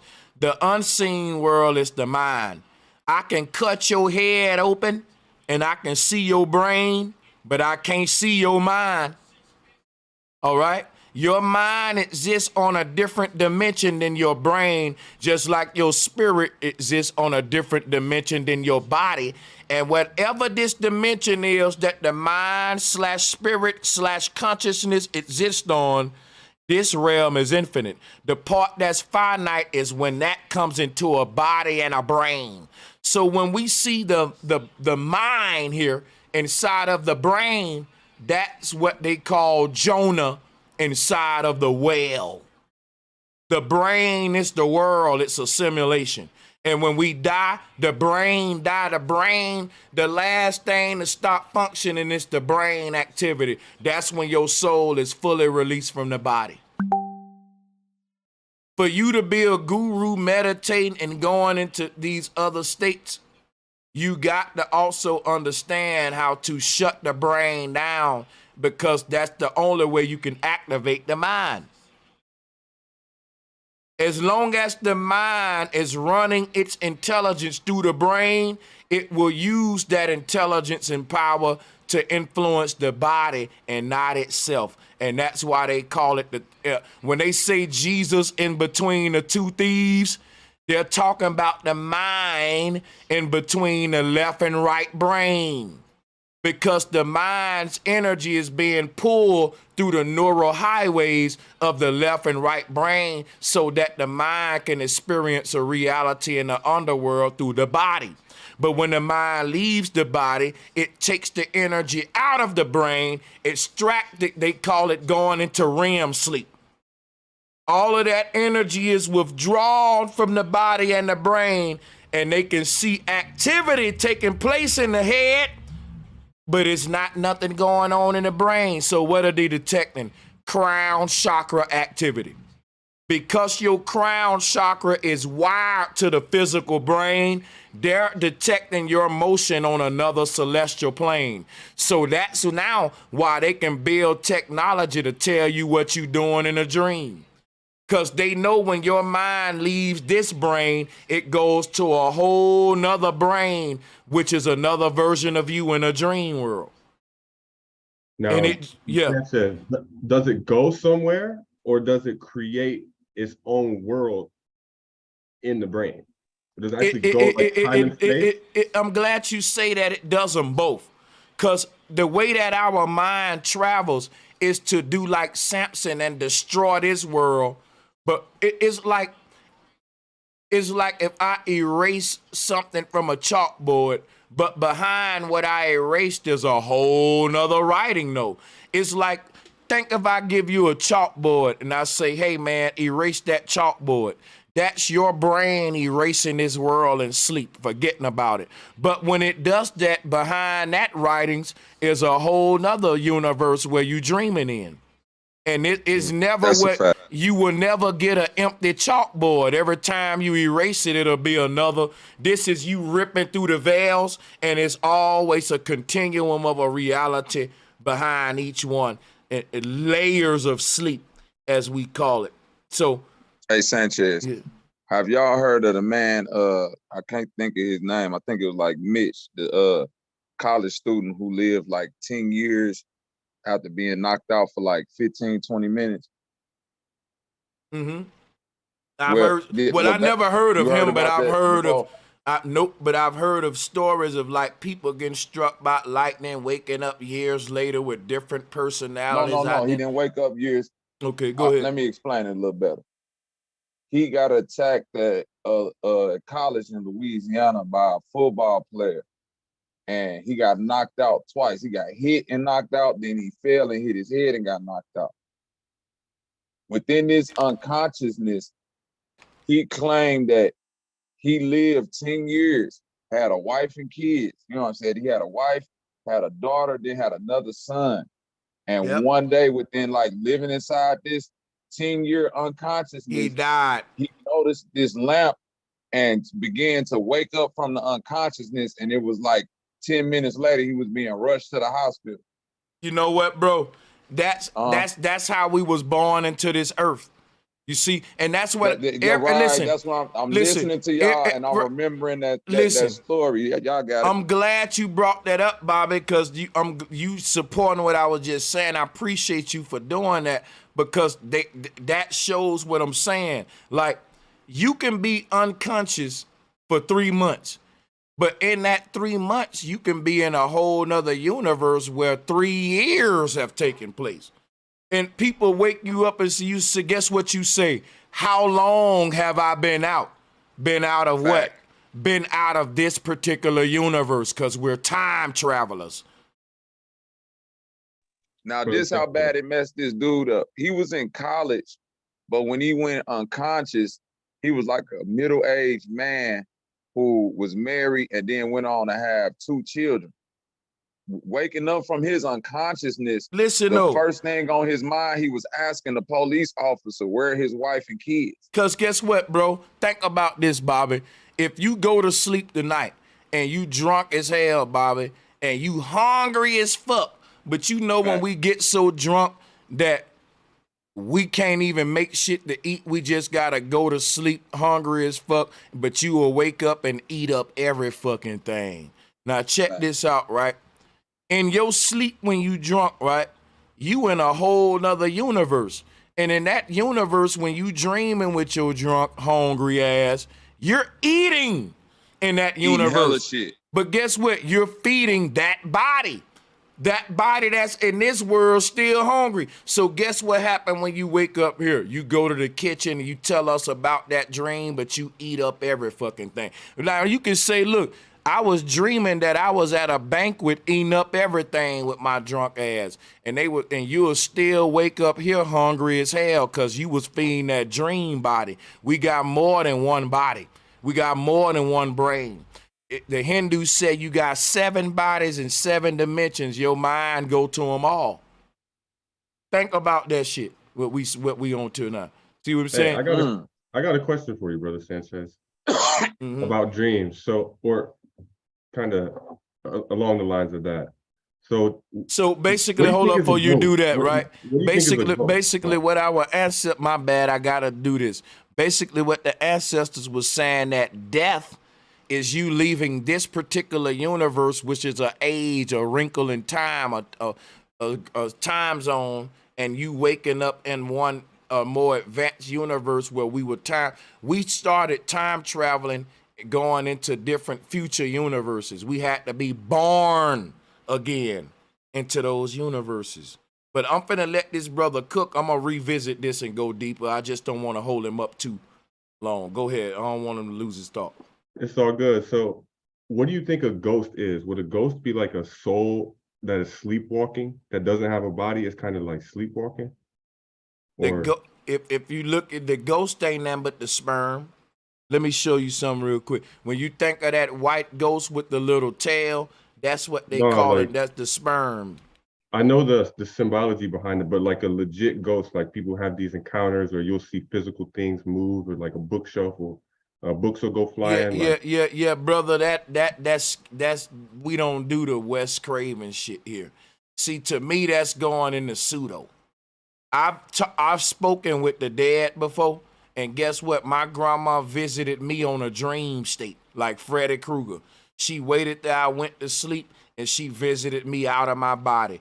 I go to crystal shops and deal with real witches, and I got and it aligns with the ancestral way that they spoke with the dead. Ain't no dead person appearing in this physical realm. Anybody saying that, I don't believe them. They can't make me believe them. They're a liar, and I hate to do them like that. But anybody tell you, Sanchez, if you've been following me, he do people like that. He'll tell you when you get up there telling him about some ghost you saw on the physical realm, he'll do you dirty. He'll say you're lying. He'll say ain't no way. No, I don't go with that. You lying to me. Ain't no ghost coming into the physical dimension. Shit. I don't know, man, because then I'm a motherfucking liar. Because I lived in an apartment where people died there, and I done had some shit smacked out my hand. And ain't nobody do that shit. You know, once that happened, you know, I burned my herbs and my sage, and I told them, like, hey, whoever you are, I'll welcome you. We cool, but I literally had some shit, like some invisible shit, slapped something out my hand. Let me say this right.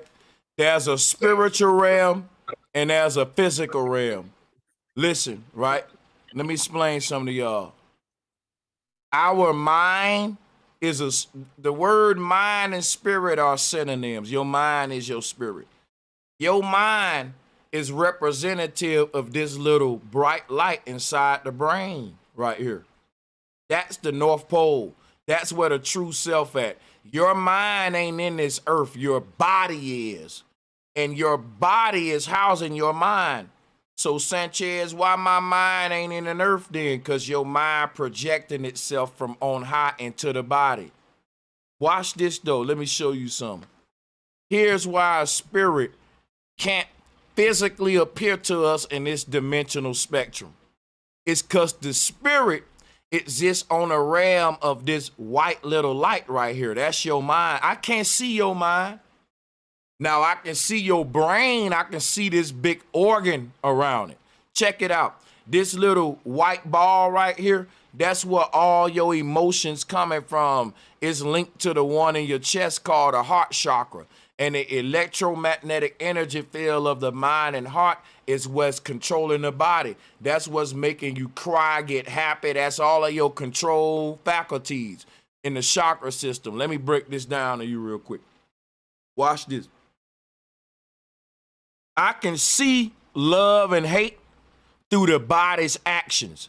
If you hate me, I know it because you're a hater. I know with your actions, right? Now check it out. I can't physically see love and hate. I can only say you exercising love and hate through your actions. I can physically see love and hate if I was a spirit on the astral realm, in the spirit realm. You know why? Because that's the realm God live in. That's why they said in the Bible, God knows the hearts. God knows the mind. God don't deal with the brain and the body. Because what's controlling the brain and the body is the mind and the heart. Guess what? When I say my heart is broken, I'm not talking about the organ in my chest that's beating. There's an energy when I'm feeling heartbroken because somebody broke my heart that's beyond the physical organ in my chest. And we all feel that feeling in our chest of heartbreak. But that ain't got nothing to do with the physical organ in your chest. That's coming from the spirit heart chakra when somebody break your heart. Your literal heart and your chest don't hurt. If it did, we'll have to take you to the hospital. So when somebody say I'm heartbroken, we don't take them to the emergency room. We try to comfort their spirit. We are made of more than physical flesh and bone. And the part of us that live on after this body is what we need to master, y'all. Only thing I'm saying is this right here. Listen to me. What I'm saying is this. To people that say I saw a spirit, let me clap it up for you. Let me make sure I got the sound on.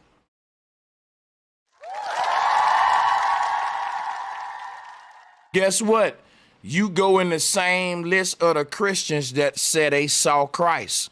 You go in the same list of the UFO people that said an alien abducted them.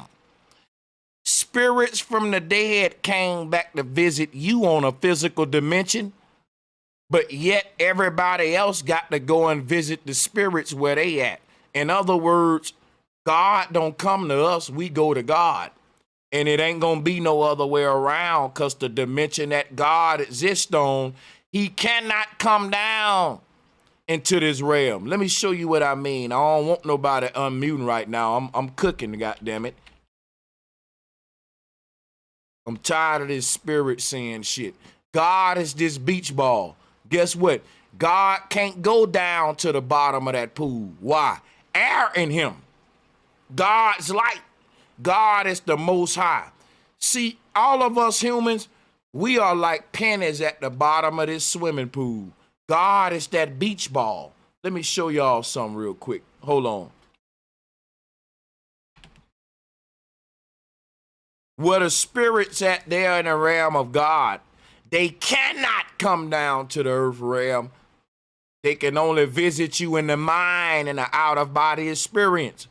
Most alien abductees say that they was abducted out of their body in a dream, in an astral realm, because they know what I'm saying is true.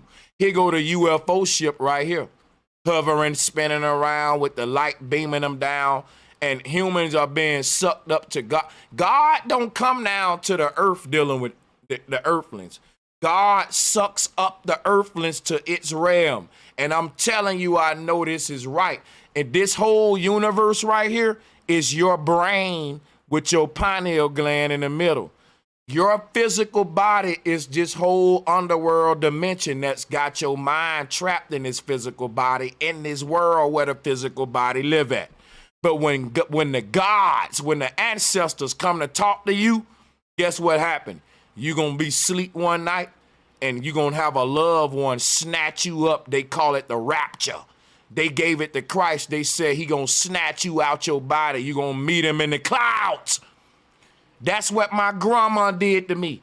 My grandma raptured me out of my body when she died. She didn't come to this physical world. When my grandma died, I went to sleep one night and I was dreaming that I was chilling with my grandma. She was talking to me, communicating with me, and we was interacting in that dream. And I woke up here and I always know that that wasn't just a dream. That was a whole nother realm with me and my grandma, man. And she met me in the heavens, out of my body in REM sleep. All of the prophets in the Bible, when they met up with God, it was on the 3rd, 4th, 5th heaven. God don't come down to the earth realm. When the spirit of God dwelt with man, that was in Eden. But when we got kicked out of Eden and we came to this earth realm, guess what? We got to rise up to God level now. God don't come down in this realm. It's the devil's land. Man got to rise, and guess what that is, right? Your loved ones can't even visit you if your heart ain't on a certain level. That's why they don't visit everybody in the family. And that let me know when my grandma visited me that I'm going to be accepted through the ancestral vault, through this gate of heaven. Our ancestors go out of their body when they die. Their spirit leaves the, let me show you. This brain is left and right hemispheres, just like the earth right here. But when we die, our soul leaves the body through the crack in the middle of the brain. And that's why we got this mohawk shit. Let me show you something. Thank y'all for letting me cook. Look at this. When our soul leave the body, it does it like this. Let me show you something.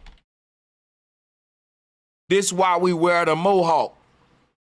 This crack that's in our brain, all the light that's housed, the genie in the lamp right here. But when the body is frees the soul, guess there's a way that your light leaves the body. Let me show you something.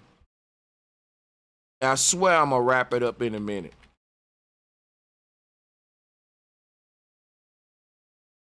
The light leaves the body a certain way. Hold on.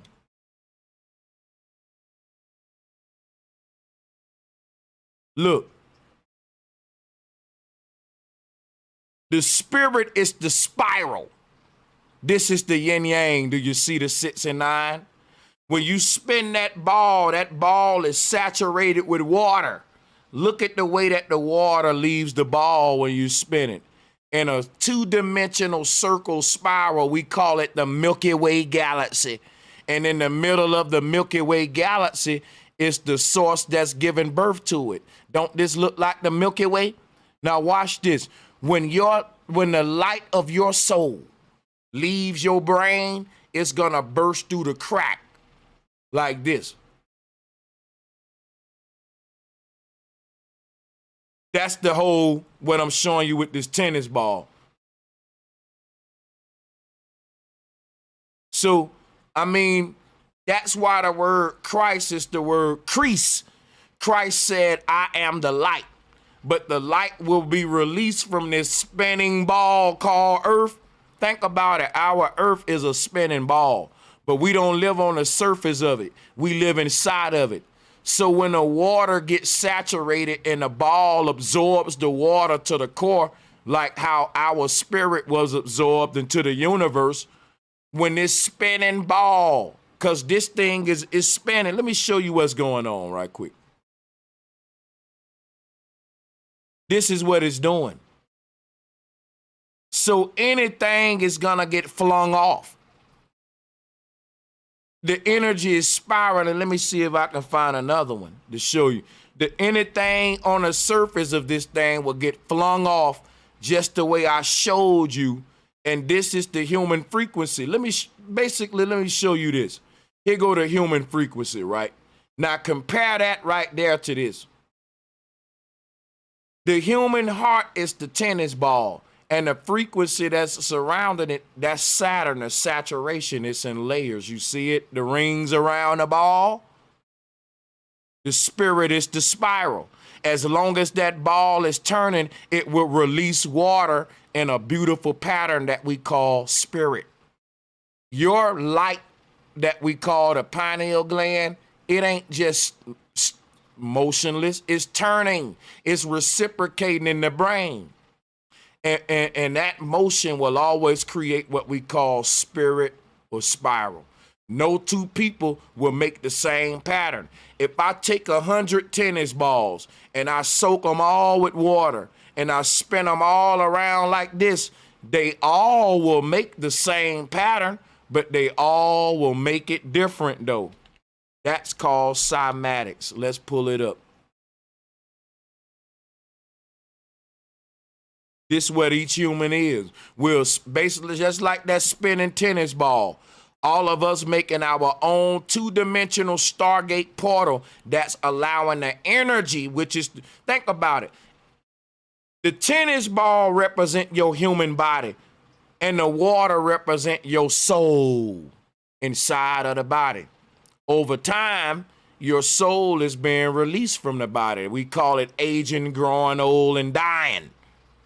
When you die, the Easter egg gonna be cracked, boom. And whatever inside of that ball, once it leaves and exits this earth, it's gonna go into this spiral motion. When people say, man, when I was dying near death, it felt like I was going down a water slide and I was spiraling. It was kind of fun. Guess what? That is the nature of the ether extracting the soul from the body, just like the fucking water is being extracted from this tennis ball. And what does it create? The yin and the yang.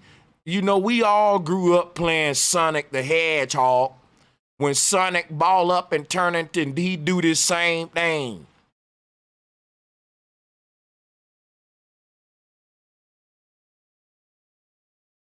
But the mohawk come from that though.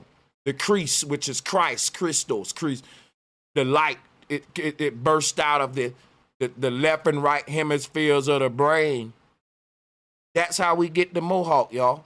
All of this stuff got significance. If you take some clippers and shave all of this, he'll be a unicorn. Look, you see the unicorn horn right there? See, all of these hairstyles, y'all, I'm telling you, is sacred geometry to it. And I can show you this. Even the Spartans wore that shit. But that's how the goddamn light burst up out the left and right brain. When you spin that tennis ball, when you see the water making a circle, a spiral circle in the middle of it, that's sacred geometry, because that spiral circle is splitting the tennis ball right in the fucking middle, man. All you got to do is wet that tennis ball, saturate it, and spin it around, and that spiral pattern will always be in the middle. You don't got to do nothing. That it will find its way to the middle. This spiral pattern ain't gonna bust out nowhere else but the middle. It's just the nature of our simulation. Y'all get what I'm saying? I'm beating a dead horse now, ain't I? Y'all smart enough to know what I'm saying.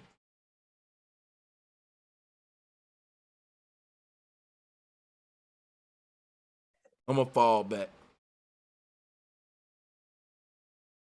But this is what it's all about. I got another question to make it keep cooking.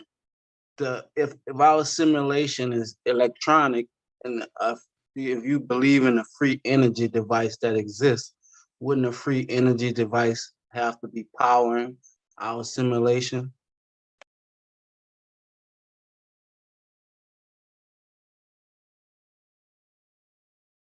Yes.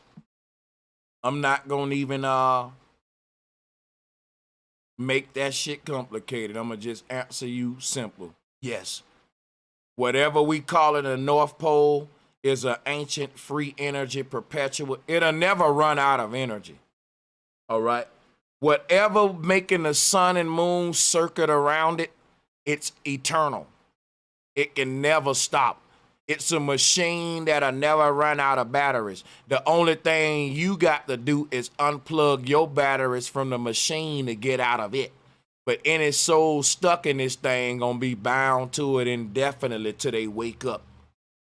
Because when we say that days, we're literally talking about this spiraling pattern that's creating this illusion around you of a world of simulation, a physical world outside. That is what the world around you is like the water that's around this tennis ball. Let me show you something. This is called the chakra layers. The world around you is literally the world inside of you being extracted out of you in the form of a life experience. These chakra layers are no different than the water layers around this tennis ball. You're creating your life experience from the inside out, like this tennis ball. I hope I'm making sense to y'all. This can make me sound stupid, but I like to go deep. I know I can go deep with y'all like this, though. That's why I'm doing it. Hey, can I paint a picture real quick? And get your thoughts on it, bro, Sanchez? Mm-hmm. So let's say somebody dies on this physical realm and their soul leaves the body. but it's something happens and it gets like stuck down here as a soul. And so it's not physical. You can't see it. Like you can't see the wind, but you can see what the wind does. So can souls get stuck down here in a non-physical form and alter reality, or like they say demons go into people and use their body because they're like not that. physical? That's kind of what I was referring to. Now, what you just said is definitely, there you go. What you talking about is the astral realm. That's this in-between realm when a soul can go to the next realm or stay here and have another incarnation. That's facts, man, because what happens is, right, the soul shares the same space with us, but it don't share the same time with us. And that's what science got wrong.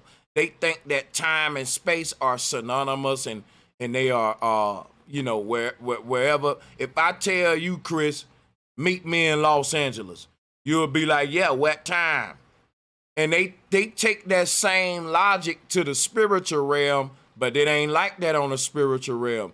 In the spiritual realm, if I say, meet me in this universe or that place and time, you don't say at what time. The spirit realm shows a picture of a reality, and we both, it ain't no time. It's like let me see how I can put this. We can share the same space, but be in different times though. Like when our loved ones leave this universe, they're leaving this time. They're what we say. We say their time is up. Your time is up.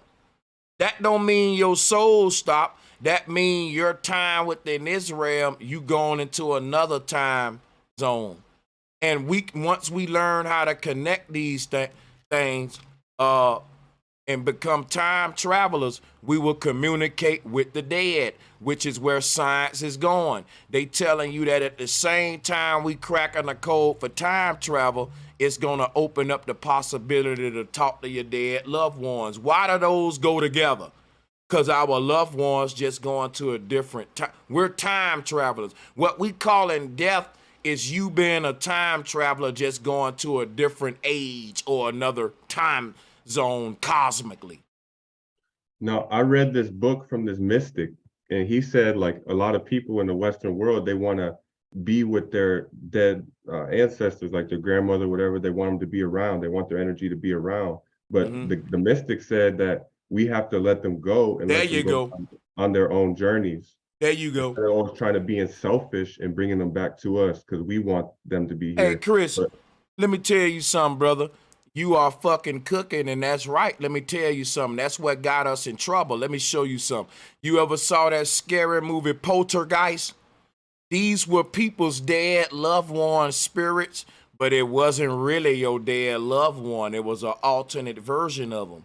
When they talk about we can communicate with the dead, it ain't really gonna be your dead loved one. It's gonna be an AI interpretation of them or a poltergeist. So your loved one's energy moved on. Your grandma who died, she gone on, man. But how is modern science gonna be able to let you talk to your damn grandma, who we know her spirit gone on? They can't just drag her spirit back here. No, AI can take everything that we know about your grandma and simulate another copy of her here in the ghost that's infinite, and it'll be your grandma to the T. It'll be so like your grandma, right, that the future generation of family members that's born under you in this realm, they won't want to move forward because they think that the poltergeist is the real grandma when your grandma been gone. The scary movies show you how the monster can act like it's your fucking loved one. Listen, that's what they're doing. AI can mimic Brother Sanchez. Listen, they can make an AI version of Brother Sanchez right now and kill me, and he'll keep uploading videos and y'all won't even know I'm dead. That nigga, he won't miss a beat. He'll know when to say like a fool, when to open the panel. You'll be like, yes, Sanchez. Nope, that's nigga. I bet they been killed me. That's a clone. Man, that's deep.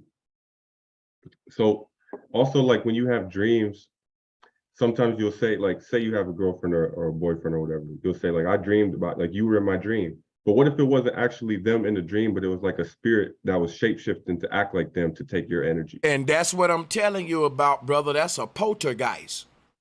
Or That's a succubus or incubus spirits. Those are poltergeists. The reason I'm using the word poltergeist because it's a modern sci-fi term that we know, which is an apparition that mimics a dead loved one and gain trust with you through that way. That's what they doing, man.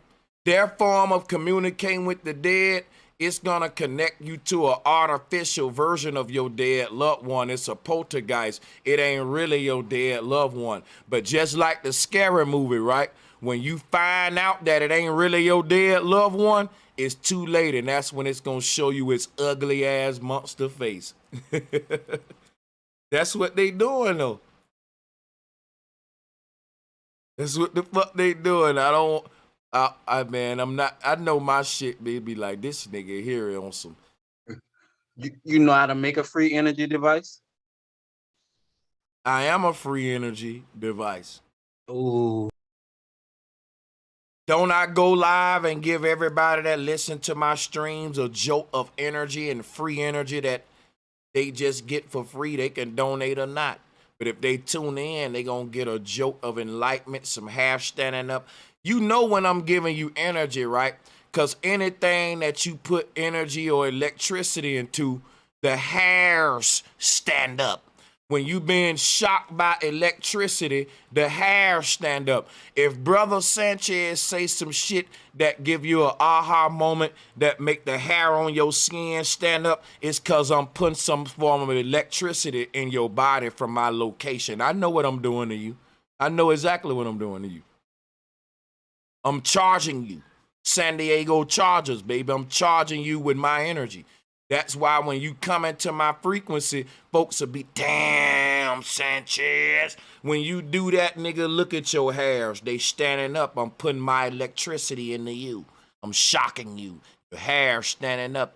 This free energy, though, you don't got to pay me for that unless you want to. Matter of fact, hit the donate button. It's pinned to the top of the motherfucking chat room. Let's go.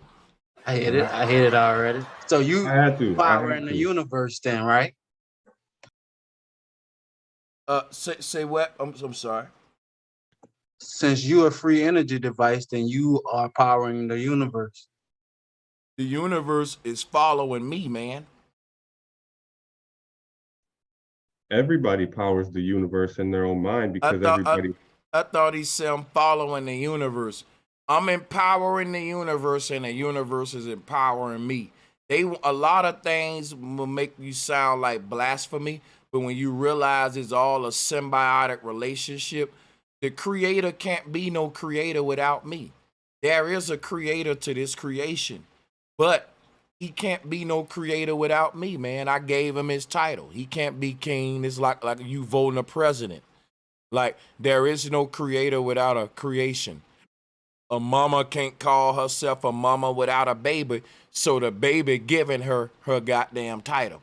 The creation is allowing the creator to be able to call itself a damn creator in the first place. If I disappear, you ain't a creator no more. I'm the creation. I'm allowing you to be the creator.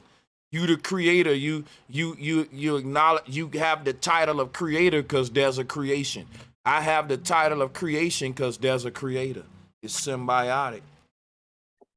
There's a question that I ask religious people. It's a simple question, but it bewilders them. They're like, they don't know how to answer it. And it's simple. It puts things into perspective. Who can distinguish the difference between creator and creation? We can. Let me show you what. The But body. but they're the same okay, thing. stop. Let me answer that one, and you can go to that. You can do what you want. I can. It's very simple. Watch this. The body represents the creation. The mind represents the creator. Remember what Chris said earlier? He said when we dream, we don't literally go nowhere. We literally create these alternate realms. We're teleporting.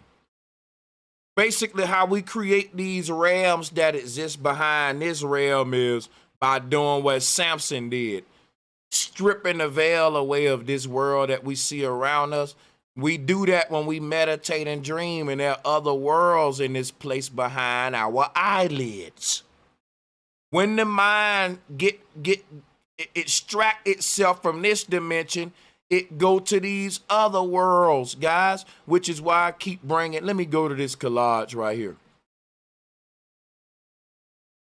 Because there's no such thing as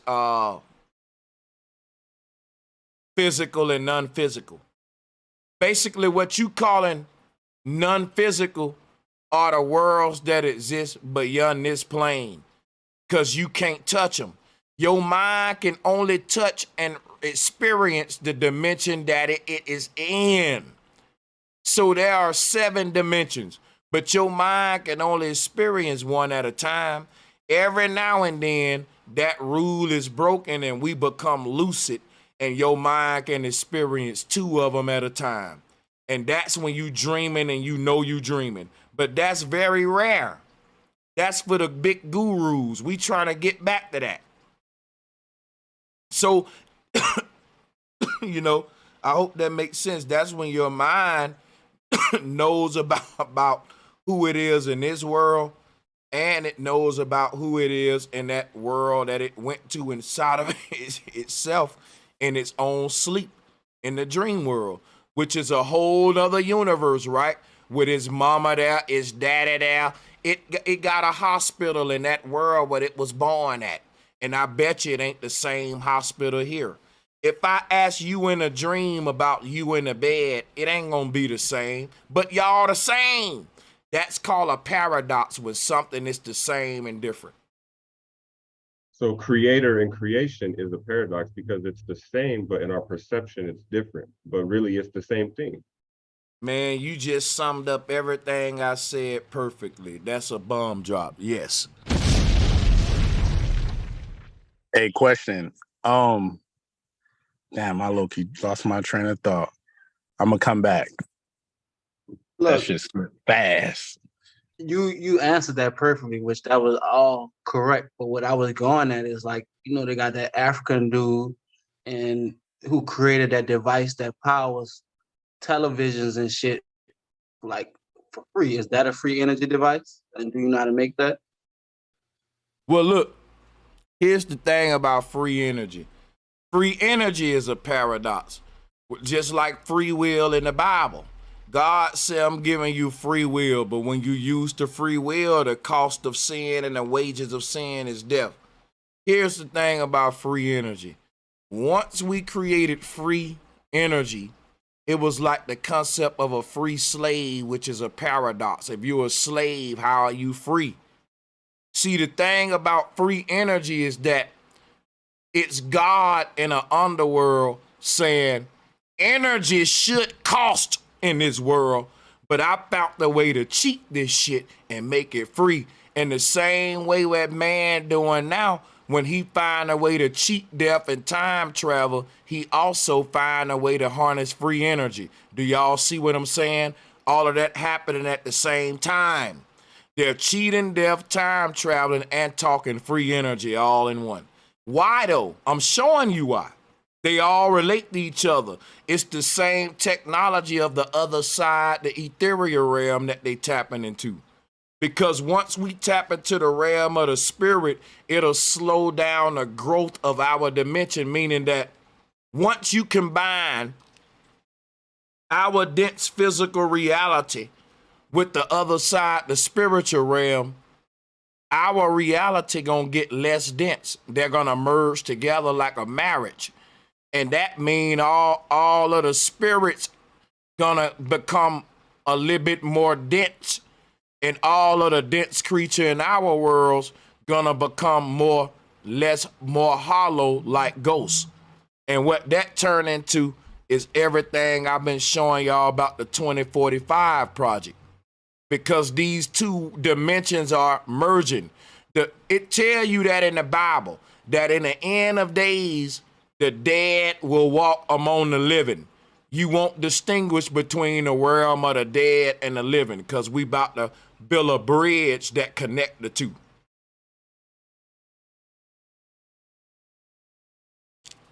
So this is what humans are gonna look like in the future. And what if you look at this, guess what you look like? A ghost. But if there's a blending between our dense universe and the other side, which is the realm of the dead, the people that's leaving our universe, right? Like Tupac, Pop Smoke, they go into the universe that's right beyond this when they on the other side. They right there on the, like your mom and daddy in the next room. That's how close they are. You can hear them. You can hear them muffled little noises. You know they there, but you can't see them. So once we tear a hole in the wall, now we can see mom and daddy over there doing everything in their bedroom, and they can see what we doing. That's what CERN doing. It's going to connect these two worlds. And when that happened, there is no privacy among the living and dead. That's why they said in the end of the world, when God establishes his kingdom on the earth, there will be everything going to be known. Big brother watching. Like Santa Claus, your heart, they even going to know about future crimes that you want to commit, and they going to punish you now for a future crime that you ain't even commit yet. Why? Because we're time travelers. So when we start time traveling, these people going to be able to say, look, 10 years from now, you're going to murder somebody, so we locking you up today. Just like Demolition Man. That's what the Space Force is for. The Space Force is going to be the time-traveling police force that literally upload into these different metaverses, chasing down your mind as it wanders through these different simulations. And they're going to go into the future and say, hey, guys, we just ran a check on this guy. 15 years from now, he's going to assassinate the governor. Lock him up right now. When we achieve time travel, the law's gonna be rewritten in this world. Y'all do know that, right? When we start talking to the dead and shit, the laws got to change. That's what's happening. We in a great reset. Because the technology that these folks in power has uncovered is finna connect the realm of the living with the dead. And that's good and bad. Because not only of our ancestors are going to be connected to us to come with divine intervention, their ancestors going to be able to connect here. And that's what they call in the War of Armageddon. So when you say ancestors, you're talking about those same ancestors that's the AI replicate, or what? What are we talking about here? Brother, you just hit it, man. Because you got to keep in mind that their God, his first name was AI, Yahweh. Their ancestors are what we're calling archons. These are the people that represent Sheol technology, artificial technology, rebellious technology. Their ancestors are a lineage of humans that decided they want to have existence separate from nature. And that put them inside of a fucking quantum computer. In a computer. If you don't want to live in nature, hey, the man-made universe is in a computer. We're in a computer right now, y'all. And we need to be getting out of. I know this sounds crazy, but the Matrix movie is based on a true story, starring me and you and everybody else listening. So you know how we talk about every time you leave, a realm like Earth and whatnot, you're like pretty much like getting smaller and you're going back to that state of unity and like the pleroma and whatnot, right? That's like the end goal, and you lose your bodies and all of that. Is this something that you want to do? This might be a personal thing, or maybe you don't even have a choice, but do you think this is something that you want to do? Like, do you want to do that, to like go back into oneness and nothingness and like, you know what I'm saying, where you have no individuality? That ain't what oneness is. Okay, can you elaborate what you think it is? It ain't what I think it is. It's what I know or what it is. Right, what you know it is. So watch this, right? When we talk about oneness, when you becoming oneness with something, you got to ask yourself, what are you becoming one with? If you become one with the core self, you literally unravel into the cosmic man that you are. You are a universal frequency and essence that can't nothing else within infinity unravel and express but you. Think about this. Think of a fragrance store. In that fragrance store, you got an infinite amount of fragrances and perfumes that you can smell. Now, what sets you apart from every other fragrance is that you allow yourself to be sampled and sprayed. That's the great whore Babylon. Think about it. All of us own perfumes. I tell the store, you can give out free samples of mine. Everybody else say you can't. The whole world, think about this. They gotta gamble with everybody else shit. They know what they getting with mine, and if they like what they smelling, they ain't gonna even give you a chance of gambling with yours when I gave them a free sample and they know what they getting with me. So that's the thing about there's a spiritual essence inside of every human body. Release it to the world. Every one of us is a unique fragrance that don't smell the same. And all of us smell good though. And in a world where we want to collect all the fragrances, everybody can shine in that scenario, but they creating a world where you don't never unlock who you are because you are your favorite rapper. You're your favorite celebrity. You're a Democrat. You're a Republican. You're a Christian. You're a monk. You're a Buddhist. Motherfucker, I'm a brother Sanchez. And can't nobody else in this universe say that they are brother Sanchez but me. Because this a group with only one member, motherfucker. For sure. So what do you think this being looks like? This See, unified. you going into spookism and shit, bro. Let's pass the mic. You talking about How's that spookism? brother, let me show you what the being look like, bro. Hold on. Everybody wait for it. Everybody wait for it. What did this advanced high state being look like? Let me show you. Here's what it looked like. It's simply a bright white light in the middle of your brain. It ain't nothing fancy or nothing. Just a bright white light. And it shines so bright that its luminosity expands throughout all of infinity. Its light rays, the reaches of its rays goes all the way to the ends of infinity. This is what you are. This is what this being is. So what about darkness, Brother Sanchez? Darkness is represented by the physical body.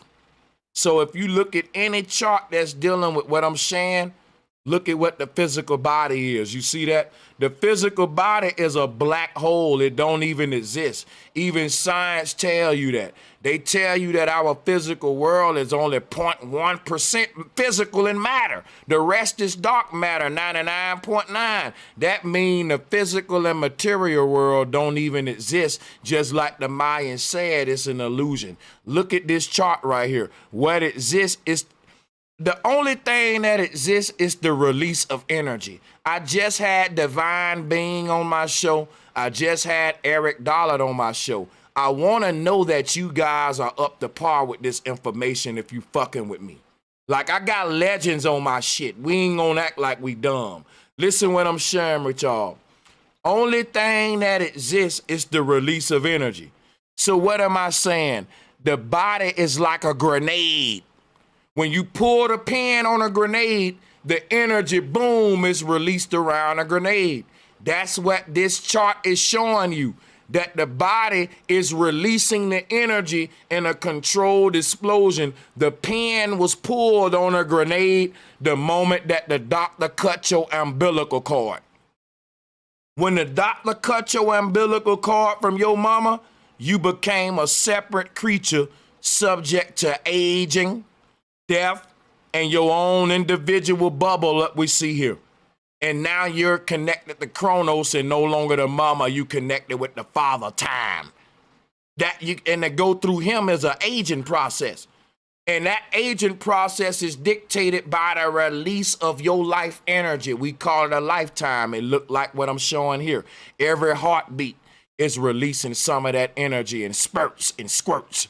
You're bleeding out on a spiritual level. And the moment there's no more light to be released from the body, you'll die, man. That's it for you. And that energy transitions to the next realm because it's infinite. It don't stop this. It's bleeding out of one container into another one, and another one, and another one, and another one, and another one, and another one. Just like we see in this chart, it come from the center, right, into a small container. Then it break through that container into a bigger container, to a bigger container, a bigger container. And when there's no more containers, see, what I'm showing you here is Samson in between the two pillars. This is Moses holding the let me show you all some here. Because the commandments is dealing with energy within you that got to be purged out. Watch this. These commandments are coming from the mind. It's called mentality, commandment. When we look at pictures of Moses like this, it's all about this right here. Same thing. The will of the heart is being expressed through the body. Every action you take was written in your heart, man. Before you even carried it out. And the energy is expanding from the heart and the mind outward from that invisible dimension into the visible dimension in the form of the body acting out actions. And those actions are governed by what? Your heart and your mind. That's this energy field. These the human frequencies. I like to simplify this stuff so that we don't got to really complicate it, y'all. So that we can get deep easy. We don't want to get deep hard, right? And that's why I love your teaching, Brother Sanchez. I've been following you for like 5 years now. And I just, it never gets old. With the torus field, with the flat earth, with the inner knowledge, the way you simplify it. I've actually spoke to you before. I don't know if you remember. Actually a few times. Yeah, because right now with Chris, I don't remember your name and identity, but I remember your voice and your mind and how we building. I remember doing. I remember it's nostalgic. You know what I'm saying? Like I remember speaking to you, but I don't remember you. But now that but speaking to you is nostalgic. I know I've spoke to you before, if that make any sense. Yeah, my name used to be C-Dot on here. I went away for like 2 years. I wrote a book. I have a whole plan in the background. I just haven't really presented myself to the world, but I've been keeping up with all of your work. Hey, listen, you got a book written. When you're ready to go on to my big channel for me to interview you and all that, and we're going to promote your book. One thing I do, my brother, is when brothers and sisters in this community write books, I promote that so that they can, people can grab. One thing about it, I find if I support everybody else's book, when I do my book, then everybody will support me. And that's what the community should be about. The brother Divine Being, we support his book too. But yeah, we definitely, man, our book writers, let's drop a bomb. So, yeah. I was just going to say the title is Enhance Your Life from Within. So. Hey, send me the links to it, though, so we can, and if you can send it right now and we'll pull it up. Anybody on the call want to interject with me and this brother Chris, too, while he send those links over? Well, I can't send the links. I just want to clarify real quick. The book's not ready yet. It's in the formatting stages. Okay. So when it's published, well, yeah. Well, listen, bro. We don't want to know nothing till it's ready. Go get that thing ready, and when you come out with the main finale, give me the link, and that's when we gonna do it. So yeah, we gonna wait this ready. That's how I'm doing with mine. So, but yeah, man. But listen, and not just to Chris. If you in the chat room, everybody writing books in this community, when you get your shit completed, come holler at me because we're gonna make our own book community and book of among our authors and peers among the book writers here. We're gonna make our own little, just like they scholastics do, our own shit for our literature, for our community. Because what they do, y'all, all of them got networks where everyone promote everyone books through their network. And it's affiliate markets and shit. If my book make a sale on your site, you get a cut. If your book make a sale on my site, I get a cut. Like, this is where we need to go. This is the next level if we're going to take this thing, networking, writing books, getting products, is people making oils that'll be featured on, and see, just say, our shit, Flat Earth Oil Company. Somebody making fragrances, they naming it out the motherfucking, the continents on a flat earth map or some shit, right? And niggas will feature that. If you're a big channel, you will be having an affiliate link do that oil company or whatever for your site. I'm just thinking big, y'all. I see other communities do it, and I know we can do it. Look, in Las Vegas, they got a restaurant called Flat Earth Pizza. And they make, they're flat earthers, right? But they make pizza like the flat earth.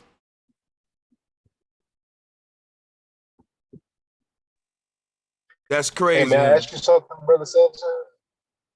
Yeah, you got it. Appreciate that, bro.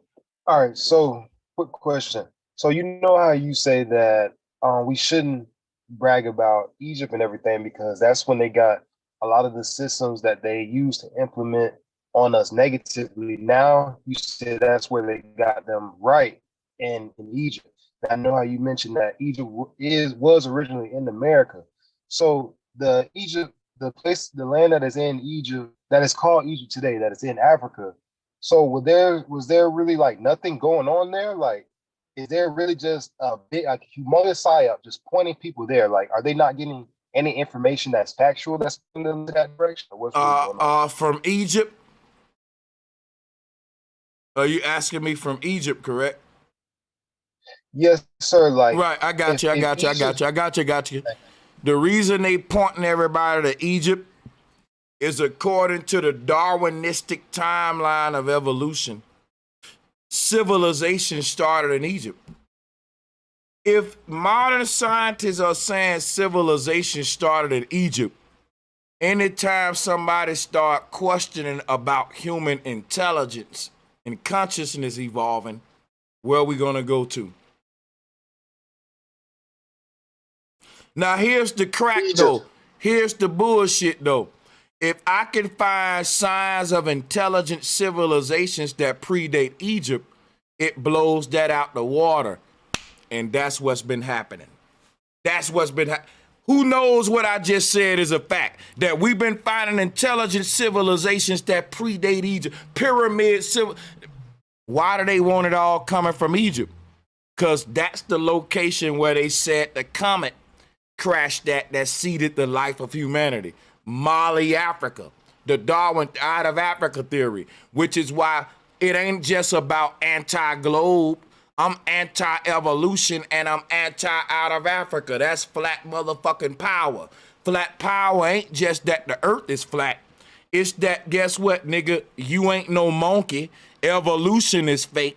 The out of Africa theory is wrong. And buddy, it's so much shit to this flat power shit other than flat earth.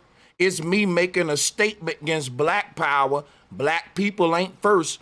Because we ain't no monkeys. Life ain't started in Africa. That's why when people say, he'll flat earther, he'll attack the out of Africa and all that, I know exactly what I'm attacking, what my enemies are with my movement, with what tie together with. I know what I'm doing.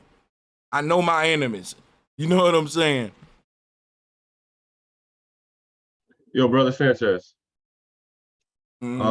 There's some people in the chat talking about Young Pharaoh's live on Son Netters right now, talking about how he beat you in the debate. I don't know if you're in the mood for smoke, but I just wanted to bring that to your attention. And he actually is. I just checked on my phone. But you know what's crazy though? Niggas got my phone number. You know, I'm blushing because it make me feel like I'm that nigga and I'm big, right? Because I feel like I'm big because them niggas discussing me and I ain't discussing them.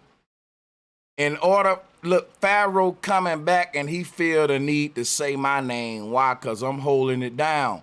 How did Pharaoh leave? Nigga, I'm the reason why you fucking fell off. I will kick you and Polite ass. Matter of fact, y'all, I'll go on a HO. Y'all want me to go over there? Mentioning my name. Do it. Right. Hell And let us yeah, know you in the might chat as if well. anyone saw it. Hey, you might as well go on over there because he been running from Biological. but might as well, man. Pop up. Smoke, smoke, smoke, smoke. Yeah, they got two. Watch Hey, this. if the chat with it, the whole chat could go over there because I'll be right over there. Watch this real quick, right? I'm trying to see how I can go into his Drop a super chat over there. Oh no, I'm gonna have to leave my Zoom call to go to theirs. So hold on a second. Let me see. Unless you hop on a different phone and shit and stay on this one. Nah, brother. It ain't gonna do all that. I might have to screen share and shit. I'd rather let y'all go and go over there with them and y'all can support your boy from the joint. But check it out though. Let me go over here, go into Sarnetta Studios and say, Sarnetta, send me the link. And if he send it, I'll let's listen in though in the meantime. Y'all can pull it up on y'all end. But yeah. If he's sending a link, I'll end mine and go over there. In the building, one of the grandmaster teachers when it comes to the flat earth. He have a debate coming up with Unc, the God Killer. Brother Sanchez, I want to let you know that debate is still on. We working on the date. We working on the flyer. So that right there is going to be fire. And like I said, shout out to my brother Sanchez, one of the baddest mans when you talking about flat earth. So Pharaoh, that's a bad brother right there. Let me ask you this here, man. Now, here's a question. Now, get prepared for this question. This is a hard one now. And listen, y'all. Listen, y'all. Whenever these folks bring up flat earth, and that's why I tell y'all we got to share this shit. Like, when it come to the campaign, like, listen. Pharaoh is making his return to YouTube. Everybody know that they ain't offering no new information other than Kemet, globe earth bullshit easily debunked. They represent the old world indoctrination. We represent the new awakening that's coming in from Aquarius. And guess what? They're gonna lose every time. But we're in their universe though. So it's gonna look like we losing. But on the other side, y'all, we kicking ass, man. I'm telling you, when you say Olympian, don't it sound like oil lamp? I don't want to go into that yet, though. We gonna show y'all the candles that's burning. These niggas can't listen, all of these dudes got tattoos of the ancestors all over their body, but they got a modern cosmology. Now, when you show up with debate me with all them ancient symbols on you, but you talking about a globe and you can't find Nan and Kemet, but your name Young Pharaoh, man, I'm gonna beat the brakes off you, and Sarnetta ain't gonna send me the link. Sarnetta not gonna send me that link, man. Matter of fact, nigga, I'm finna call that nigga right now. Y'all want me to put him on speakerphone? Watch this shit. Let's hear it. And that's what I'm saying. Like, you can interview Young Pharaoh without bringing me up. If that nigga felt like he won, he wouldn't be bringing me up. He hurt.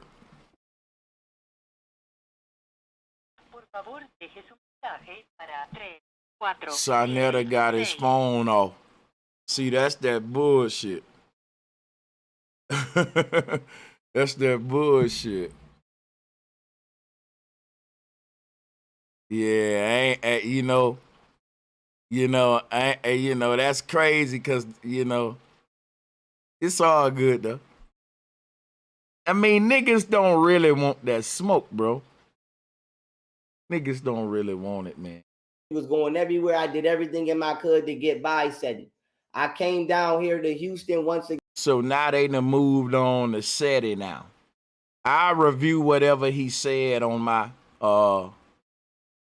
main channel. Today, Friday. You know what I might do? I might just end this whole stream and fucking go live, nigga, when they done with this shit to review this shit on my big channel and get the work in. They ain't doing that but giving me content.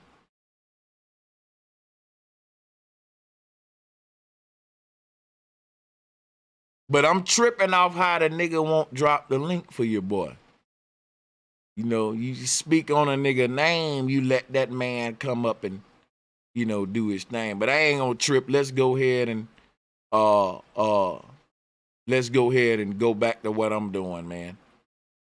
Y'all got it.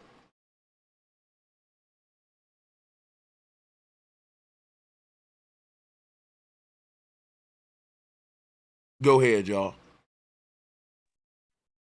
I'm probably about to head out. It was nice chopping it up with you, brother Sanchez. I just wanted to say the other day when you were talking about how you weren't getting many donations, it kind of clicked. Like, yeah, you drop hours and hours worth of content, and like a lot of times, like I won't donate, but you asked that day like for people to donate, and I was like, you know what, we like no matter how much we donate, we can't really make up for the amount of knowledge you drop. So like if anybody's in the chat, y'all should just donate. Like first of all, it's entertainment, it gives us a good laugh, and it gives us deep knowledge that you're not going to find anywhere else.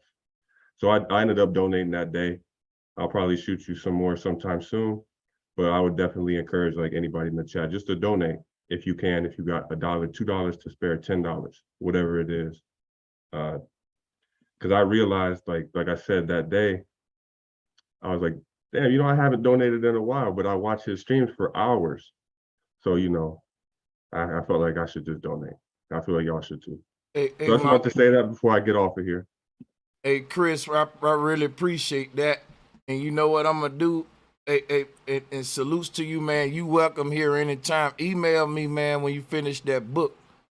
We going to have to do an interview.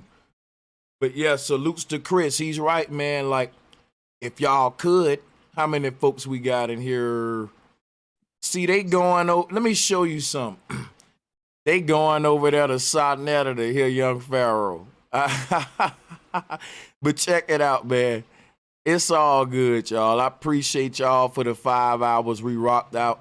Like, but one thing is for sure is like, Pharaoh's not going to give you the aha moments, enlightenment. It's entertainment, Egyptian, Otanism, Satanism, Satanism, Trumpism, MAGAism.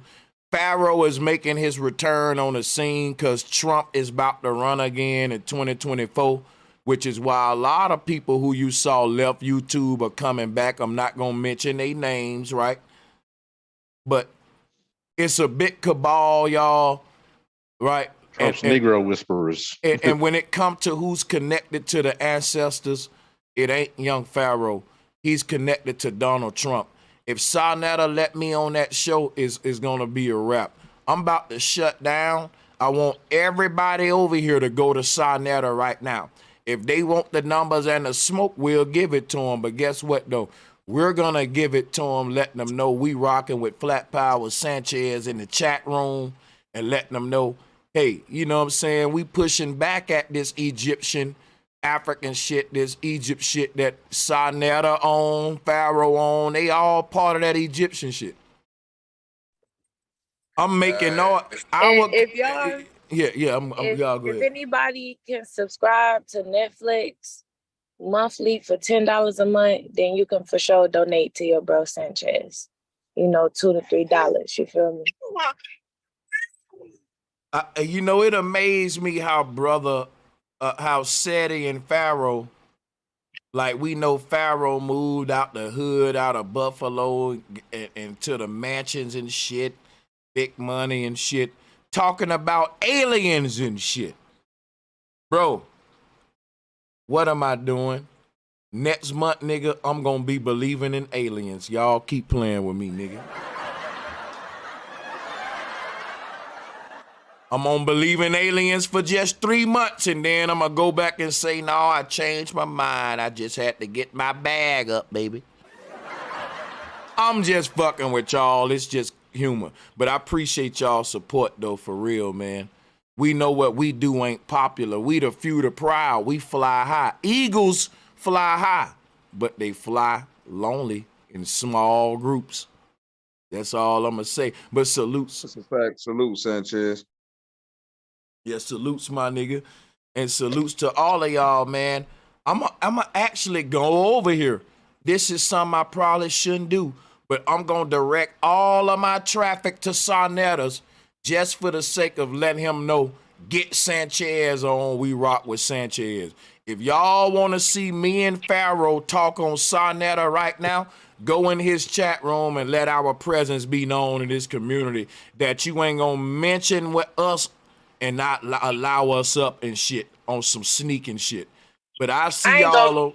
I ain't gonna cap Sanchez. I've been waiting for somebody to fire his ass up.